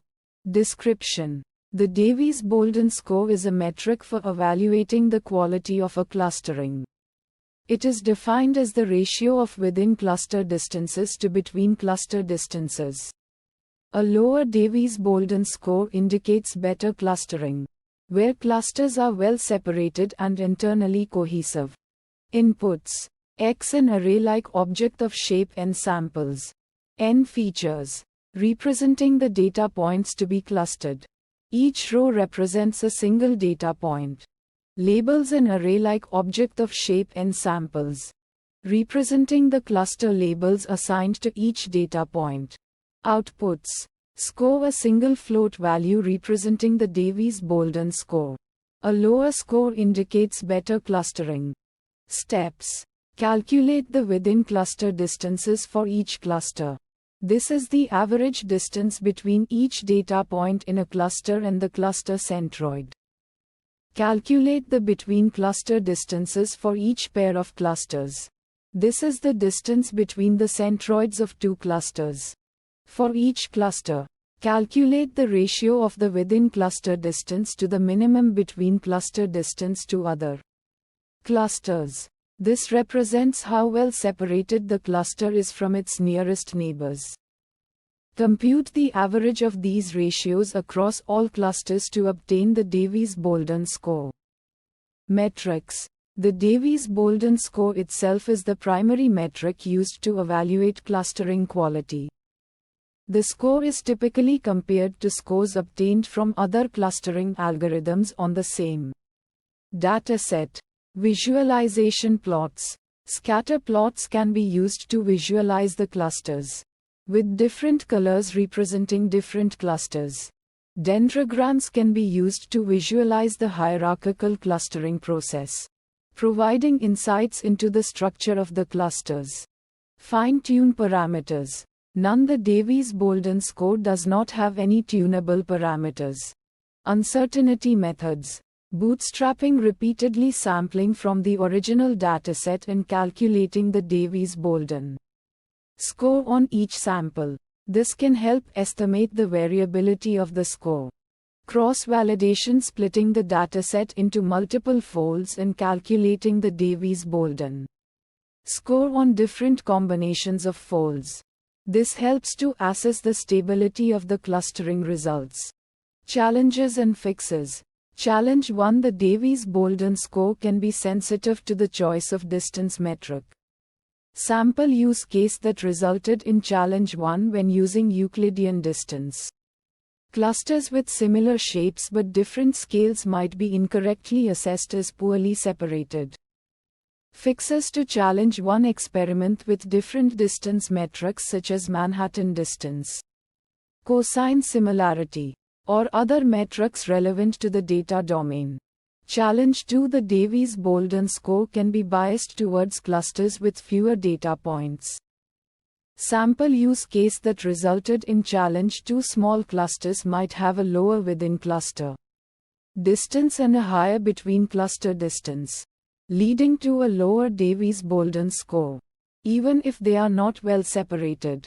Fixes to challenge 2. Consider using other clustering metrics like silhouette score or Kalinske-Harabaugh score, which are less sensitive to the size of clusters.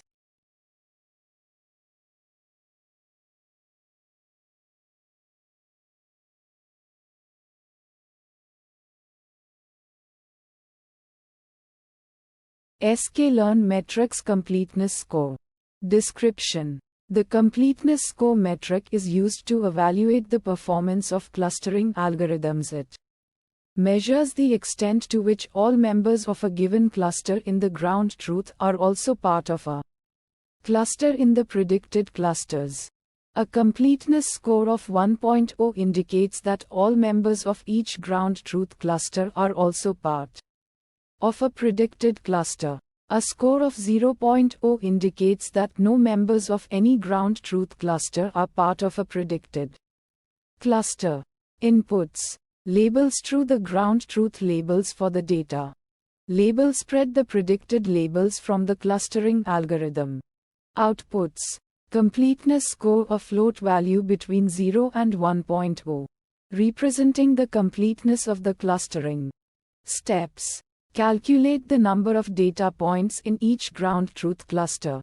For each ground truth cluster, count the number of data points that are also assigned to the same predicted cluster. Divide the count from step 2 by the count from step 1 for each ground truth cluster. Calculate the average of the scores from step 3 across all ground truth clusters. Metrics: completeness score, a metric used to evaluate the performance of clustering algorithms. It measures the extent to which all members of a given cluster in the ground truth are also part of a cluster in the predicted clusters. Visualization plots. Confusion matrix, a visualization that shows the distribution of the predicted labels compared to the ground truth labels. Dendrogram, a hierarchical representation of the clusters, showing how they are related to each other. Fine-tune parameters. Now, uncertainty methods. Now, challenges and fixes. Challenge 1. The completeness score can be influenced by the number of clusters in the ground truth and the predicted clusters.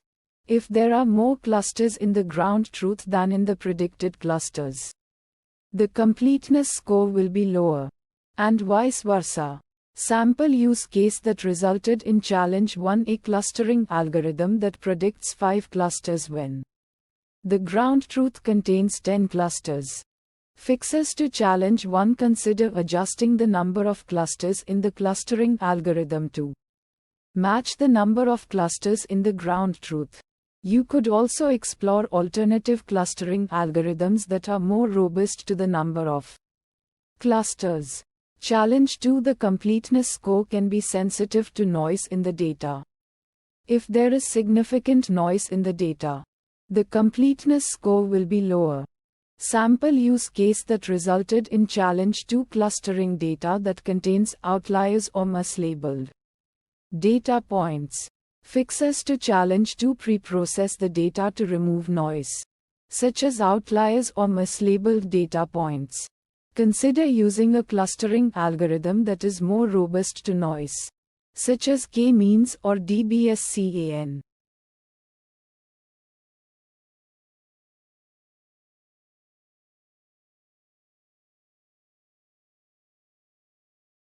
sklearn metrics cluster contingency matrix. Description: the contingency matrix function in scikit-learn's cluster module is a tool used to evaluate the performance of clustering algorithms by comparing the predicted cluster labels with the true labels. Inputs: labels true, a 1D array representing the true labels of each data point. Label spread a 1D array representing the predicted cluster labels assigned by the clustering algorithm. Outputs. Contingency a 2D array matrix where the ij entry represents the number of samples that are in cluster I according to the true labels and cluster j according to the predicted labels. Steps. The function first creates a contingency matrix with dimensions equal to the number of unique labels in both the true and predicted labels. For each data point, the function identifies its true label and its predicted label. It then increments the corresponding cell in the contingency matrix. Metrics. The contingency matrix itself is a useful metric, providing a visual representation of the clustering performance. Metrics like the V-measure, adjusted RAND index RE, and homogeneity, completeness, and F1 scores can be calculated from the contingency matrix to quantify the agreement between the true and predicted labels. Visualization plots. Heat maps. The contingency matrix can be visualized as a heat map, where the intensity of color in each cell represents the number of samples belonging to that combination of true and predicted clusters. Fine-tune parameters. None. Uncertainty methods. None. Challenges and fixes. Challenge 1. The interpretation of the contingency matrix can be challenging for large numbers of clusters. Sample use case that resulted in challenge 1: clustering a dataset with 50 clusters, resulting in a 50 by 50 contingency matrix, making it difficult to visually interpret. Fixes to challenge 1: consider visualizing a subset of the most relevant clusters or using alternative visualization techniques like dendrograms to understand the relationship between clusters. Challenge 2: the contingency matrix alone does not directly provide insights into the quality of the clusters, e.g., compactness, separation. Sample use case that resulted in challenge 2: a perfect contingency matrix, where all samples are correctly assigned to their respective clusters, could still indicate poorly defined clusters if the overall clustering structure is poor. Fixes to challenge 2: complement the contingency matrix with other metrics like silhouette scores, Kalinske-Haraba's index, or Davies-Bouldin index to assess the quality of the clusters.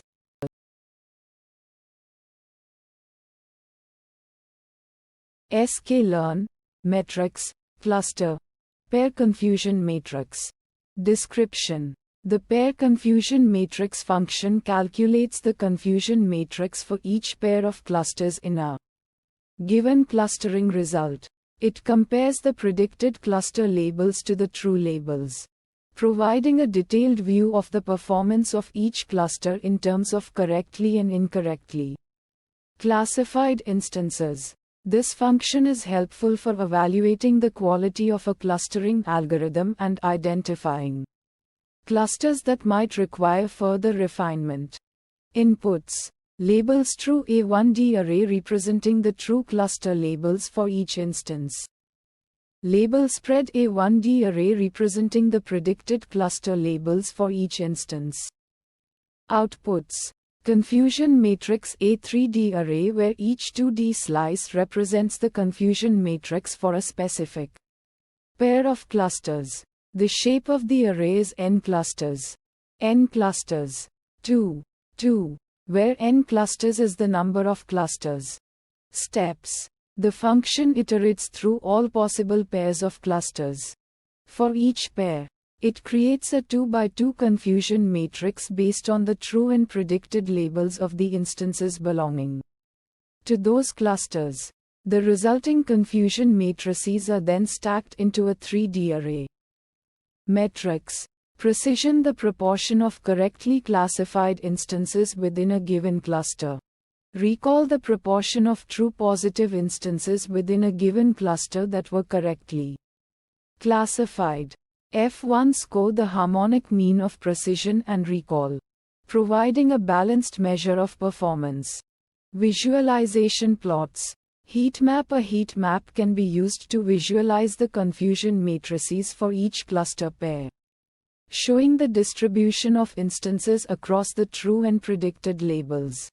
Confusion matrix plot. A separate confusion matrix plot for each cluster pair can provide a clear and detailed view of the classification performance. Fine-tune parameters. None. Uncertainty methods. None. Challenges and fixes. Challenge 1. Imbalanced clusters. When clusters have significantly different sizes, the confusion matrix can be skewed, making it difficult to assess the performance of smaller clusters accurately. Sample use case that resulted in challenge 1. In a clustering scenario with a small cluster of outliers and a large cluster of typical instances, the confusion matrix might show a low precision for the outlier cluster, even if it correctly classifies all its instances. Fixes to challenge 1. Use weighted metrics. Employ metrics like weighted precision and recall that account for the class imbalance. Resampling techniques. Apply techniques like oversampling or undersampling to balance the class distribution. Cluster-specific evaluation. Evaluate the performance of each cluster separately, considering the specific characteristics and size of each cluster. Challenge 2. Sparse confusion matrices. When the number of clusters is large, the confusion matrices for specific cluster pairs can be sparse, resulting in unreliable metrics. Sample use case that resulted in challenge 2. In a clustering with a large number of clusters, the confusion matrix for a specific cluster pair might contain only a few instances, leading to high variance in the calculated metrics. Fixes to challenge 2. Aggregation. Aggregate confusion matrices for similar clusters to improve the statistical significance of the metrics. Thresholding. Apply a threshold to filter out cluster pairs with too few instances, focusing on the most populated and informative pairs. Ensemble methods. Utilize ensemble clustering techniques to create more robust and consistent clustering results, mitigating the effects of sparse confusion matrices.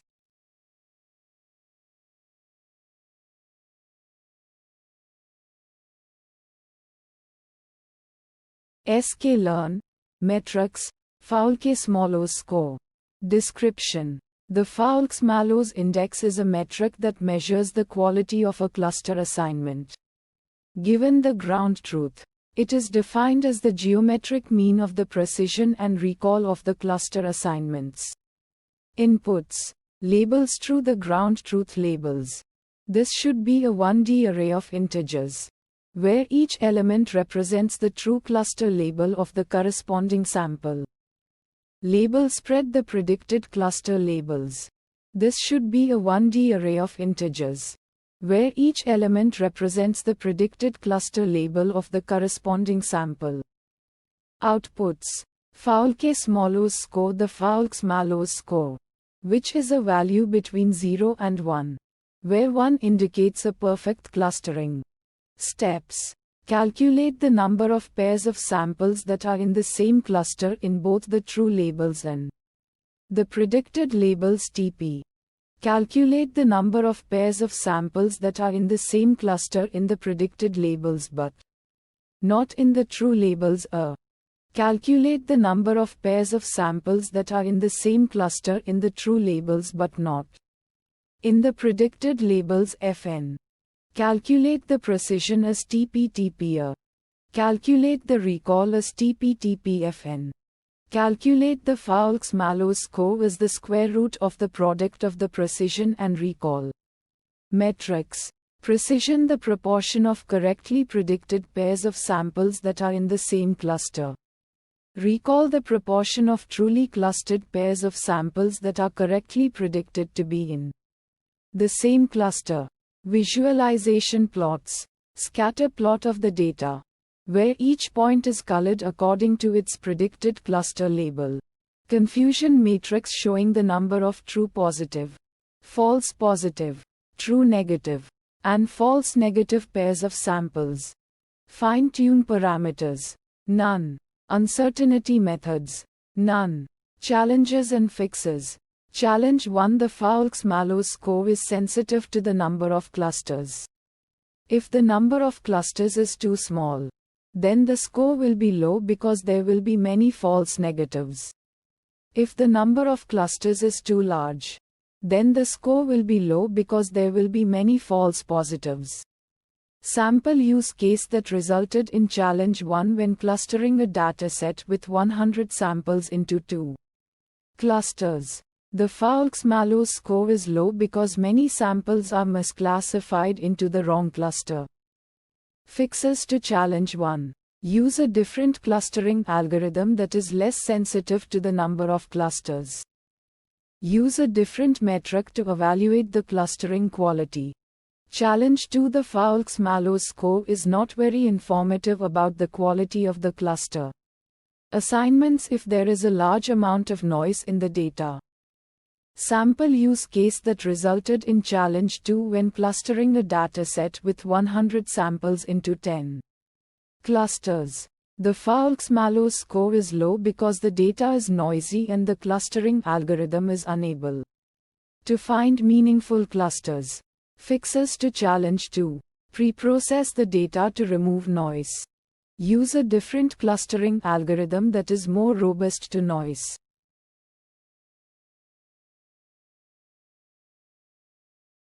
sklearn metrics homogeneity completeness we measure. Description. Inputs. Labels true. This is the true class labels for the data.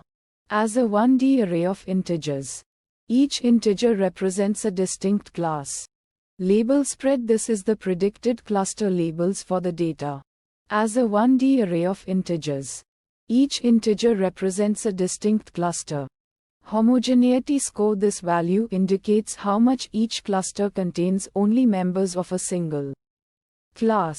A score of 1 indicates that each cluster corresponds perfectly to a single class.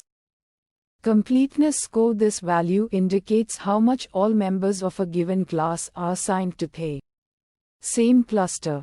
A score of 1 indicates that all members of a given class are assigned to the same cluster.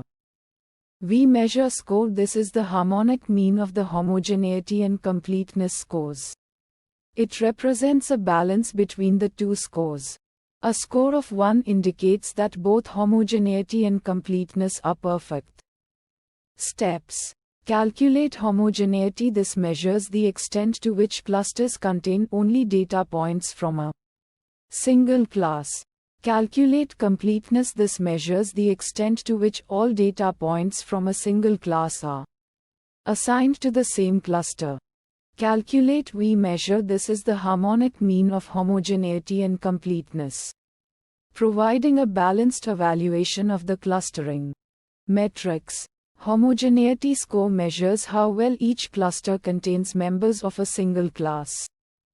Completeness score measures how well all members of a given class are assigned to the same cluster. We measure score, a balanced measure of homogeneity and completeness. Visualization plots.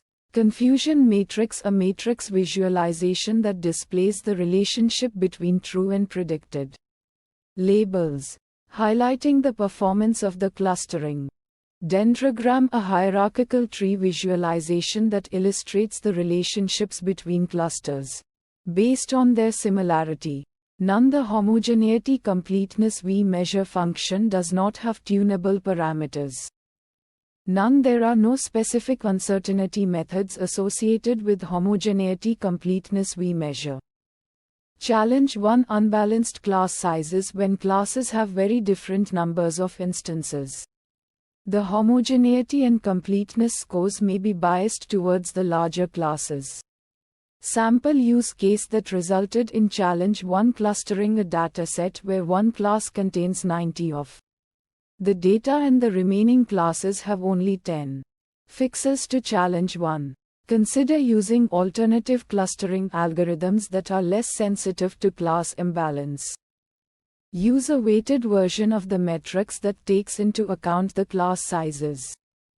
Challenge 2: overlapping clusters. When clusters overlap significantly, the homogeneity and completeness scores may be lower, even if the clustering is good. Sample use case that resulted in Challenge 2: clustering a dataset with overlapping features or where data points belong to multiple classes. Fixes to Challenge 2: use a clustering algorithm that is better suited for handling overlapping data, such as density-based clustering or mixture models. Experiment with different parameter settings for the clustering algorithm to find the optimal settings for the data.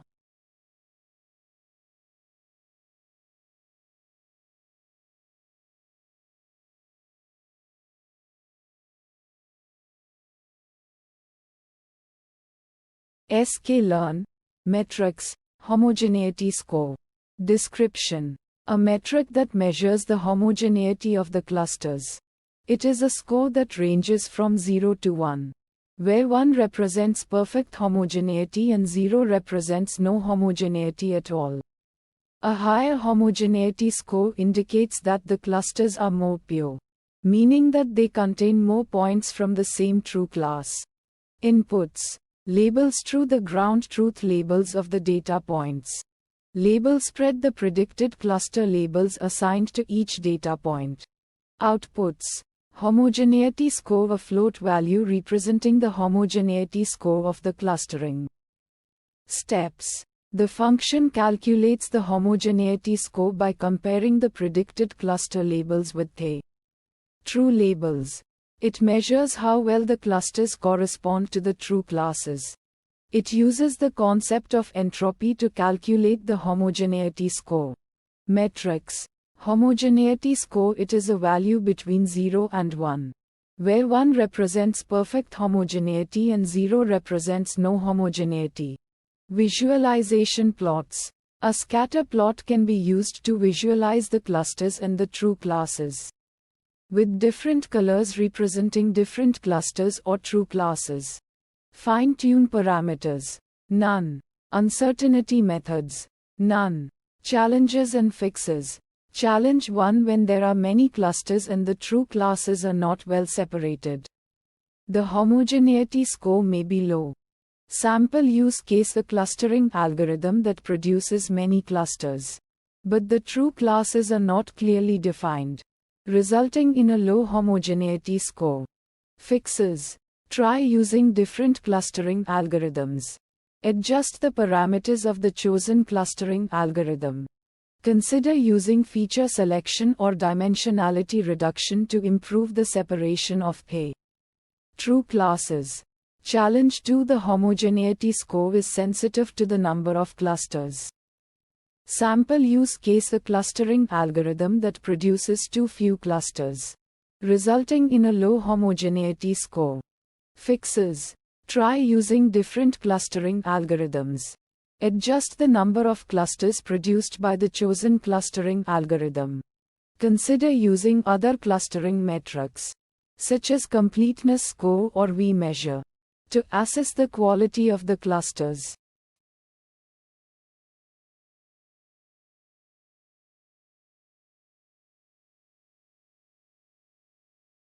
sklearn metrics normalized mutual info score. Description: the Normalized Mutual Information (NMI) score is a metric for evaluating the agreement between two clusterings. It measures the amount of information that one clustering provides about the other.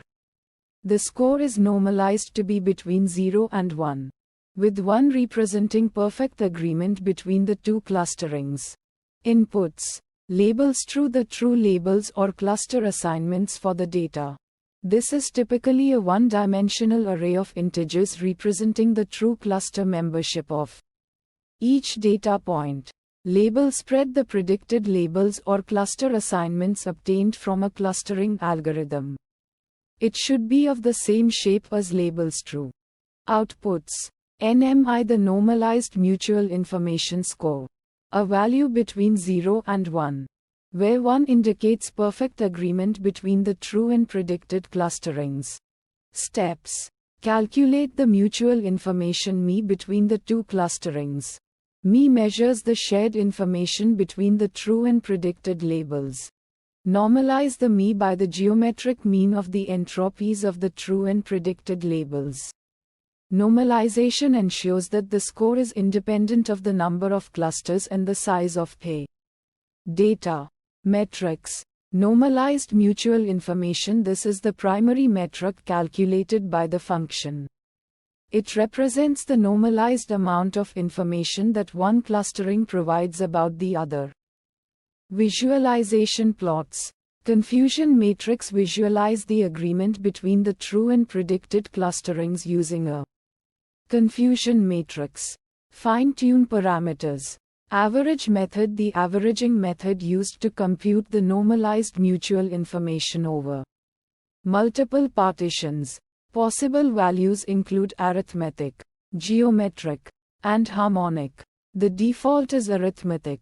Uncertainty methods. Confidence intervals. Calculate confidence intervals for the NMI score to assess the uncertainty in the estimated value. Challenges and fixes. Challenge 1. Handling small data sets. The NMI score can be unstable for small data sets with few data points in each cluster. This instability arises from the sensitivity of the entropy calculation to small sample sizes. Sample use case that resulted in challenge 1. A data set with only 10 data points, divided into 5 clusters, might lead to unreliable NMI estimates. Fixes to challenge 1. Use a larger data set with more data points in each cluster.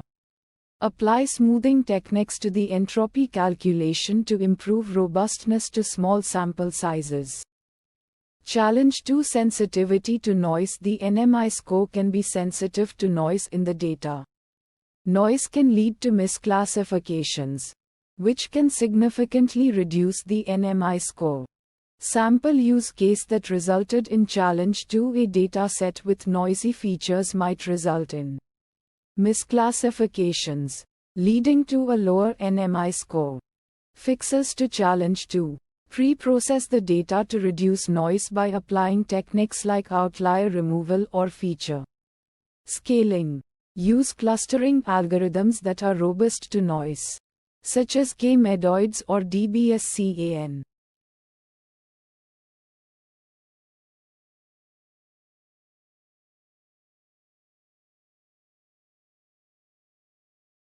sklearn metrics randscore. Description. Explain in detail. Inputs. Labels. True A1D array representing the true cluster labels for each data point.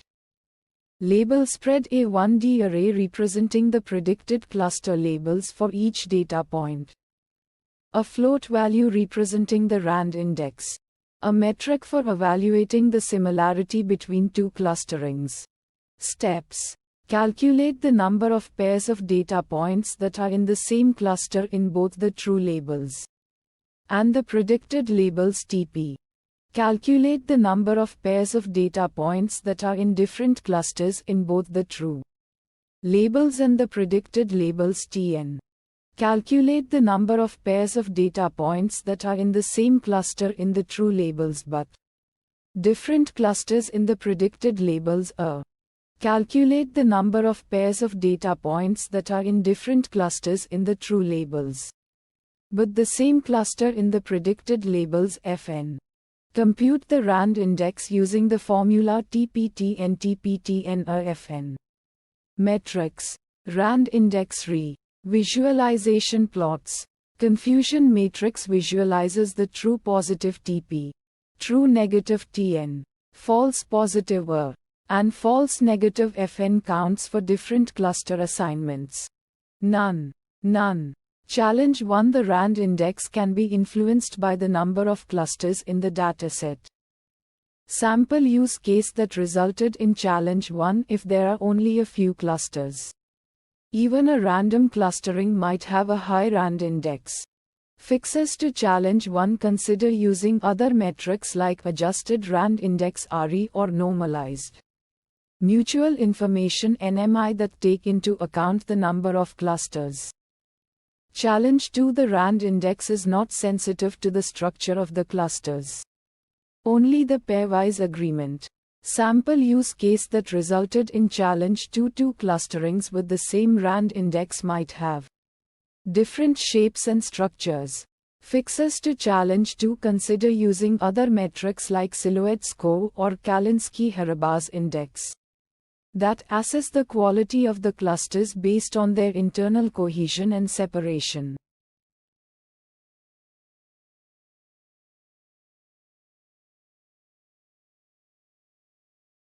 Sklearn metric silhouette score. Description. The silhouette score is a metric used to evaluate the quality of clustering. It measures how similar an object is to its own cluster compared to other clusters. A higher silhouette score indicates that the clusters are well separated and that the objects within each cluster are more similar to each other than to objects in other clusters. X. The data to be clustered, which can be a NumPy array or a pandas data frame, labels a list or NumPy array of labels for each data point, where each label represents the cluster that the data point belongs to. Silhouette score. A float value representing the average silhouette score for all data points. Calculate the average distance between each data point and all other data points in the same cluster. This is known as the value. Calculate the average distance between each data point and all data points in the nearest cluster. This is known as the B value. Calculate the silhouette score for each data point as B, A max A. B. Calculate the average silhouette score over all data points. The silhouette score ranges from -1 to 1. A score of 1 indicates that the clusters are perfectly separated, with objects in each cluster being very similar to each other and very different from objects in other clusters. A score of 0 indicates that the clusters are poorly separated, with objects in each cluster being equally similar to objects in other clusters. A score of -1 indicates that the clusters are completely overlapping, with objects in each cluster being more similar to objects in other clusters than to objects in their own cluster. Silhouette plot. A plot that shows the silhouette scores of all data points, grouped by cluster. This plot can help to visually assess the quality of clustering. Dendrogram. A tree-like diagram that shows the hierarchical relationships between clusters. This plot can help to understand how the clusters were formed and to identify any potential outliers or misclassified data points. Metric. The distance metric to be used for calculating the distances between data points. The default value is Euclidean, which is the Euclidean distance. Other options include Manhattan, cosine, and others. Sample size. The number of data points to be used for calculating the silhouette score. The default value is none, which means that all data points will be used. Bootstrapping. This method involves repeatedly resampling the data with replacement and calculating the silhouette score for each resampled dataset. The distribution of silhouette scores can then be used to estimate the uncertainty in the score. Cross-validation. This method involves splitting the data into multiple folds and calculating a silhouette score for each fold. The average silhouette score across all folds can then be used as an estimate of the true score. Challenge 1. The silhouette score can be sensitive to the choice of distance metric. Sample use case that resulted in challenge 1 using the Euclidean distance metric on data that is not linearly separable can lead to low silhouette scores. Experiment with different distance metrics, such as Manhattan distance, cosine distance, or others. Choose a metric that is appropriate for the type of data being clustered. Challenge 2. The silhouette score can be influenced by the number of clusters. Sample use case that resulted in challenge 2. If the number of clusters is too small, The silhouette score may be low because the clusters are too large and contain diverse data points. If the number of clusters is too large, the silhouette score may also be low because the clusters are too small and contain very few data points. Fixes to challenge 2: experiment with different numbers of clusters and choose the number that results in the highest silhouette score. Alternatively, use a method like the elbow method to determine the optimal number of clusters. sklearn metrics, silhouette samples. Description: the silhouette samples function computes the silhouette scores for each sample in a given dataset. Based on a pre-computed clustering solution, the silhouette score measures how well each sample fits within its assigned cluster compared to other clusters. It ranges from -1 to 1, where a score near 1 indicates that the sample is well matched to its cluster and poorly matched to other clusters.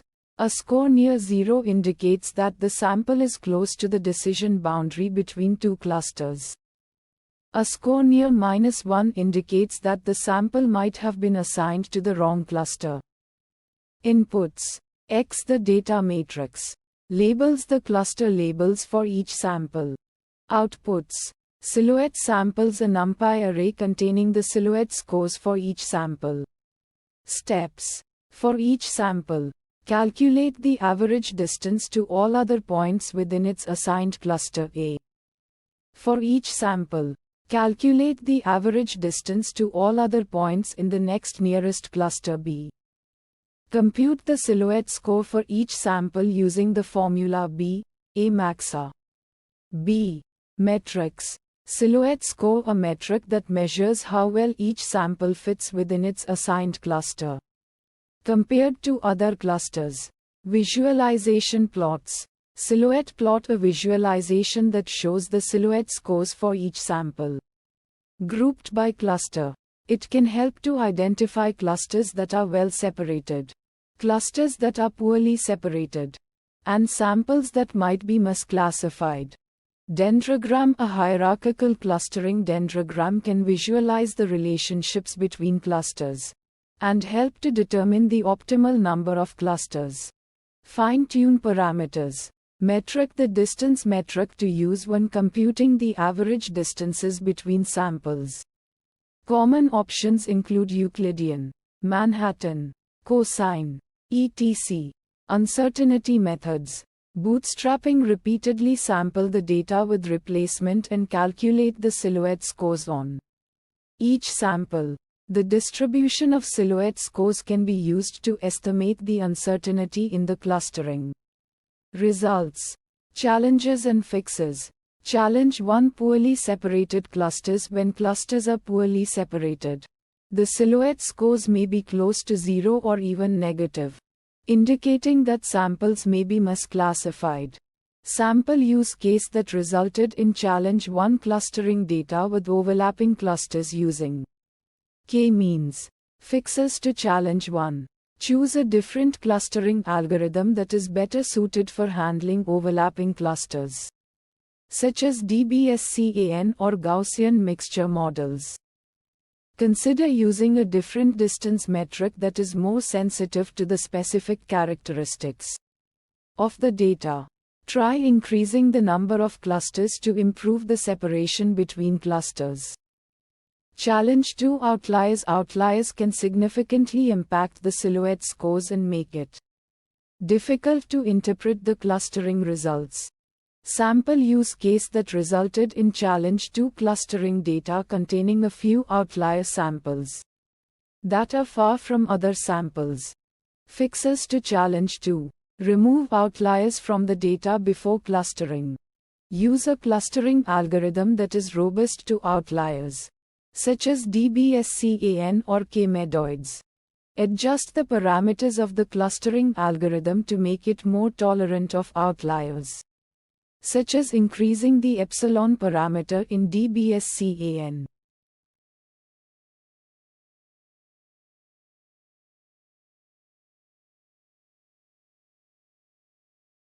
sklearn metrics. We measure score Description: the V-measure score is a clustering metric that measures the similarity between two clusterings. It is based on the harmonic mean of the homogeneity and completeness scores. Inputs: label true, this is a 1D array of true cluster labels. Label spread, this is a 1D array of predicted cluster labels. Outputs: we measure a float value representing the V-measure score. Steps: calculate the homogeneity score, which measures the extent to which clusters contain only members of a single class. Calculate the completeness score, which measures the extent to which all members of a given class are assigned to the same cluster. Compute the harmonic mean of the homogeneity and completeness scores. Metrics: homogeneity. The homogeneity score measures how well the clusters are separated. Completeness: the completeness score measures how well all the members of a given class are assigned to the same cluster. Visualization plots. Confusion matrix. A confusion matrix can be used to visualize the performance of the clustering algorithm. Fine-tune parameters. None. Uncertainty methods. Bootstrapping. Bootstrapping can be used to estimate the uncertainty in the V-measure score. Cross-validation. Cross-validation can be used to estimate the generalization performance of a clustering algorithm. Challenges and fixes. Challenge 1: the V-measure score can be sensitive to the choice of clustering algorithm. Sample use case that resulted in challenge 1: using a k-means clustering algorithm with an inappropriate number of clusters can result in a low V-measure score. Fixes to challenge 1: choose a clustering algorithm that is appropriate for the data and tune the hyperparameters of the algorithm. Challenge 2: the V-measure score can be affected by the presence of noise in the data.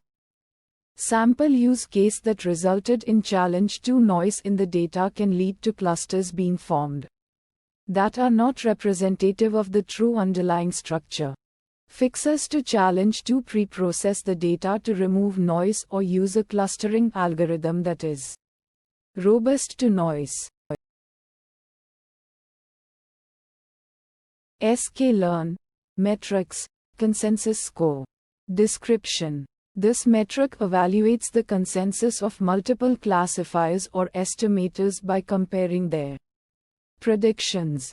It is particularly useful for situations where you have a collection of models and want to quantify their agreement on a set of samples.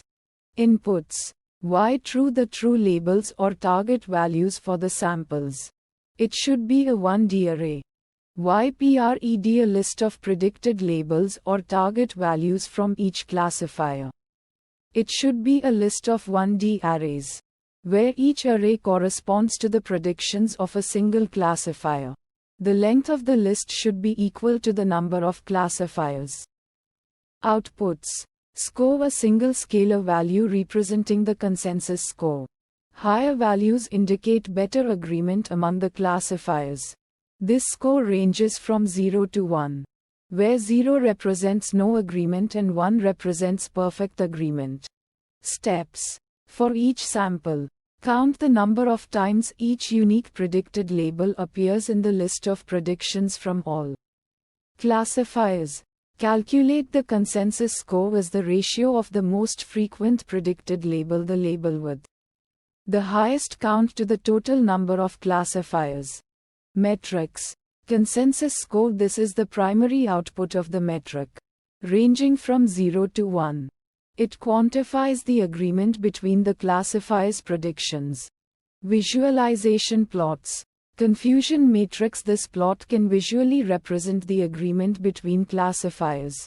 It can be created by plotting the predicted labels against the true labels, with different colors representing different classifiers. Fine-tune parameters. None. This metric does not have any tunable parameters. Uncertainty methods. None. This metric does not directly provide uncertainty estimates. However, you could potentially use other metrics like confidence scores or probability estimates from Individual classifiers to assess uncertainty. Challenges and fixes. Challenge 1, dealing with ties if multiple labels have the same highest count. The consensus score calculation might not be well defined. Sample use case that resulted in challenge 1. Imagine 3 classifiers predicting 0, 1, 1, 1, 1, 0, and 1, 0, 0 for the same sample. In this case, both labels 0 and 1 have a count of 2, leading to a tie. Fixes to challenge 1. You could either arbitrarily choose one of the tied labels or use a method to break ties, such as random selection or employing additional information from the classifiers. Challenge 2, interpretation of low consensus. A low consensus score doesn't necessarily mean the classifiers are all wrong. It could indicate that the underlying task is inherently difficult or that the classifiers are specialized in different aspects of the data.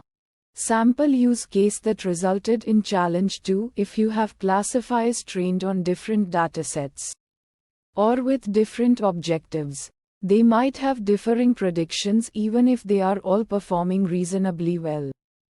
Fixes to challenge 2. Carefully analyze the reasons behind low consensus.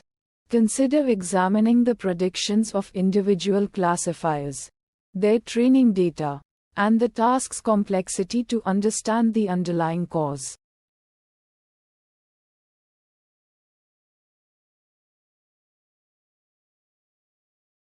sklearn. Metrics. Distance metric. Description. The distance metric class provides a way to calculate distances between pairs of data points using a variety of distance metrics.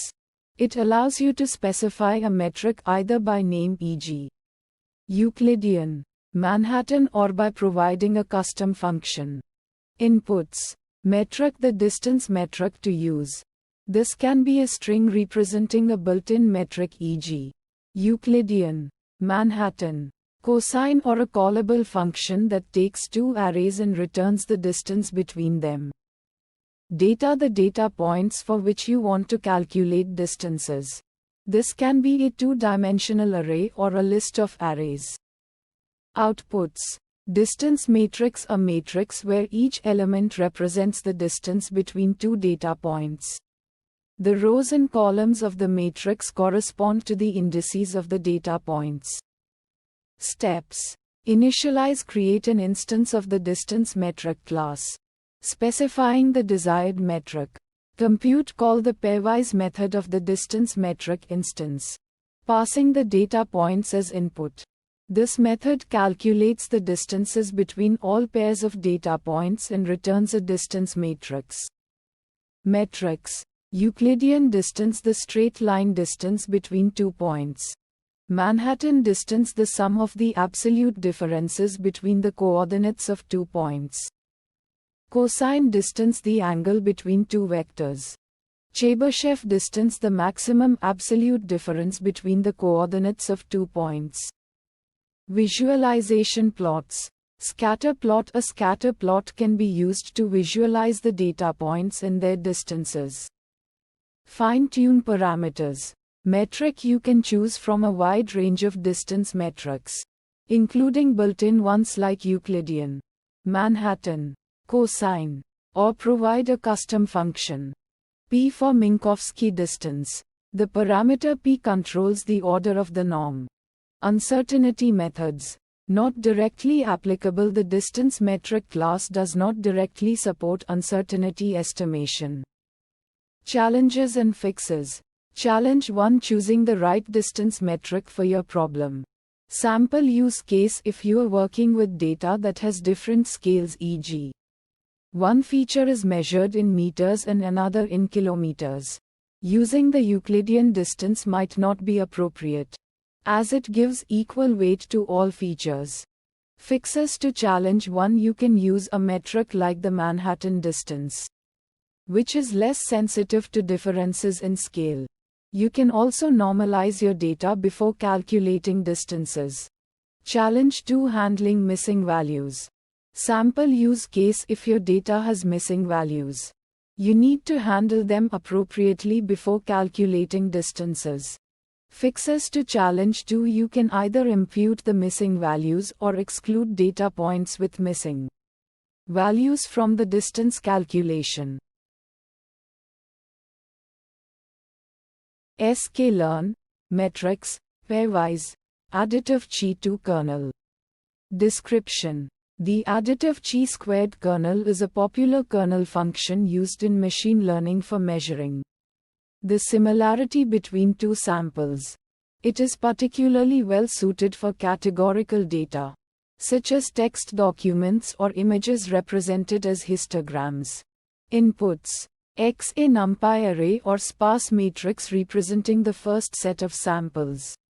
Each row corresponds to a sample, and each column represents a feature. The values in X should be non-negative integers. Y. A NumPy array or sparse matrix representing the second set of samples. The shape of Y should be compatible with X, meaning that the number of columns in X and Y should be the same. Outputs. Kernel matrix. A NumPy array representing the pairwise kernel values between all samples in X and Y. The element at row I, column j of the kernel matrix represents the similarity between the ith sample in X and the jth sample in Y. Steps.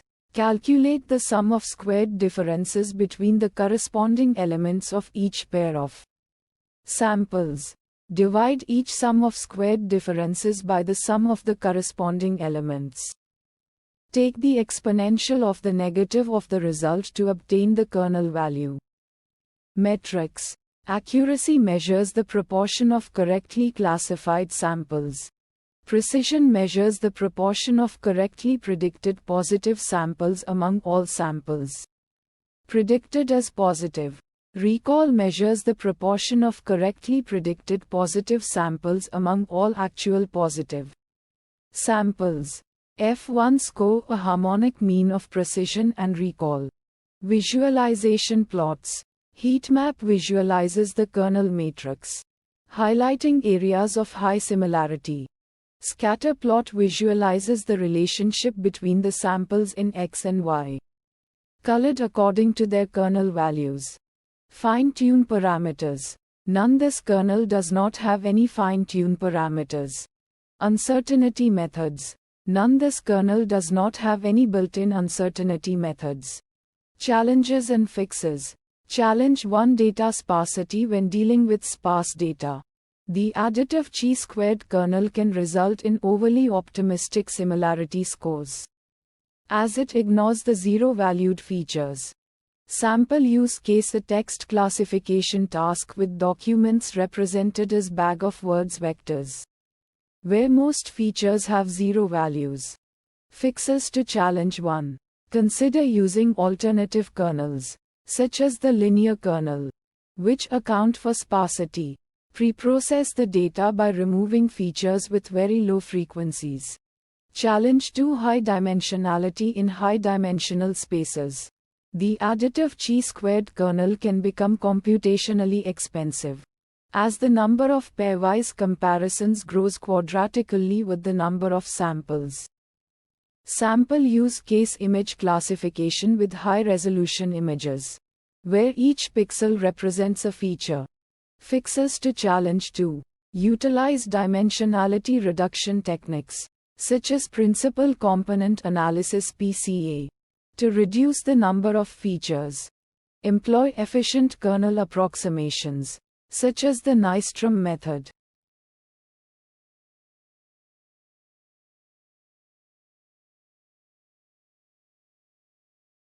sklearn, metrics, pairwise.chi2 kernel. Description. The chi-squared kernel is a popular choice in computer vision, particularly for image classification tasks. It measures the similarity between two histograms based on the chi-squared distance. Inputs. X. A 2D array of shape n samples. N features, representing the input data. Each row represents a sample. and each column represents a feature.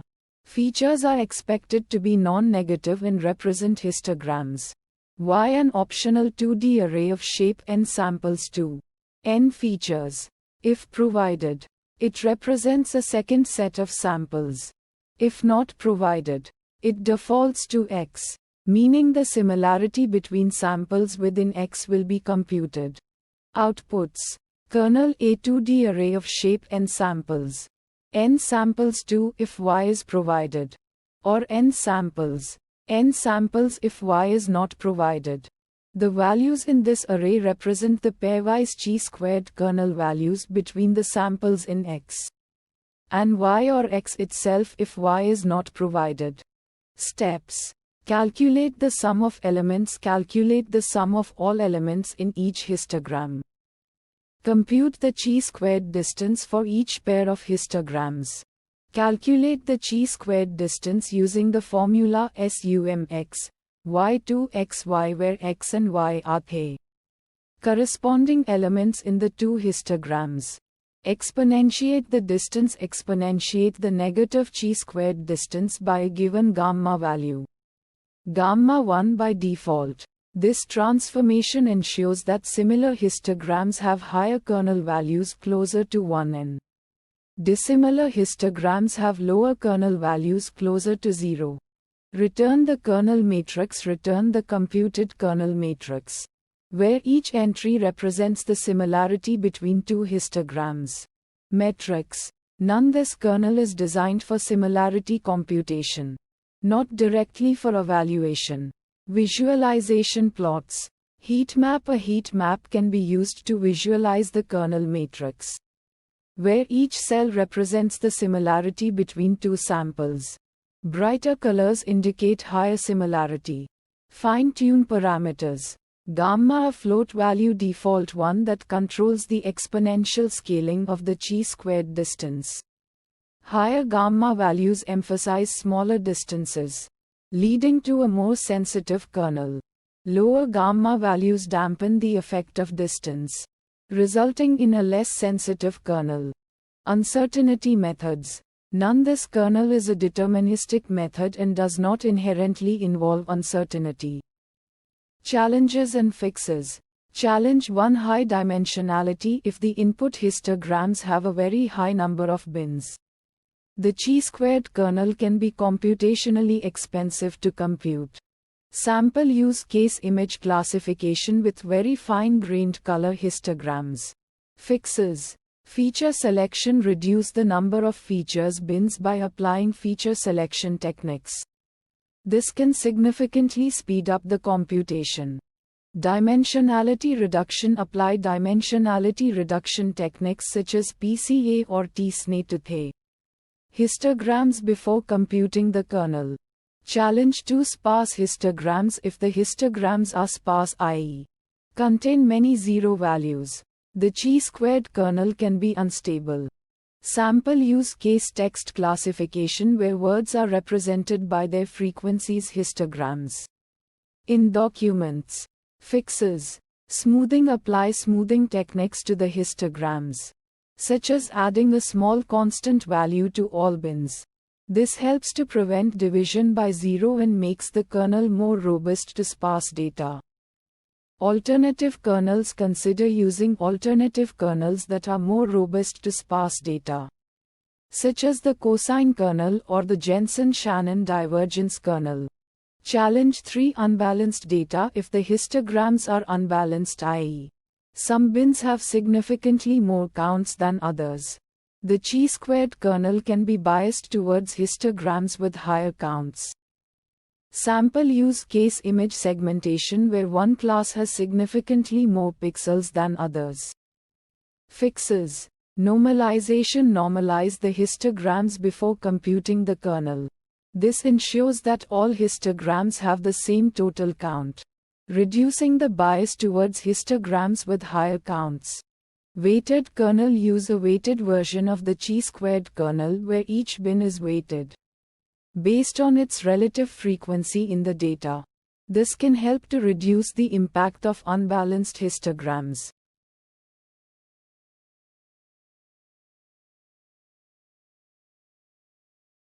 sklearn, metrics, pairwise, cosine similarity. Description. Inputs. X a 2D array of shape n samples. N features representing the first set of samples. Each row corresponds to a sample, and each column represents a feature. Y a 2D array of shape m samples. N features representing the second set of samples. If Y is not provided, then X is used as both the first and second set of samples, effectively calculating the cosine similarity between all pairs of samples within X.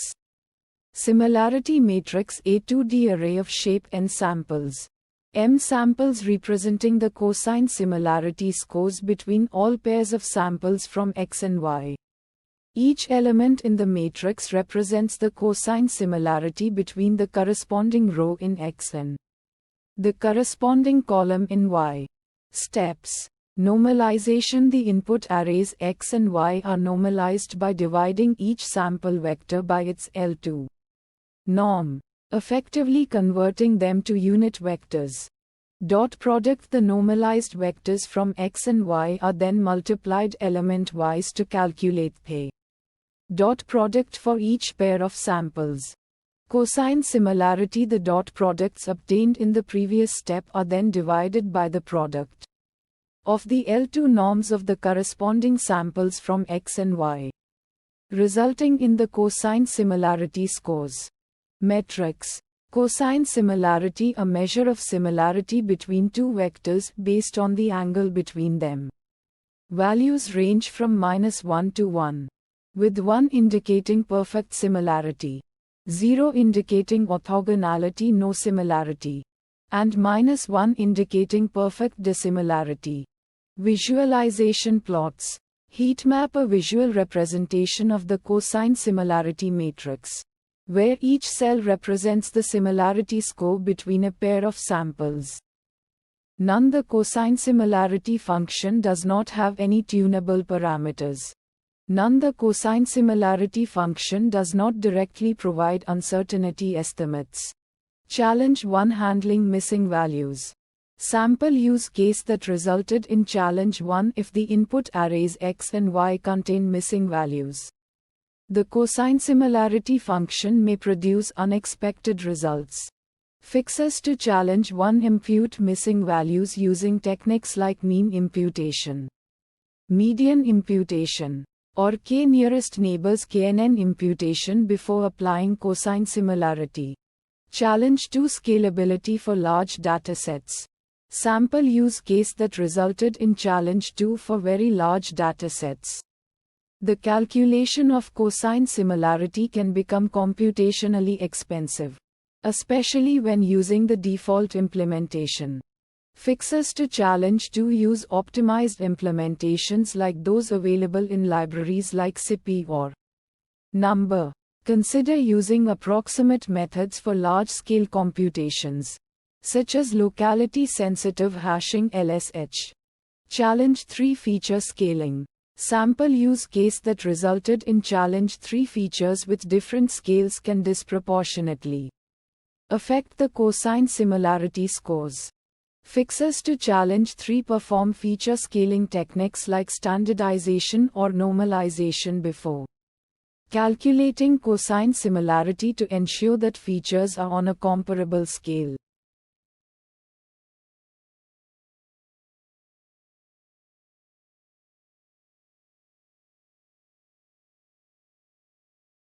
sklearn, metrics, pairwise, cosine distances. Description. The cosine distance between two vectors is a measure of the angle between them.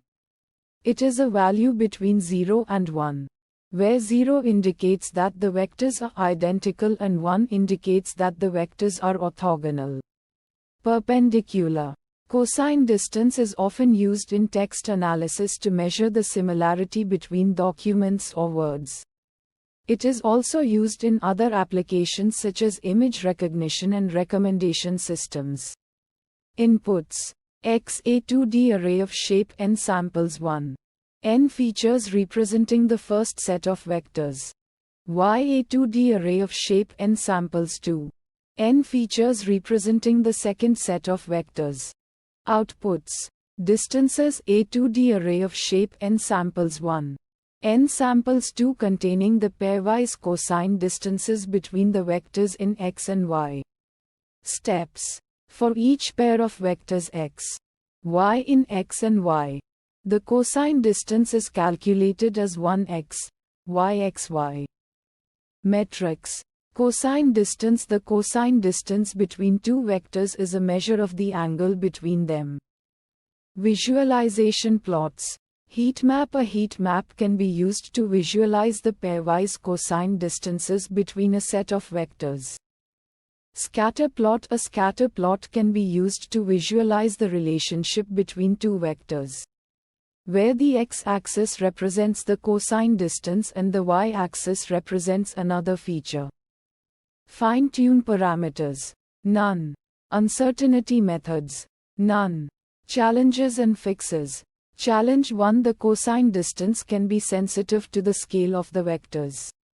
If the vectors have different scales, the cosine distance may not accurately reflect the similarity between the vectors. Sample use case that resulted in challenge 1. When comparing two sets of vectors with different scales, the cosine distance may not accurately reflect their similarity. For example, if one set of vectors has values in the range of 0 to 1, while the other set of vectors has values in the range of 0 to 100, the cosine distance may be biased towards the vectors with larger values.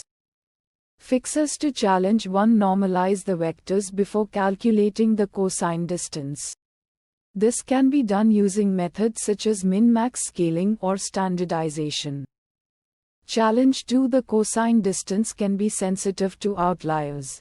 If the vectors contain outliers, the cosine distance may be biased towards the outliers. Sample use case that resulted in challenge 2. When comparing two sets of vectors that contain outliers, the cosine distance may not accurately reflect their similarity. For example, if one set of vectors contains an outlier with a very large value, the cosine distance may be dominated by this outlier. Fixes to challenge 2. Remove or cap outliers before calculating the cosine distance. This can be done using methods such as z-score normalization or vinsorization. sklearn. Metrics. Pairwise distance metrics. Description. The sklearn metrics pairwise distance metrics function is a versatile tool for calculating various distance metrics between data points. It provides a comprehensive set of predefined distance metrics, allowing you to select the most suitable one for your specific application. Inputs. X. The first input array, representing a set of data points. The shape of X is expected to be N samples 1. N features. Y. The second input array, representing another set of data points. The shape of Y is expected to be N samples 2. N features. Distances. A distance matrix containing pairwise distances between the points in X and Y. The shape of the matrix is N samples 1. N samples 2. Input validation. The function first validates the input arrays X and Y to ensure they have a correct shape and data types. Distance metric selection. Based on the specified metric, the function chooses the appropriate distance calculation algorithm. Distance calculation. The function applies the chosen distance metric to compute pairwise distances between all points in X and all points in Y.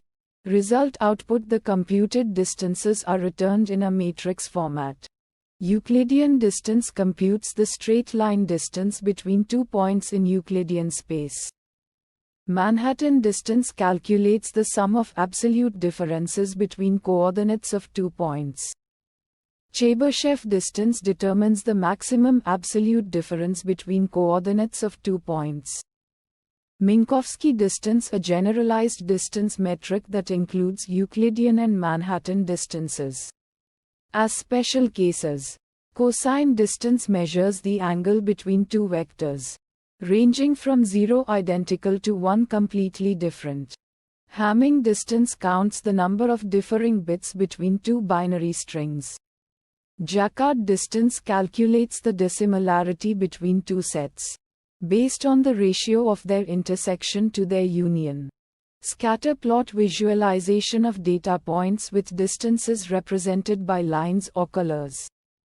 Heatmap, a graphical representation of the distance matrix, with color intensity reflecting distance magnitude.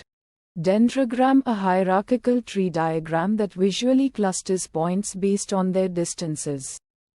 Metric specifies the distance metric to use for calculations. P for Minkowski distance controls the order of the Minkowski distance. W for weighted Minkowski distance, an array of weights for each feature. None. The distance metrics function itself does not incorporate uncertainty estimation methods. Bootstrap resampling to estimate the uncertainty in distance calculations. One can repeatedly draw random samples with replacement from the original data and calculate distances on these subsamples. Jackknife resampling, similar to Bootstrap, but samples are drawn without replacement. Challenge 1, handling missing values. If the input data contains missing values nans, the function might produce unexpected results or raise errors. Sample use case that resulted in challenge 1, input arrays with missing values leading to inaccurate distance computations or errors. Fixes to challenge 1: pre-process the data by handling missing values before using distance metrics.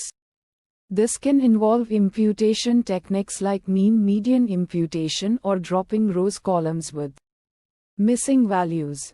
Challenge 2: computational complexity. Calculating distances for large datasets can be computationally expensive, especially with complex metrics. Sample use case that resulted in challenge 2: calculating distances between thousands of points. Using a computationally demanding metric might take a long time. Fixes to challenge 2: consider using a more efficient distance metric, or employing dimensionality reduction techniques to reduce the number of features. If possible, use optimized implementations provided by libraries like scikit-learn. Challenge 3: selecting the right metric. Choosing the appropriate distance metric depends on the specific problem and characteristics of the data. A poorly chosen metric can lead to misleading results. Sample use case that resulted in challenge 3: using Euclidean distance for data with a nonlinear structure might not accurately capture the relationships between points. Fixes to challenge 3: carefully consider the nature of the data and the desired outcome when selecting a distance metric. Explore different metrics and analyze the results to determine the most suitable one for your task.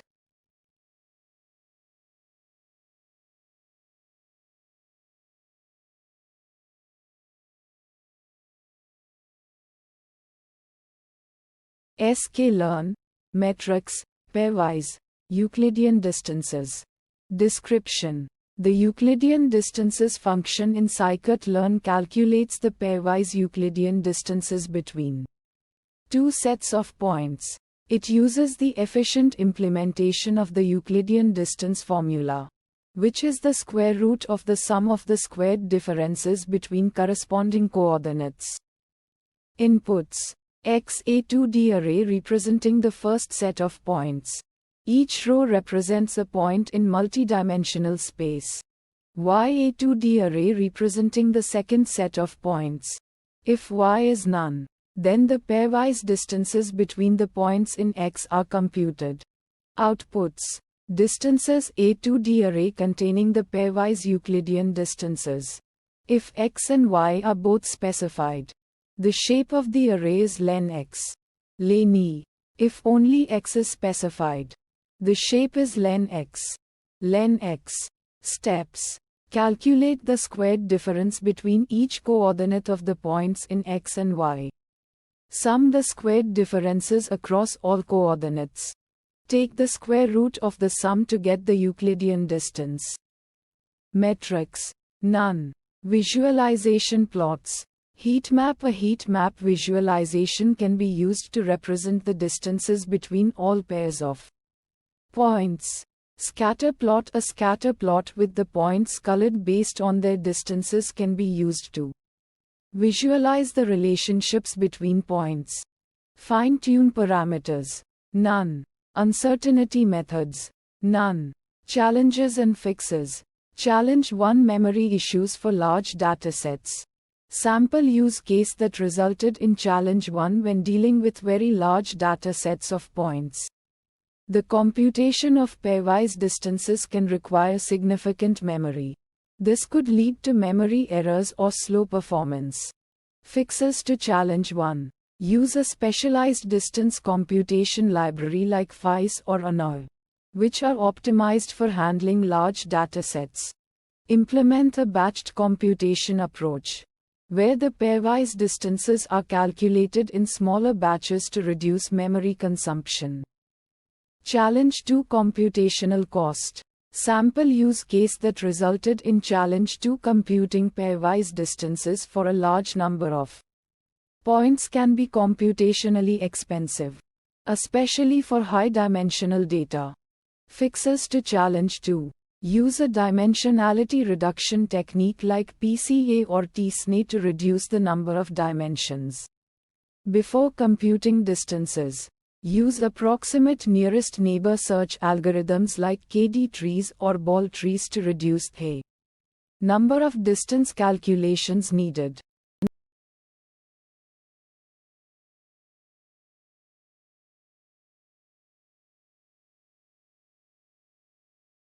sklearn, metrics, pairwise, kernel metrics. Description. The kernel metrics function in scikit-learn provides a convenient way to compute pairwise kernel values between samples. It's particularly useful in machine learning algorithms that rely on kernel functions for similarity calculations, such as support vector machines (SVMs) or kernel-based clustering. Inputs. X. The input data. Typically a 2D array where each row represents a sample. Y. An optional second input data array. If not provided, it defaults to X, allowing calculation of pairwise kernels within the same dataset. Metric. The kernel function to use. This can be a string representing a built-in kernel, e.g., linear, RBF, poly, or a callable function that implements the kernel. Outputs. Kernel values. A 2D array representing the pairwise kernel values between samples. The shape of this array is n samples x, n samples y. Steps. 1. The function first determines the type of kernel function to use based on the provided metric argument. 2. It then iterates through all pairs of samples from x and y, calculating the kernel value for each pair using the specified kernel function. Metrics. Kernel type. The kernel function determines how the similarity between samples is calculated. Common kernel types include: linear calculates the dot product between samples.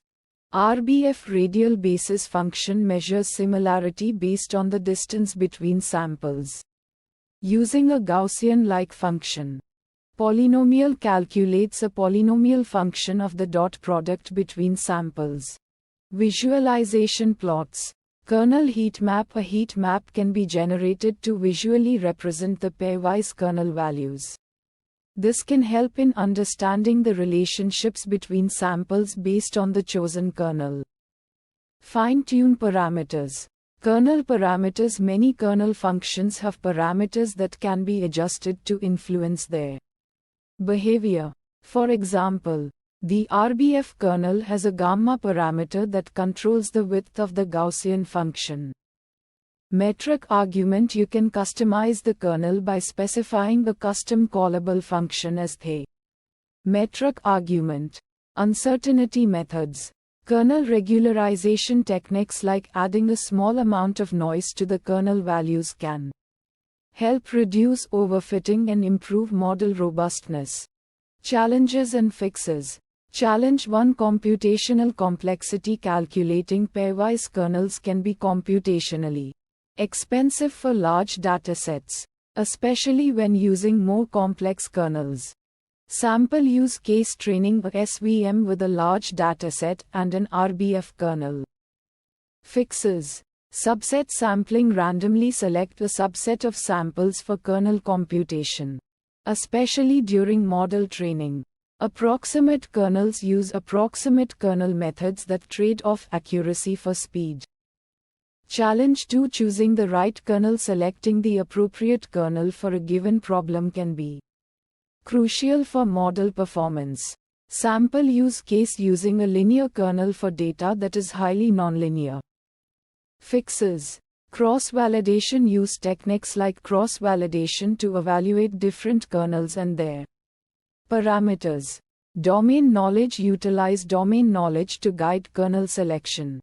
Challenge 3. Kernel parameters. Tuning. Optimizing kernel parameters can be time-consuming. Sample use case. Finding the optimal gamma parameter for an RBF kernel. Fixes. Grid search. Explore a range of parameter values using grid search techniques.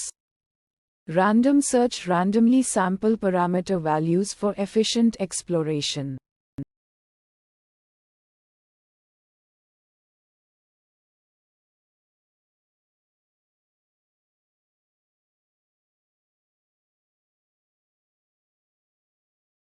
sklearn, metrics, pairwise, Laplacian kernel. Description. The Laplacian kernel is a radial basis function RBF kernel which can be used to calculate the similarity between two data points. It is computed as the exponential of the negative squared Euclidean distance between the 2 points, scaled by a gamma parameter. The higher the gamma value, the more localized the kernel becomes. The Laplacian kernel is often used in semi-supervised learning, where it is used to construct a graph representing the relationships between data points, and to learn a function that interpolates between the labeled and unlabeled data points. Inputs. X. The first data matrix. This can be a 2D array of shape n samples 1. N features or a 1D array of shape n samples 1.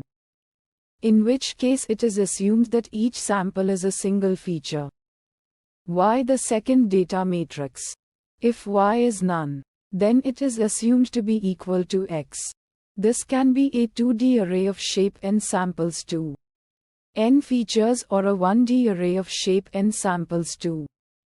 In which case it is assumed that each sample is a single feature. Outputs. Kernel a 2D array of shape n samples 1. N samples 2 containing the pairwise Laplacian kernel values.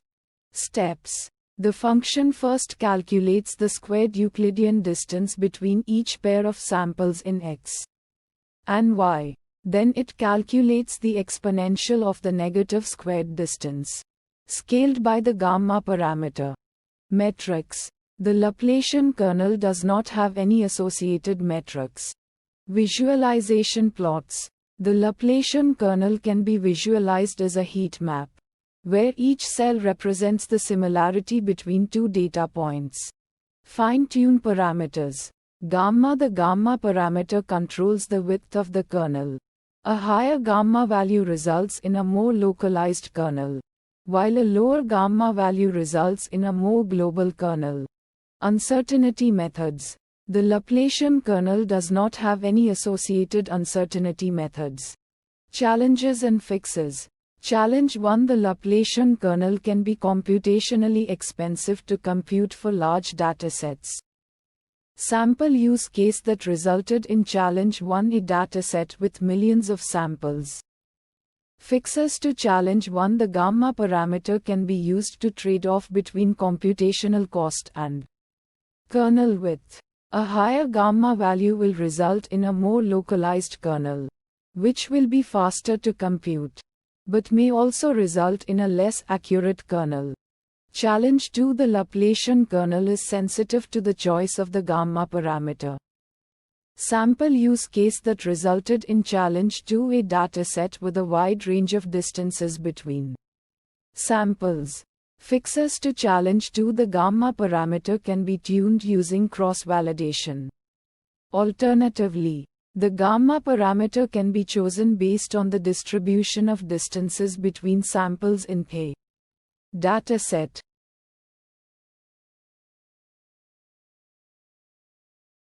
sklearn, metrics, pairwise, linear kernel. Description. The linear kernel function in scikit-learn calculates the linear kernel between two sets of vectors, which is simply the dot product of the vectors. This kernel is widely used in machine learning for tasks such as dimensionality reduction, kernel-based classification, and kernel-based regression. Inputs. X. This is a 2D array of shape n samples 1. N features representing the first set of vectors. Each row represents a sample, and each column represents a feature. Y. This is also a 2D array, but it can have a different number of samples than X.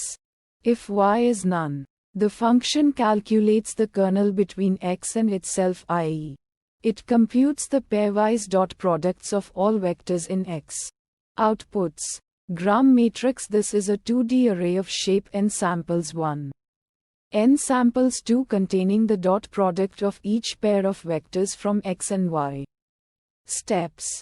It calculates the dot product of all pairs of vectors from X and Y. The result is a matrix where each element represents the similarity between two vectors. Metrics. The linear kernel itself does not have a specific associated metric. Its effectiveness is evaluated based on the performance of the machine learning model using it. Visualization plots. The linear kernel can be visualized as a heat map, where the color of each cell represents the similarity between two vectors. Fine-tune parameters. None. The linear kernel does not have any tunable parameters. Uncertainty methods. None. The linear kernel itself does not have uncertainty associated with it. Uncertainty is usually handled in the context of the machine learning model using the kernel. Challenges and fixes. Challenge 1. High-dimensional data can lead to numerical instability, making the dot product calculations unreliable. Sample use case. When dealing with datasets with a large number of features, the dot product calculations might become prone to rounding errors and other numerical issues. Fixes. Feature scaling. Scale the features in the input data using techniques like standardization or normalization. This helps to reduce the magnitude of the dot product and improve numerical stability. Challenge 2. The linear kernel can be sensitive to the scaling of the input data. Sample use case. If features in the input data have significantly different scales, the linear kernel might give more weight to features with larger scales, potentially leading to biased results. Fixes. Feature scaling. Scale the features in the input data using techniques like standardization or normalization. This ensures that all features have a similar scale, preventing the kernel from being biased towards features with larger scales. sklearn, metrics, pairwise, Manhattan distances. Description. This function calculates the Manhattan distance between pairs of data points. The Manhattan distance is also known as the taxicab or L1 distance. It is calculated as the sum of the absolute differences between the corresponding coordinates of 2 points. Inputs. X. A 2D array of data points with shape n samples 1. N features. Each row represents a data point, and each column represents a feature. Y. A 2D array of data points with shape n samples 2. N features. Each row represents a data point, and each column represents a feature. If Y is not given, It will be set to x. Outputs. Distances. A 2D array of pairwise Manhattan distances between the data points in x and y. It has shape n samples 1. N samples 2 if y is given. And shape n samples 1. N samples 1 if y is not given. Steps. It calculates the absolute difference between corresponding coordinates of each pair of data points. It sums the absolute differences across all features for each pair, resulting in the Manhattan distance. Metrics. Manhattan distance, the primary metric computed by this function. It represents the sum of absolute differences between corresponding coordinates.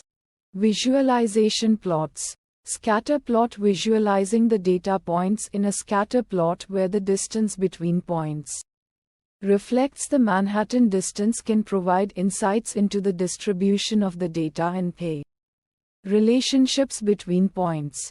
Heat map. A heat map of the pairwise Manhattan distances can help visualize the relationships between data points, with darker colors indicating closer distances.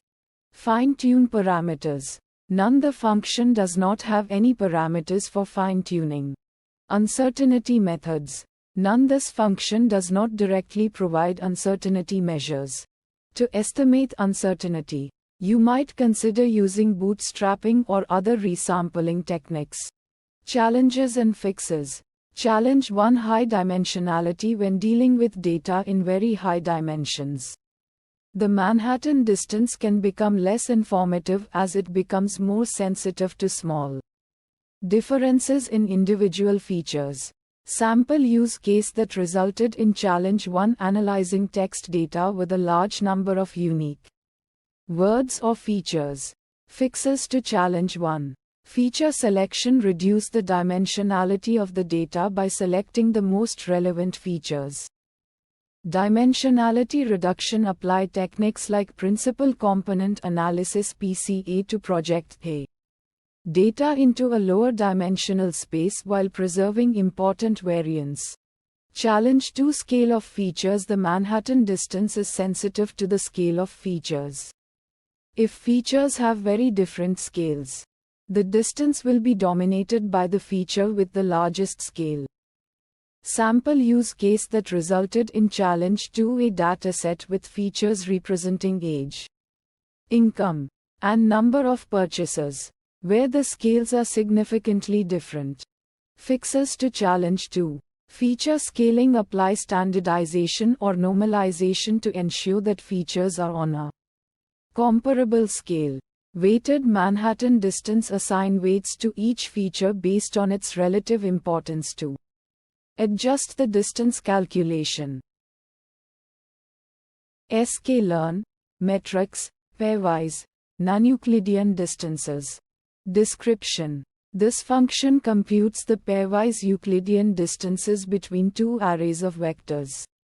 Ignoring non-values, it calculates the distance between each pair of vectors in the input arrays, considering only the non-none elements for the calculation.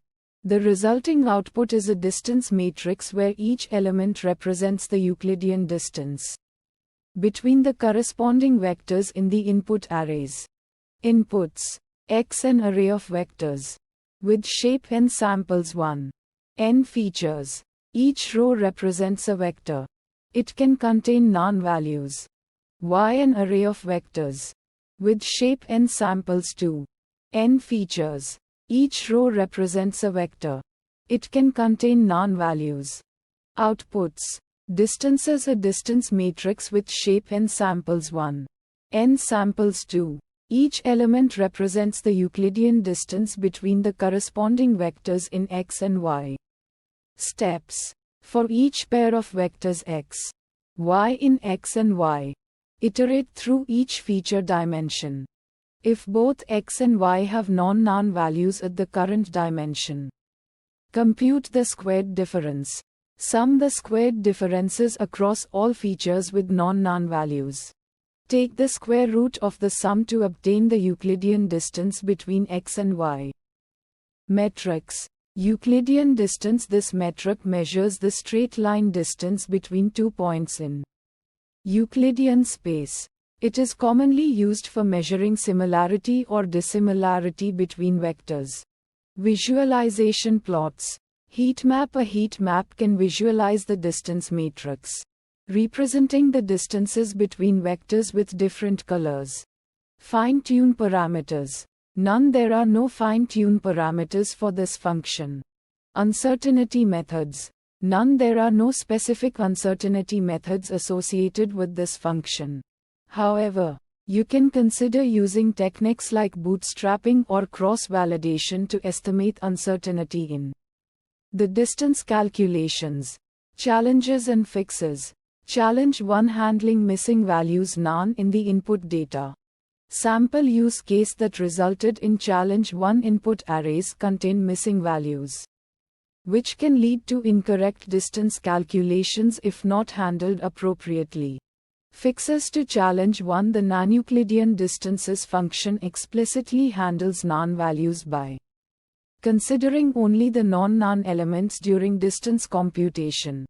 Challenge 2. Computational complexity for large datasets. Sample use case that resulted in challenge 2. When dealing with large datasets, computing all pairwise distances can be computationally expensive. Fixes to challenge 2. You can consider using approximate nearest neighbor search algorithms, e.g. KD tree, ball tree, to reduce the computational complexity for large datasets. These algorithms efficiently find approximate nearest neighbors without computing all pairwise distances.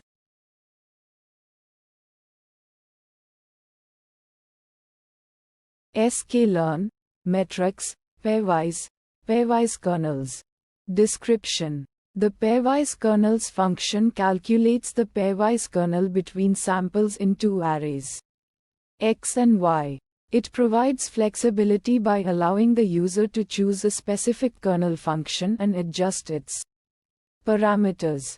This function is particularly useful for tasks involving kernel methods, such as support vector machines (SVMs), where the similarity between data points is measured through a kernel. Inputs: X, an array of shape n samples X. N features representing the first set of samples. It can be a dense array, sparse matrix, or other format supported by the chosen kernel. Y, an array of shape n samples Y. N features representing the second set of samples. It can be a dense array, sparse matrix, or other format supported by the chosen kernel. If Y is none, then the kernel is calculated between samples of X. Outputs: kernel matrix A, 2D array of shape n samples X. N samples Y representing the pairwise kernel values between all samples in X and Y.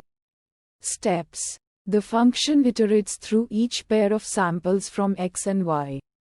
For each pair, it applies the specified kernel function, calculating the kernel value based on the features of the samples. The calculated kernel values are stored in a matrix, forming the final output. Metrics: accuracy not directly applicable as pairwise kernels calculate similarities, not predictions. However, the calculated kernel values can be used in subsequent models like SVMs, whose performance can be evaluated using accuracy. Recall not directly applicable as pairwise kernels calculate similarities, not predictions. However, the calculated kernel values can be used in subsequent models like SVMs, whose performance can be evaluated using recall. Precision not directly applicable as pairwise kernels calculate similarities, not predictions. However, the calculated kernel values can be used in subsequent models like SVMs, whose performance can be evaluated using precision. F1 score not directly applicable as pairwise kernels calculate similarities, not predictions. However, the calculated kernel values can be used in subsequent models like SVMs, whose performance can be evaluated using F1 score. Visualization plots. Heat map. The kernel matrix can be visualized as a heat map, showcasing the strength of similarity between different samples. Fine-tune parameters. Metric. This parameter defines the kernel function to be used. Available options include linear, RBF, poly, sigmoid, cosine, precomputed, and custom kernel functions. The choice of the kernel depends on the nature of the data and the desired similarity measure. Linear calculates the dot product between feature vectors. RBF uses a radial basis function kernel, also known as the Gaussian kernel, which measures similarity based on the Euclidean distance between samples. Poly employs a polynomial kernel, which can capture nonlinear relationships between samples. Sigmoid utilizes a sigmoid kernel, often used in neural networks. Cosine measures the cosine similarity between samples, focusing on the angle between feature vectors. Precomputed assumes that the input arrays X and Y are precomputed kernel matrices. Gamma. This parameter is relevant for the RBF, poly, and sigmoid kernels. It controls the influence of nearby samples and affects the smoothness of the decision boundary. A larger gamma value gives more weight to nearby samples, resulting in a more complex decision boundary, while a smaller gamma value emphasizes the influence of distant samples, leading to a simpler decision boundary. Degree. This parameter is specific to the poly kernel. It determines the degree of the polynomial function used. Higher degree values can model more complex relationships, but may lead to overfitting. Coa 0. This parameter is relevant for the poly and sigmoid kernels. It acts as an offset in the kernel calculation, influencing the decision boundary. Uncertainty methods. Not directly applicable as pairwise kernels calculate similarities, not predictions. Challenges and fixes. Challenge 1. Choosing the right kernel. Different kernel functions capture different types of relationships between data points. Choosing an inappropriate kernel might result in poor performance or fail to capture important relationships. Sample use case that resulted in challenge 1. Using a linear kernel for data with nonlinear relationships. Fixes to challenge 1. Carefully examine the data characteristics and choose a kernel that aligns with the relationships present. Consider trying out different kernels and evaluating their performance on the specific task. Challenge 2. Tuning hyperparameters. Parameters like gamma, degree, and Coa 0 can significantly affect the kernel function's behavior and the overall performance. Improper tuning might lead to overfitting or underfitting. Sample use case that resulted in challenge 2. Using a default gamma value without considering data scale and resulting in overfitting. Fixes to challenge 2. Employ techniques like grid search or cross-validation to systematically search for optimal hyperparameter values. Visualize the decision boundary to understand the impact of different parameter settings. Challenge 3. Handling large datasets. Computing kernel matrices for large datasets can be computationally expensive and time-consuming. Sample use case that resulted in challenge 3. Attempting to calculate the kernel matrix for millions of samples. Fixes to challenge 3. Consider using approximate kernel methods, such as Nystrom approximation, or techniques for reducing the computational complexity, like random feature mapping. Explore using specialized libraries optimized for large-scale kernel computations.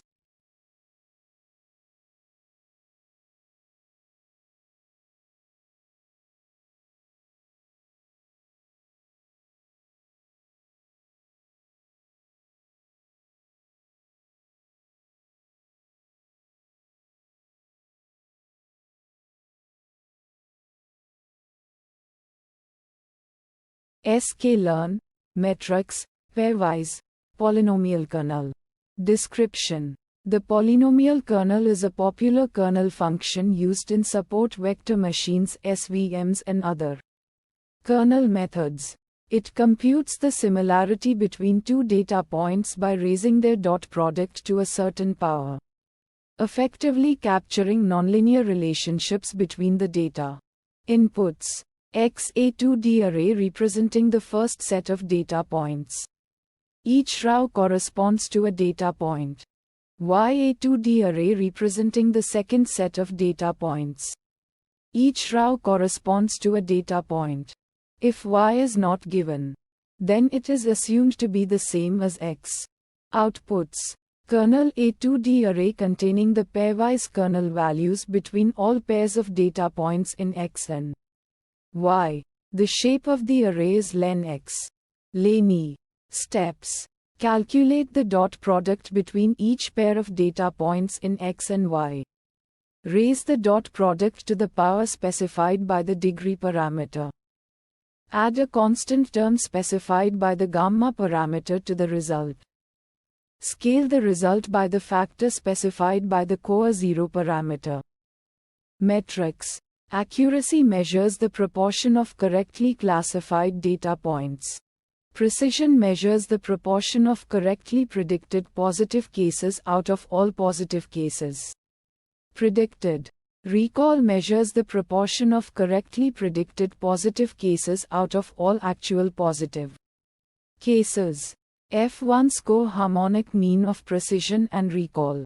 AUC area under the curve, area under the receiver operating characteristic ROC curve, representing the ability to distinguish between positive and negative cases. Visualization plots. Confusion matrix visualizes the performance of the classifier, showing the number of true positives, true negatives, false positives, and false negatives. ROC curve plots the true positive rate against the false positive rate for different classification thresholds, showing the trade-off between sensitivity and specificity. Precision recall curve plots the precision against recall for different classification thresholds, showing the trade-off between precision and recall. Fine-tune parameters. Degree. The degree of the polynomial kernel. Higher degrees can capture more complex nonlinear relationships, but can also lead to overfitting.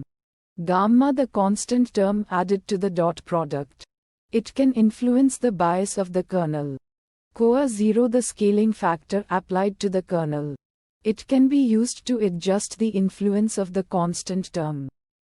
Uncertainty methods. Cross-validation, dividing the data into multiple folds and training the model on different combinations of folds to estimate the model's performance on unseen data. Bootstrapping, resampling the data with replacement to generate multiple datasets and training a model on each dataset to estimate the model's variability. Challenges and fixes. Challenge 1. Overfitting. The polynomial kernel can be prone to overfitting, especially when using high degrees. Sample use case that resulted in challenge 1: training an SVM with a polynomial kernel of degree 10 on a small dataset with many features. Fixes to challenge 1. Reduce the degree of the polynomial kernel. Use regularization techniques, such as L1 or L2 regularization, to penalize complex models. Use cross-validation to select the optimal degree and regularization parameters. Challenge 2. Computational complexity. The polynomial kernel can be computationally expensive, especially when dealing with large datasets or high-dimensional data. Sample use case that resulted in challenge 2: training an SVM with a polynomial kernel on a dataset with millions of data points and thousands of features. Fixes to challenge 2. Use approximate methods, such as Nystrom approximation or random Fourier features, to reduce the computational cost. Use more efficient data structures and algorithms for matrix operations. Consider using other kernel functions that are computationally less expensive, such as the linear kernel or the radial basis function RBF kernel.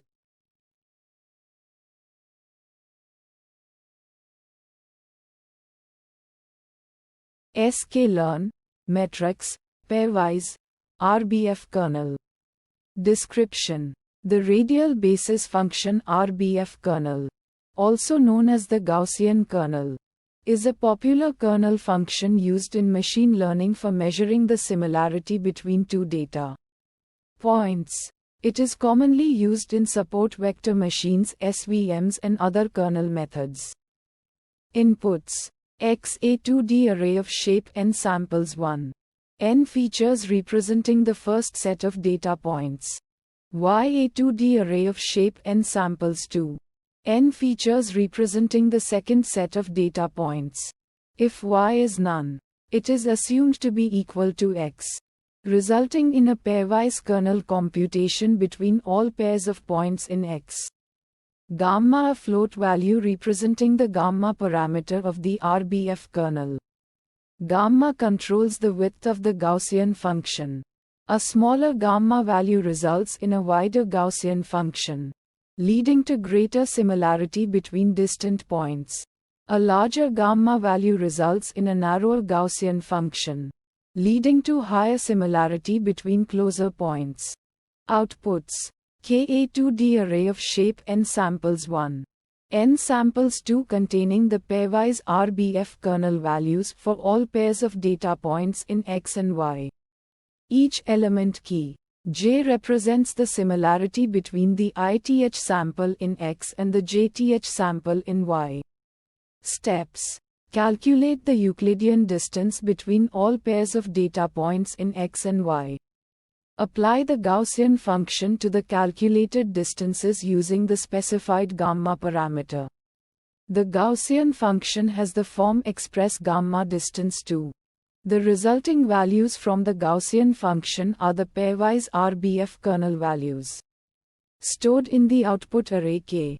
Metrics: none. The function itself does not compute any metrics, but the calculated RBF kernel values can be used as input for other metrics.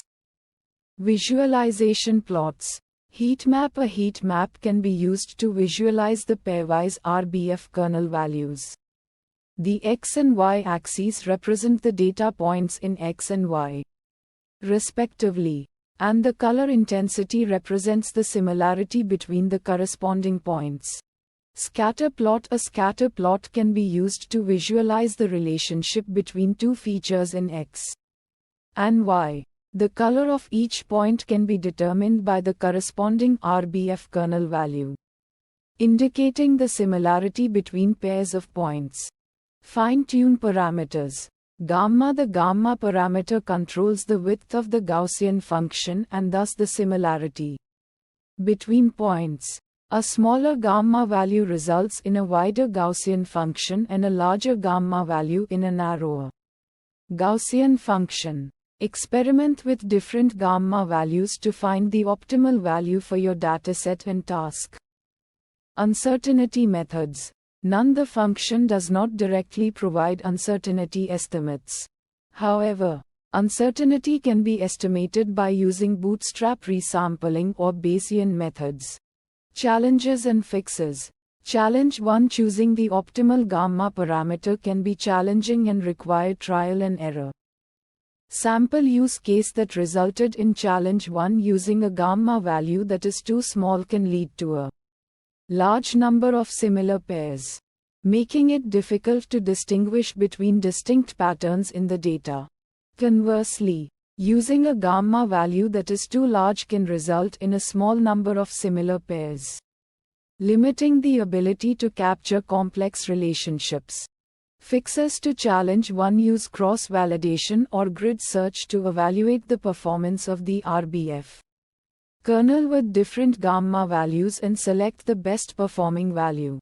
Challenge 2: the RBF kernel can be computationally expensive for large datasets. Sample use case that resulted in challenge 2: calculating the pairwise distances between all pairs of points in a large dataset can be time-consuming. Fixes to challenge 2: consider using approximate nearest neighbor search methods to reduce computational cost of distance calculations. You can also use a smaller subset of data points for training and then apply the learned model to the full dataset.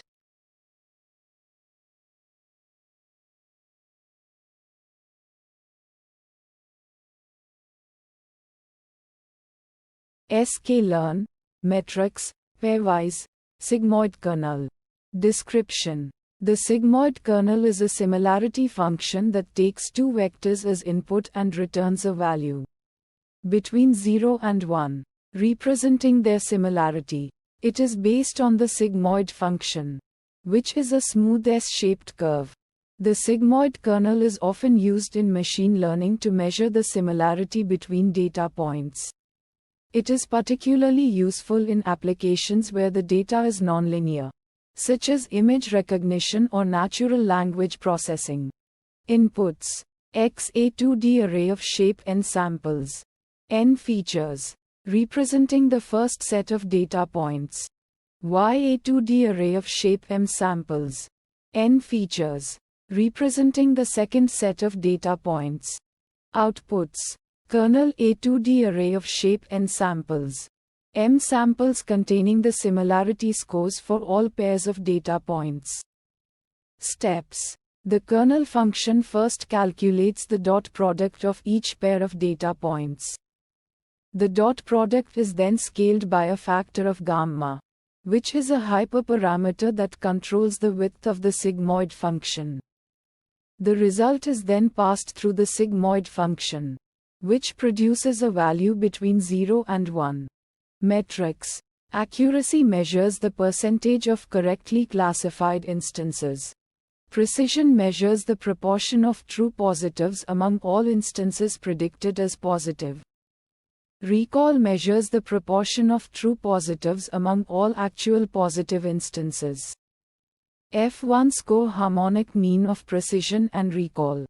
Visualization plots: heatmap, a visualization of the similarity scores between all pairs of data points. Scatter plot, a visualization of the data points in a 2D space, with the color of each point representing its similarity to other points. Fine-tune parameters: gamma controls the width of the sigmoid function. A larger gamma value results in a wider sigmoid function and more similarity between data points. Uncertainty methods: Monte Carlo dropout samples multiple outputs from the model by randomly dropping out neurons. During training and prediction, the uncertainty is estimated based on the variance of the outputs. Bayesian neural networks uses Bayesian inference to estimate the posterior distribution of model parameters. The uncertainty is estimated based on the variance of the posterior distribution. Challenges and fixes. Challenge 1: overfitting. The sigmoid kernel can overfit to the training data, leading to poor performance on unseen data. Sample use case that resulted in challenge 1: using the sigmoid kernel to classify images. But the kernel overfits to the training images, resulting in poor classification accuracy on new images. Fixes to challenge 1. Regularization techniques such as L1 or L2 regularization can be used to prevent overfitting. Early stopping: stop training the model when the performance on a validation set starts to decrease. Challenge 2: data scaling. The sigmoid kernel can be sensitive to the scale of the data. If the data is not scaled, the kernel may produce inaccurate results. Sample use case that resulted in challenge 2: using the sigmoid kernel to classify text data. But the features are not scaled, resulting in inaccurate similarity scores. Fixes to challenge 2. Standardization: scale the data to have zero mean and unit variance. Normalization: scale the data to have a range between 0 and 1. sklearn, metrics, pairwise, Paired Euclidean distances. Description explain in detail. Inputs. X a 2D array of shape n samples. N features representing the first set of data points. Y a 2D array of shape n samples. N features representing the second set of data points. It must have the same number of samples as X and the same number of features. Distances a 1D array of shape n samples. Containing the pairwise Euclidean distances between corresponding samples in X and Y. Steps. Calculate the difference between each corresponding feature in X and Y. Square the differences. Sum the squared differences for each sample. Take the square root of the sum of squared differences to get the Euclidean distance. Metrics. Euclidean distance. This metric measures the straight line distance between 2 points in a multidimensional space. Visualization plots. Scatter plot. A scatter plot can be used to visualize the data points and their pairwise distances. None. Challenge 1. The input arrays must have the same number of samples and features. Sample use case that resulted in challenge 1. Trying to calculate distances between arrays with different numbers of samples. Fixes to challenge 1. Ensure that the input arrays have the same number of samples and features. Before calling the function. Challenge 2. The data should be normalized before calculating distances to avoid bias from features with different scales. Sample use case that resulted in challenge 2. Calculating distances on data with features that have significantly different ranges. Fixes to challenge 2. Normalize the data before calculating distances using techniques like standardization or min-max scaling. sklearn, metrics, pairwise, paired Manhattan distances. Description. Calculates the Manhattan distances between pairs of points in two arrays. The Manhattan distance, also known as taxicab or L1 distance, is the sum of absolute differences between corresponding coordinates of 2 points. Inputs. X a 2D array of shape n samples. N features representing the first set of points. Y a 2D array of shape n samples. N features representing the second set of points. Outputs. Distances a 1D array of shape n samples. Containing the Manhattan distances between each pair of points xi, yi. Steps. For each pair of points xi, yi in the arrays X and Y. Calculate the absolute differences between the corresponding coordinates of the 2 points. Sum the absolute differences to obtain the Manhattan distance. Metrics. Manhattan distance. The primary metric calculated by the function. Visualization plots. Scatter plot. A scatter plot can be used to visualize the distribution of Manhattan distances.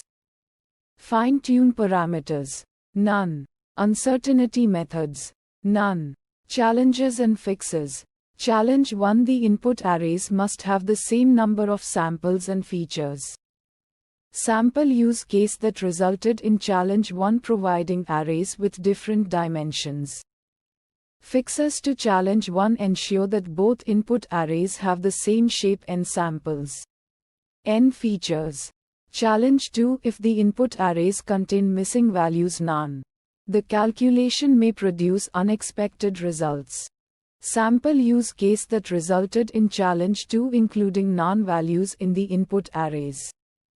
Fixes to challenge 2. Handle missing values by replacing them with appropriate values, e.g. mean, median, or using a distance metric that handles missing values gracefully. sklearn, metrics, pairwise, paired cosine distances. Description. Calculates the cosine distance between corresponding pairs of rows in two matrices. Cosine distance is defined as 1 minus the cosine similarity. Inputs. X a 2D array of shape n samples 1. N features representing the first set of vectors. Each row corresponds to a vector. Y a 2D array of shape n samples 2. N features representing the second set of vectors. Each row corresponds to a vector. N samples 1 must be equal to n samples 2. Outputs. Distances a 1D array of shape n samples 1.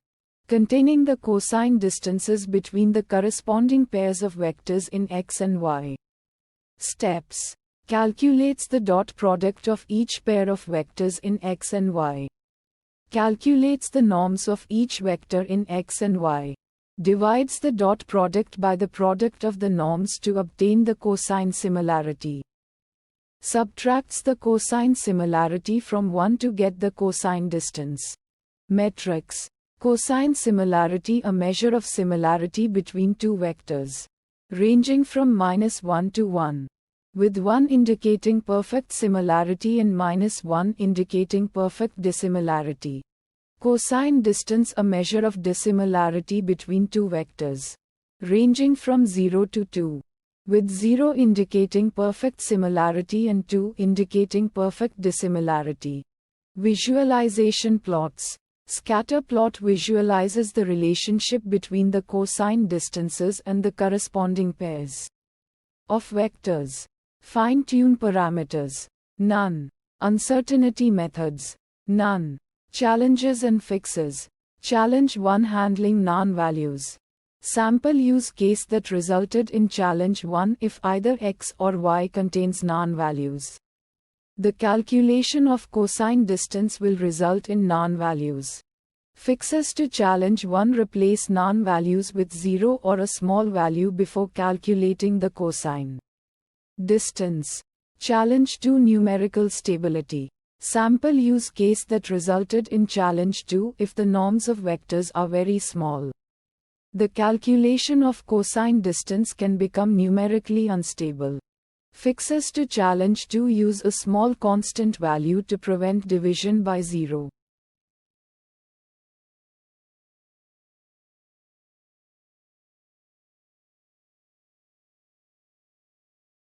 sklearn. Metrics, pairwise, paired distances. Description. The paired distances function calculates the distances between pairs of corresponding points in two arrays. It supports various distance metrics, allowing you to assess the dissimilarity between paired data points across different dimensions. Inputs. X a 2D array of shape n samples. N features representing the first set of data points. Each row corresponds to a data point, and each column represents a feature. Y a 2D array of shape n samples. N features representing the second set of data points. Each row should correspond to a data point paired with the corresponding row in X. Outputs. Distances a 1D array of shape n samples containing the pairwise distances between corresponding points in X and Y. Steps. For each pair of corresponding data points in X and Y, the function calculates the distance using the specified metric. The calculated distances are stored in the distances array. Metrics. Euclidean distance measures the straight line distance between 2 points in multidimensional space. Manhattan distance calculates the sum of absolute differences between corresponding coordinates of 2 points. Chebyshev distance determines the maximum absolute difference between corresponding coordinates of 2 points. Minkowski distance generalizes Euclidean and Manhattan distances with a parameter p, where p1 is Manhattan distance and p2 is Euclidean distance. Visualization plots. Scatter plot visualize the distribution of pairwise distances, highlighting clusters or outliers. Heat map represent the pairwise distances as a matrix, with color intensity indicating the distance magnitude. Fine-tune parameters. Metric string specifying the distance metric to use. Common options include Euclidean, Manhattan, Chebyshev, Minkowski, and others. P integer. Only used when metric Minkowski. Controlling the order of the Minkowski distance. Uncertainty methods. Bootstrapping resample the data with replacement and calculate distances on multiple bootstrap samples to estimate the uncertainty in the distances. Challenges and fixes. Challenge 1: handling missing values. Sample use case that resulted in challenge 1: if either X or Y has missing values, the calculation might fail or produce inaccurate results. Fixes to challenge 1. Impute missing values using methods like mean imputation, median imputation, or more sophisticated techniques like KNN imputation. Use a distance metric that can handle missing values, such as the Hamming distance. Challenge 2: choosing the appropriate metric. Sample use case that resulted in challenge 2: selecting an inappropriate metric can lead to misleading interpretations of distances and impact downstream analysis. Fixes to challenge 2. Understand the nature of your data and choose a metric that reflects the relevant notion of similarity or dissimilarity. Experiment with different metrics and assess the impact on the results. Consider domain expertise to guide metric selection.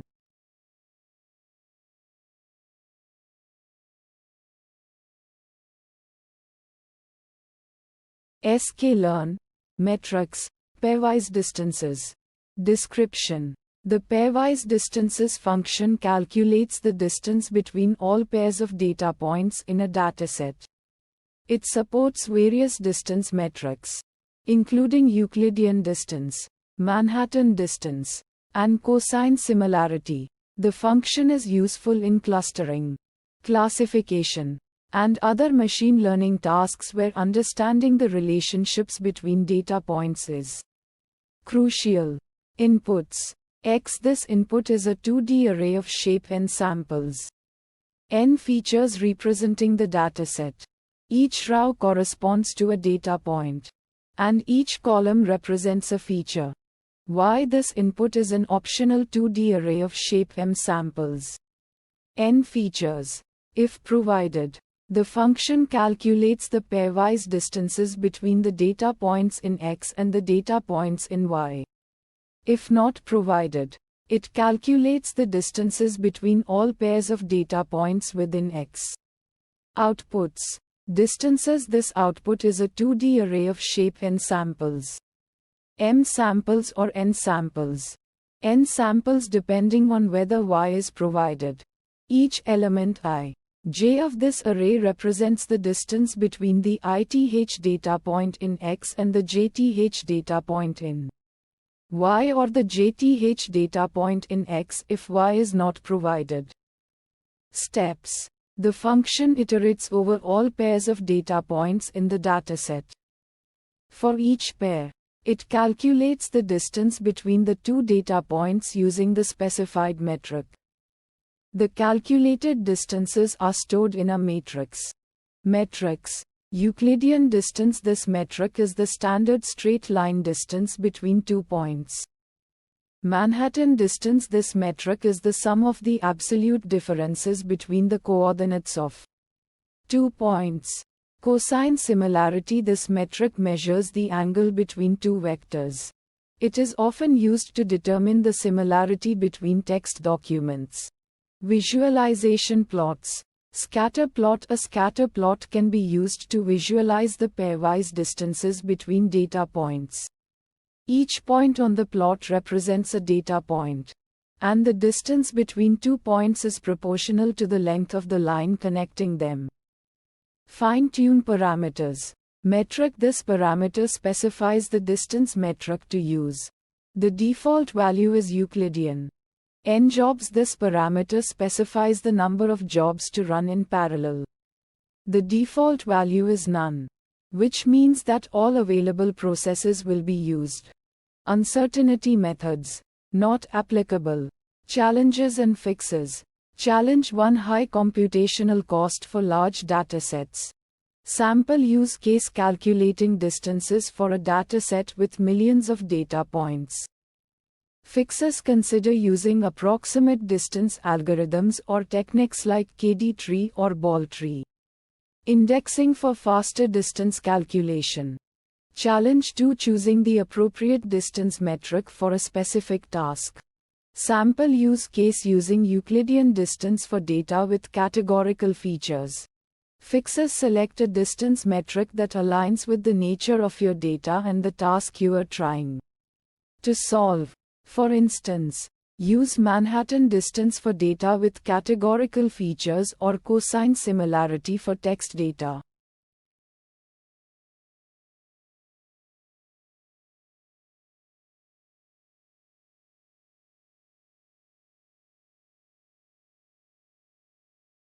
sklearn, metrics, pairwise distances Armin.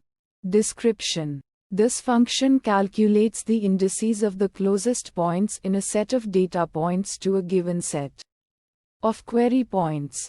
It uses the specified distance metric to compute the distances between each query point and all data points and then returns the indices of the closest data points for each query point. Inputs: X a 2D array representing the data points, where each row corresponds to a data point. Y a 2D array representing the query points, where each row corresponds to a query point. Outputs: Armin a 1D array containing the indices of the closest data points for each query point. Steps: for each query point in Y, the function calculates the distances between the query point and all data points in X using the specified distance metric. The function then finds the index of the data point with the smallest distance to the query point. This process is repeated for all query points in Y. Metrics: the function does not directly calculate any metrics, as its main purpose is to find the indices of the closest points. However, the chosen distance metric can be considered a metric of similarity between the query points and data points. Visualization plots: scatter plot visualizing the data points and query points, with lines connecting each query point to its closest data point.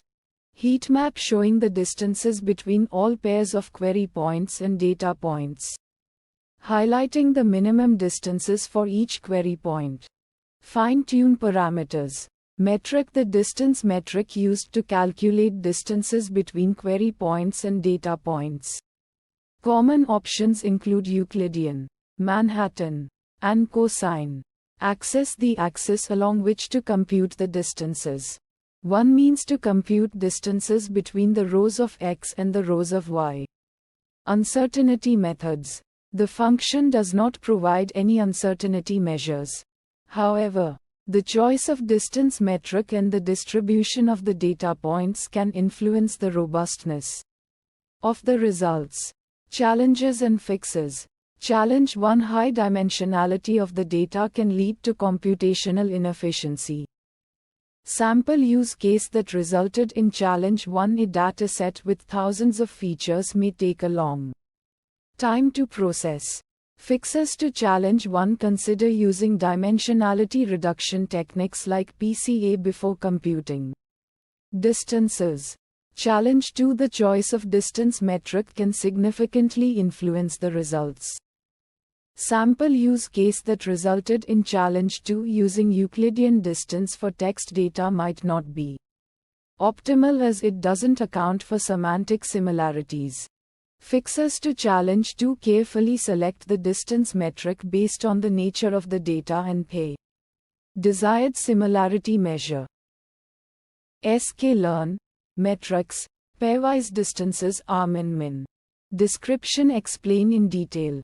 Inputs: X a NumPy array or a sparse matrix representing the input data, where each row corresponds to a data point. Y a NumPy array or a sparse matrix representing the reference data, where each row corresponds to a reference point. Armin a NumPy array containing the indices of the closest reference points for each input data point. Each element in Armin corresponds to the index of the closest reference point in Y for the corresponding input point in X.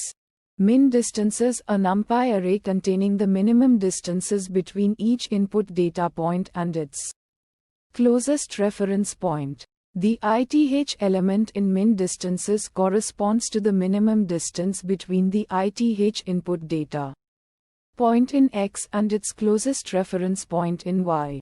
Steps. Calculate the pairwise distances between all input data points in X and all reference points in Y. Using a chosen distance metric, default is Euclidean distance. Find the indices of the closest reference points for each input data point based on the calculated distances. Determine the minimum distances between each input data point and its corresponding closest reference point. Metrics. The chosen distance metric, e.g., Euclidean distance, Manhattan distance, cosine distance, is used to determine the closest reference points. Visualization plots. Scatter plot. Input data points can be visualized as points on a scatter plot, with different colors or symbols representing different clusters based on their closest reference points. Heat map. The pairwise distances between all input data points and reference points can be visualized as a heat map to show the distance relationships between all data points.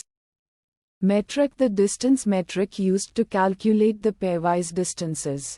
Common options include Euclidean distance, Manhattan distance, cosine distance.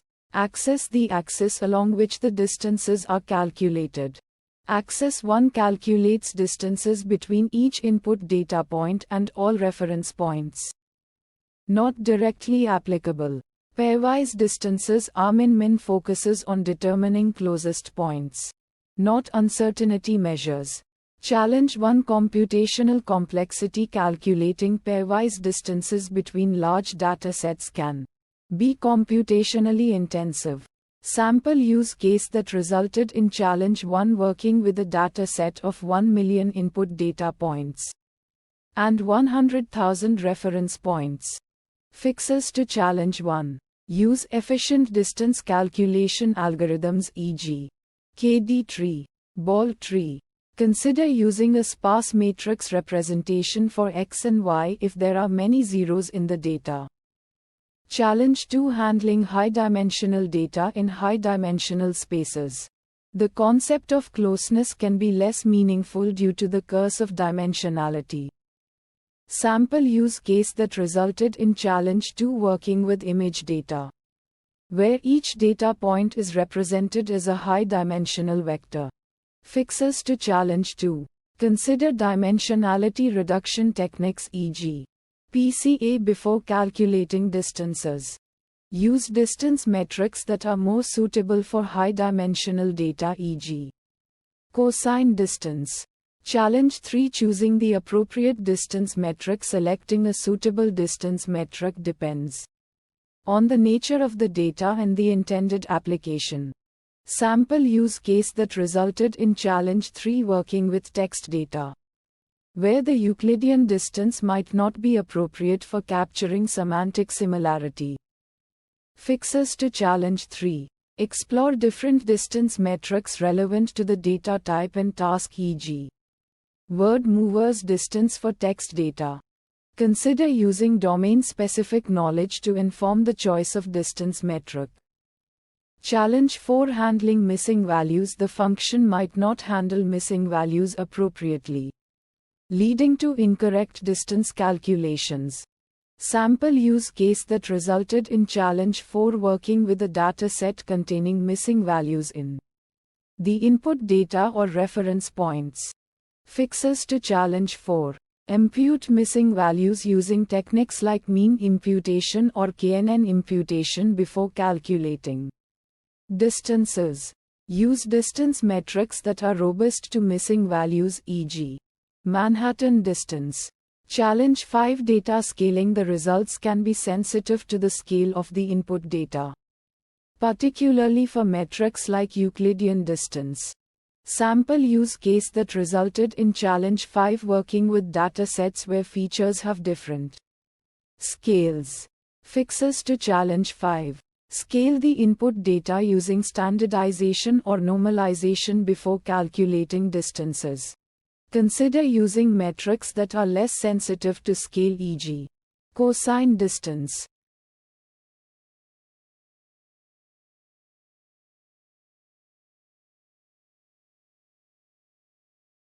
sklearn, metrics, pairwise distance chunked. Description. This function computes the pairwise distances between samples in a dataset in chunks. It's designed for handling large datasets where computing all pairwise distances at once would be computationally expensive or memory intensive. Inputs. X. This is the input dataset. Typically a NumPy array or a sparse matrix. Each row in the dataset represents a sample. Y. This is the second dataset. If not provided, the function will compute distances between pairs of samples within the dataset X. Otherwise, it will compute the distances between samples in X and Y. Outputs. Generator. The function returns a generator that yields chunks of the distance matrix. Each chunk is a 2D NumPy array containing distances between a subset of samples. Chunk size. This argument controls the size of the chunks that are yielded by the generator. Larger chunk sizes can lead to faster computation but may require more memory. Steps. Data preparation. The function accepts either a NumPy array or a sparse matrix for X and Y. If a sparse matrix is provided, it will be converted to a dense matrix. Chunking. The function splits the input datasets into chunks based on the specified chunk size. Distance calculation for each chunk.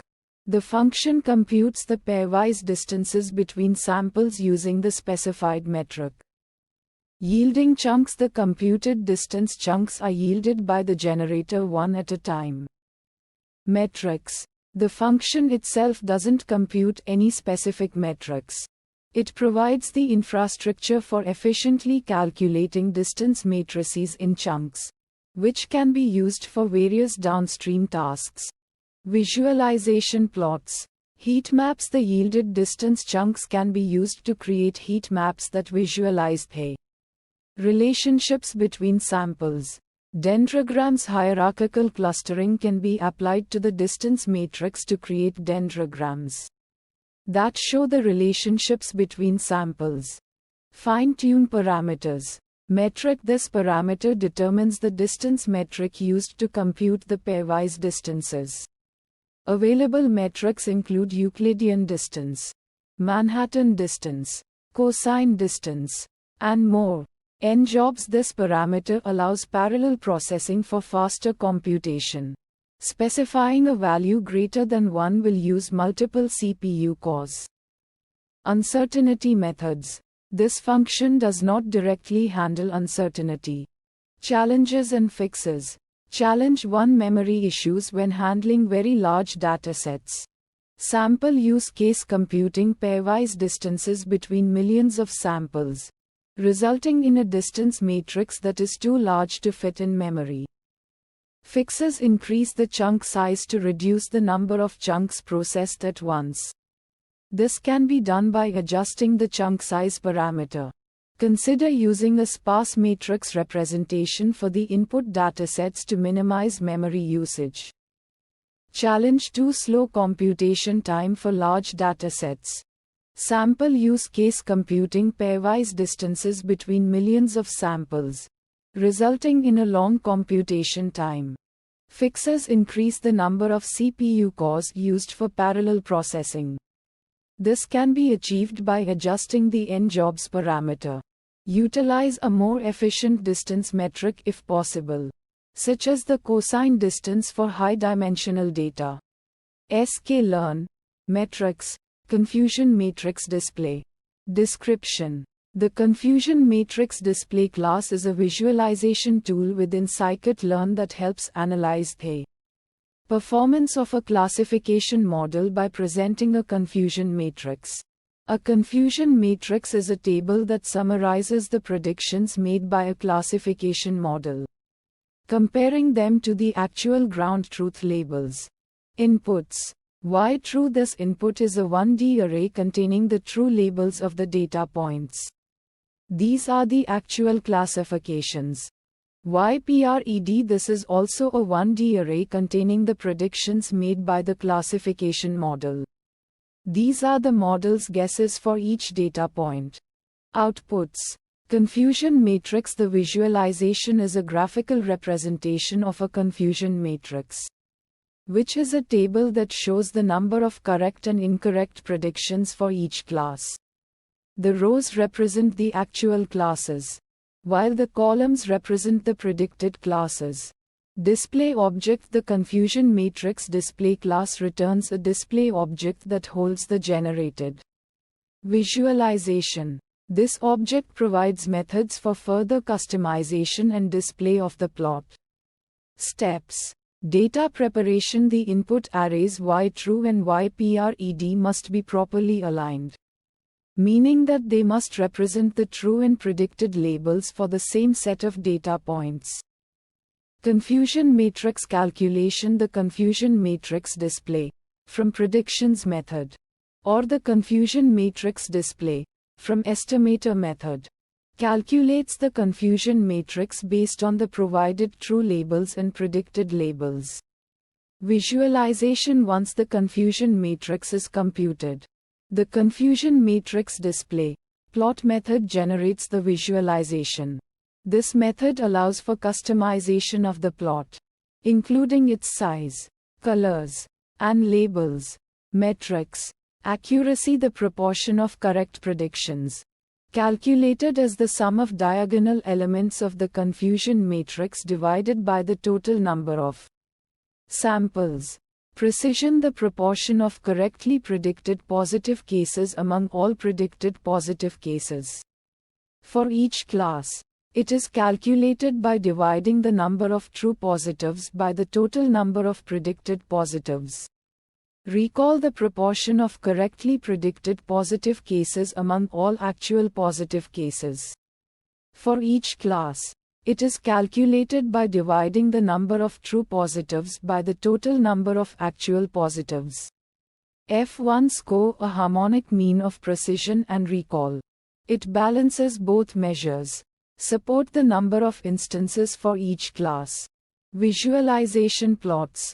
Heat map. The most common visualization is a heat map, where each cell in the matrix is colored according to the number of predictions falling into that cell. Bar chart. Bar charts can also be used to represent the confusion matrix, with the bars corresponding to the counts for each cell in the matrix. Fine-tune parameters. CMAP. This parameter allows you to specify a color map for the heat map.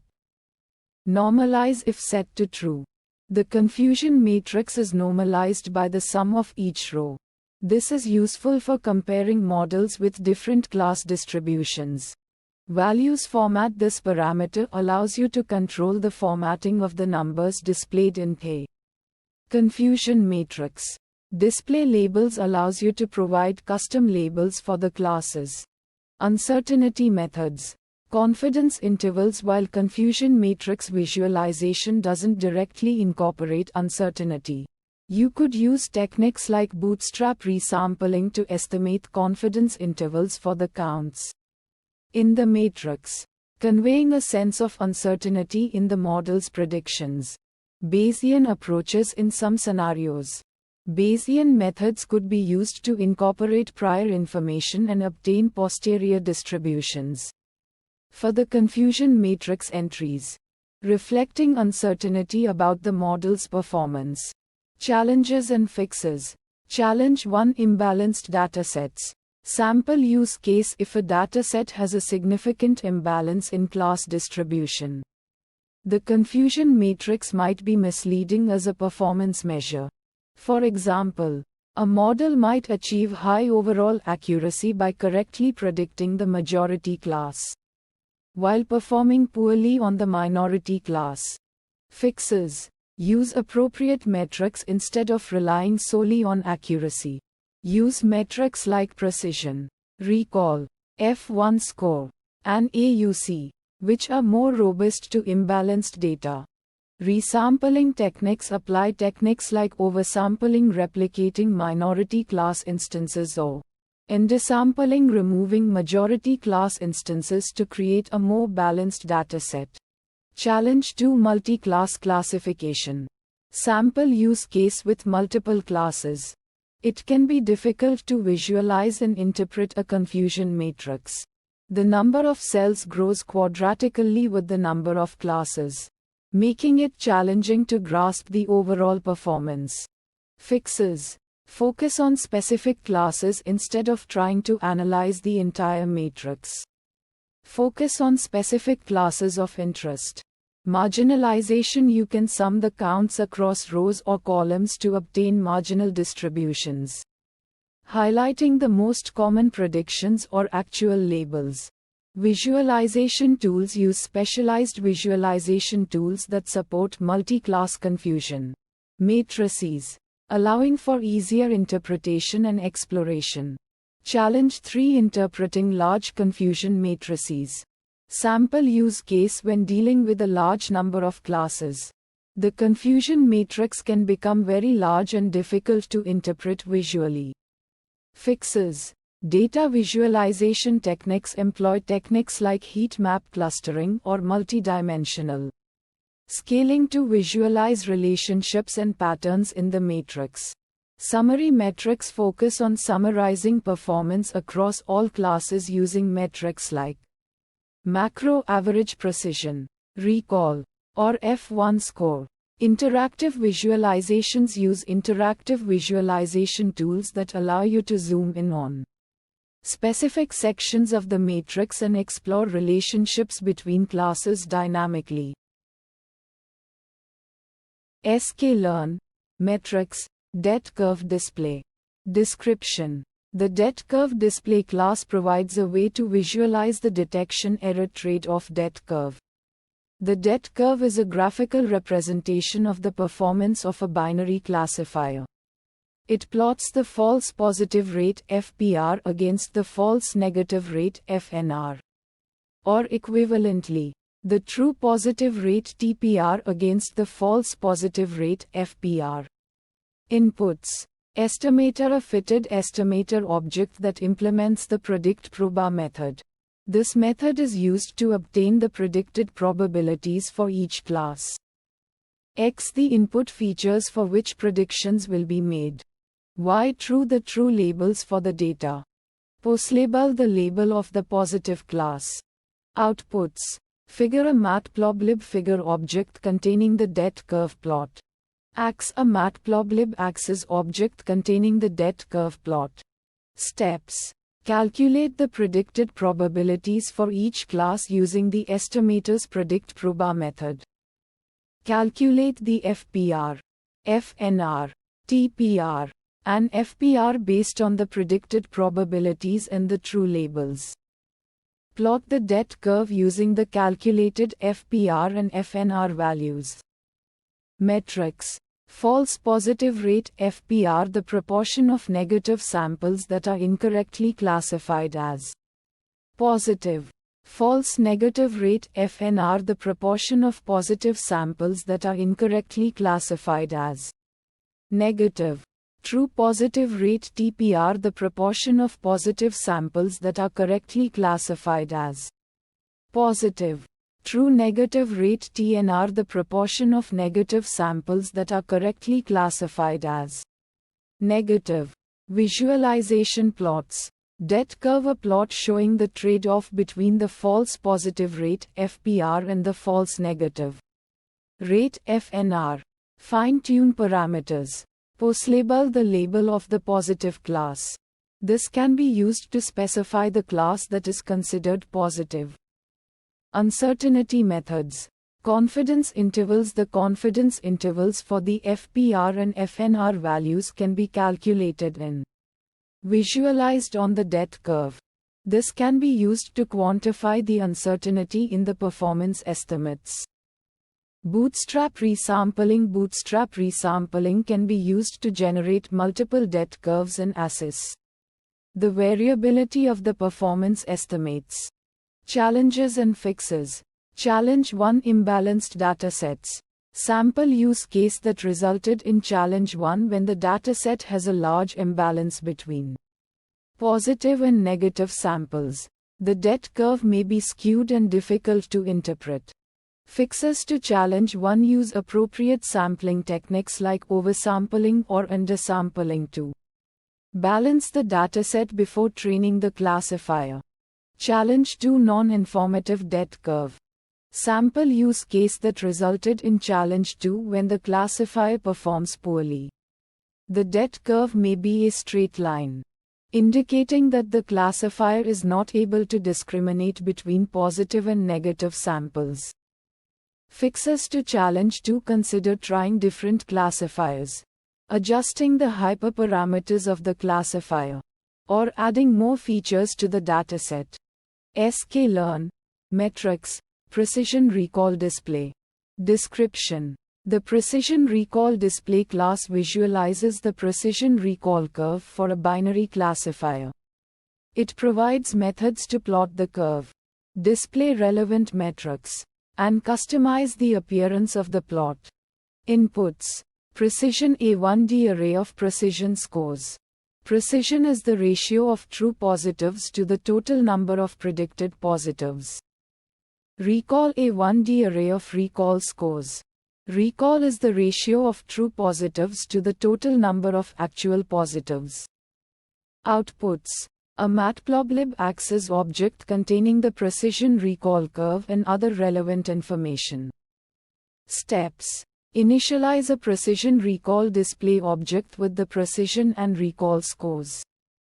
Call the plot method to generate the precision recall curve. Customize the plot using optional parameters like ax, name, color, line style, and marker. Metrics. Precision: the ratio of true positives to the total number of predicted positives. Recall: the ratio of true positives to the total number of actual positives. F1 score: the harmonic mean of precision and recall. Area under the precision recall curve. AUPRC: a measure of the overall performance of a classifier. Visualization plots. Precision recall curve: a plot showing the relationship between precision and recall at different decision thresholds. Threshold values: optional display of the decision thresholds corresponding to points on the curve. Fine-tune parameters. Ax: the axis object to plot on. If none, a new figure and axis are created. Name: the name of the curve used for labeling the plot. Color: the color of the curve. Line style: the line style of the curve. Marker: the marker style of the curve. Display labels: whether to display labels for each curve if multiple curves are plotted. Uncertainty methods. Confidence intervals not directly supported by the precision recall display class. Challenges and fixes. Challenge 1: difficulty in interpreting the precision recall curve when there are multiple curves plotted. Sample use case that resulted in challenge 1: plotting precision recall curves for different classifiers on the same dataset. Fixes to challenge 1: use clear labels, colors, and legends to differentiate the curves. Use display labels true to display labels for each curve. Challenge 2: confusion about the relationship between the precision recall curve and other performance metrics. Sample use case that resulted in challenge 2: attempting to use the precision recall curve to directly evaluate the performance of a classifier without considering other metrics like F1 score or AUPRC. Fixes to challenge 2: use the precision recall curve as a tool for understanding the trade-off between precision and recall. Consider other relevant metrics to evaluate the overall performance of the classifier. sklearn. Metrics, prediction error display. Description. The prediction error display class in scikit-learn is a visualization tool that helps you analyze the performance of a regression model by plotting the predicted values against the true values. It offers various ways to visualize the error distribution and identify potential issues with your model's predictions. Inputs. Why true? This is a 1D array containing the actual target values of your dataset. YPRED. This is a 1D array containing the predictions made by your regression model. Outputs. A matplotlib figure containing the prediction error display plot. Steps. Data preparation. Ensure your target values Y true and predictions YPRED are correctly formatted as 1D arrays. Initialization. Instantiate the prediction error display class by passing the necessary arguments. Y true, YPRED. Plot generation. Call the plot method on the instantiated object to generate the visualization. Metrics. The display itself doesn't directly calculate metrics. However, it helps visualize the error distribution, which can be used to understand the model's performance and identify potential issues.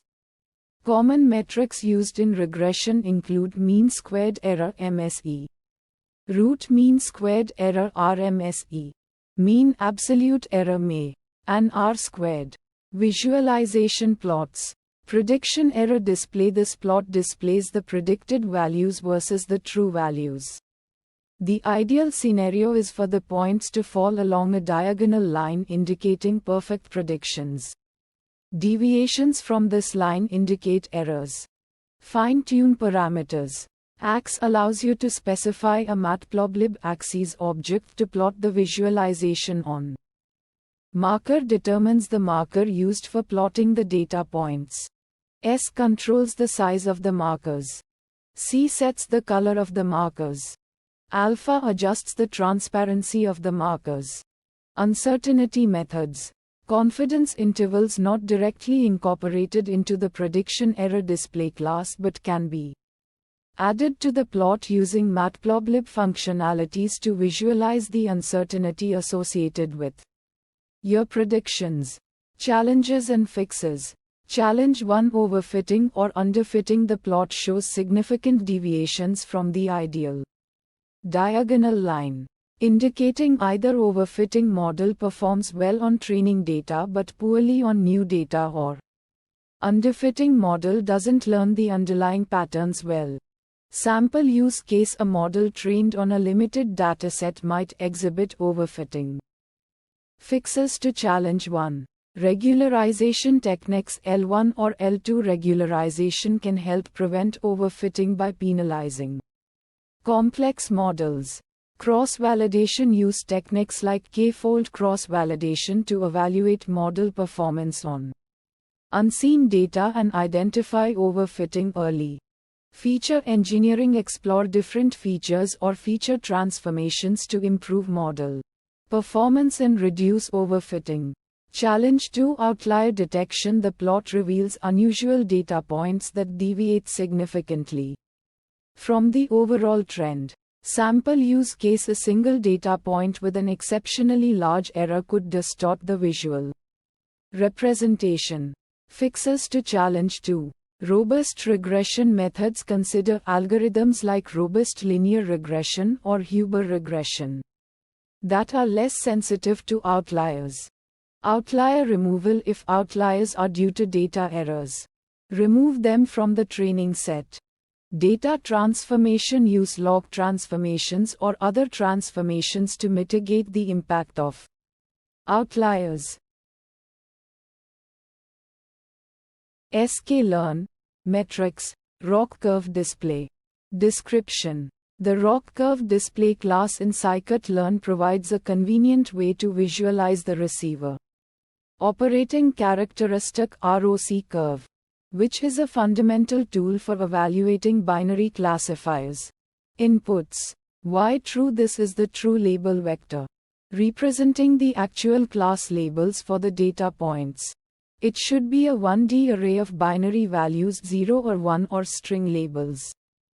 Y-score. This is the predicted probability or score vector output by the binary classifier. It should be a 1D array with the same length as Y-true. Estimator. This is an optional input that represents a fitted binary classifier model. If provided, the estimator PredictProba method is used to obtain the predicted probabilities for the given input. Data AXE. This is an optional input that allows you to specify an existing Matplotlib axis object where the ROC curve will be plotted. Outputs ROCurve display. This is the main output of the ROCurve display class. It represents the visualized ROC curve plotted on a Matplotlib axis object. AXE. This is an optional output that represents the axis object on which the ROC curve is plotted. If no AXE input is provided, a new axis object is created. Steps: calculate true positive rate TPR and false positive rate FPR for different threshold values. Plot the TPR against the FPR on a graph. Optionally, add labels, legends, and other plot annotations to enhance visualization. Metrics: area under the curve AUC, a common metric that quantifies the overall performance of a binary classifier. Higher AUC values indicate better model performance. Precision: the proportion of correctly predicted positive samples out of all samples predicted as positive. Recall the proportion of correctly predicted positive samples out of all actual positive samples.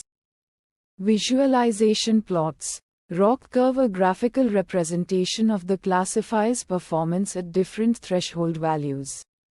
The curve plots TPR on the y-axis and FPR on the x-axis. AUC score: the area under the ROC curve is often calculated and displayed as a numerical value. Fine-tune parameters. POSLabel specifies the label that should be considered as the positive class in the binary classification. This allows you to control how the TPR and FPR are calculated. Name allows you to provide a custom label for the ROC curve that will be used in the legend. Estimator name provides a custom name for the classifier used to generate the ROC curve. Also used in the legend. Drop intermediate. This parameter controls whether to drop intermediate points on the ROC curve that are not strictly necessary for plotting. Color defines the color of the ROC curve line. Line style specifies the line style for the ROC curve. Line width sets the width of the ROC curve line. Uncertainty methods.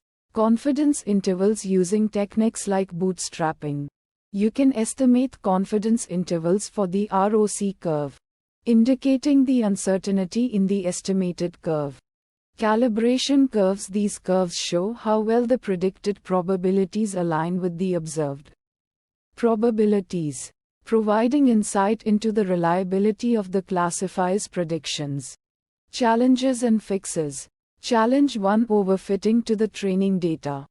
Sample use case: a classifier trained on a small and biased dataset may achieve a high AUC on training data but perform poorly on unseen data.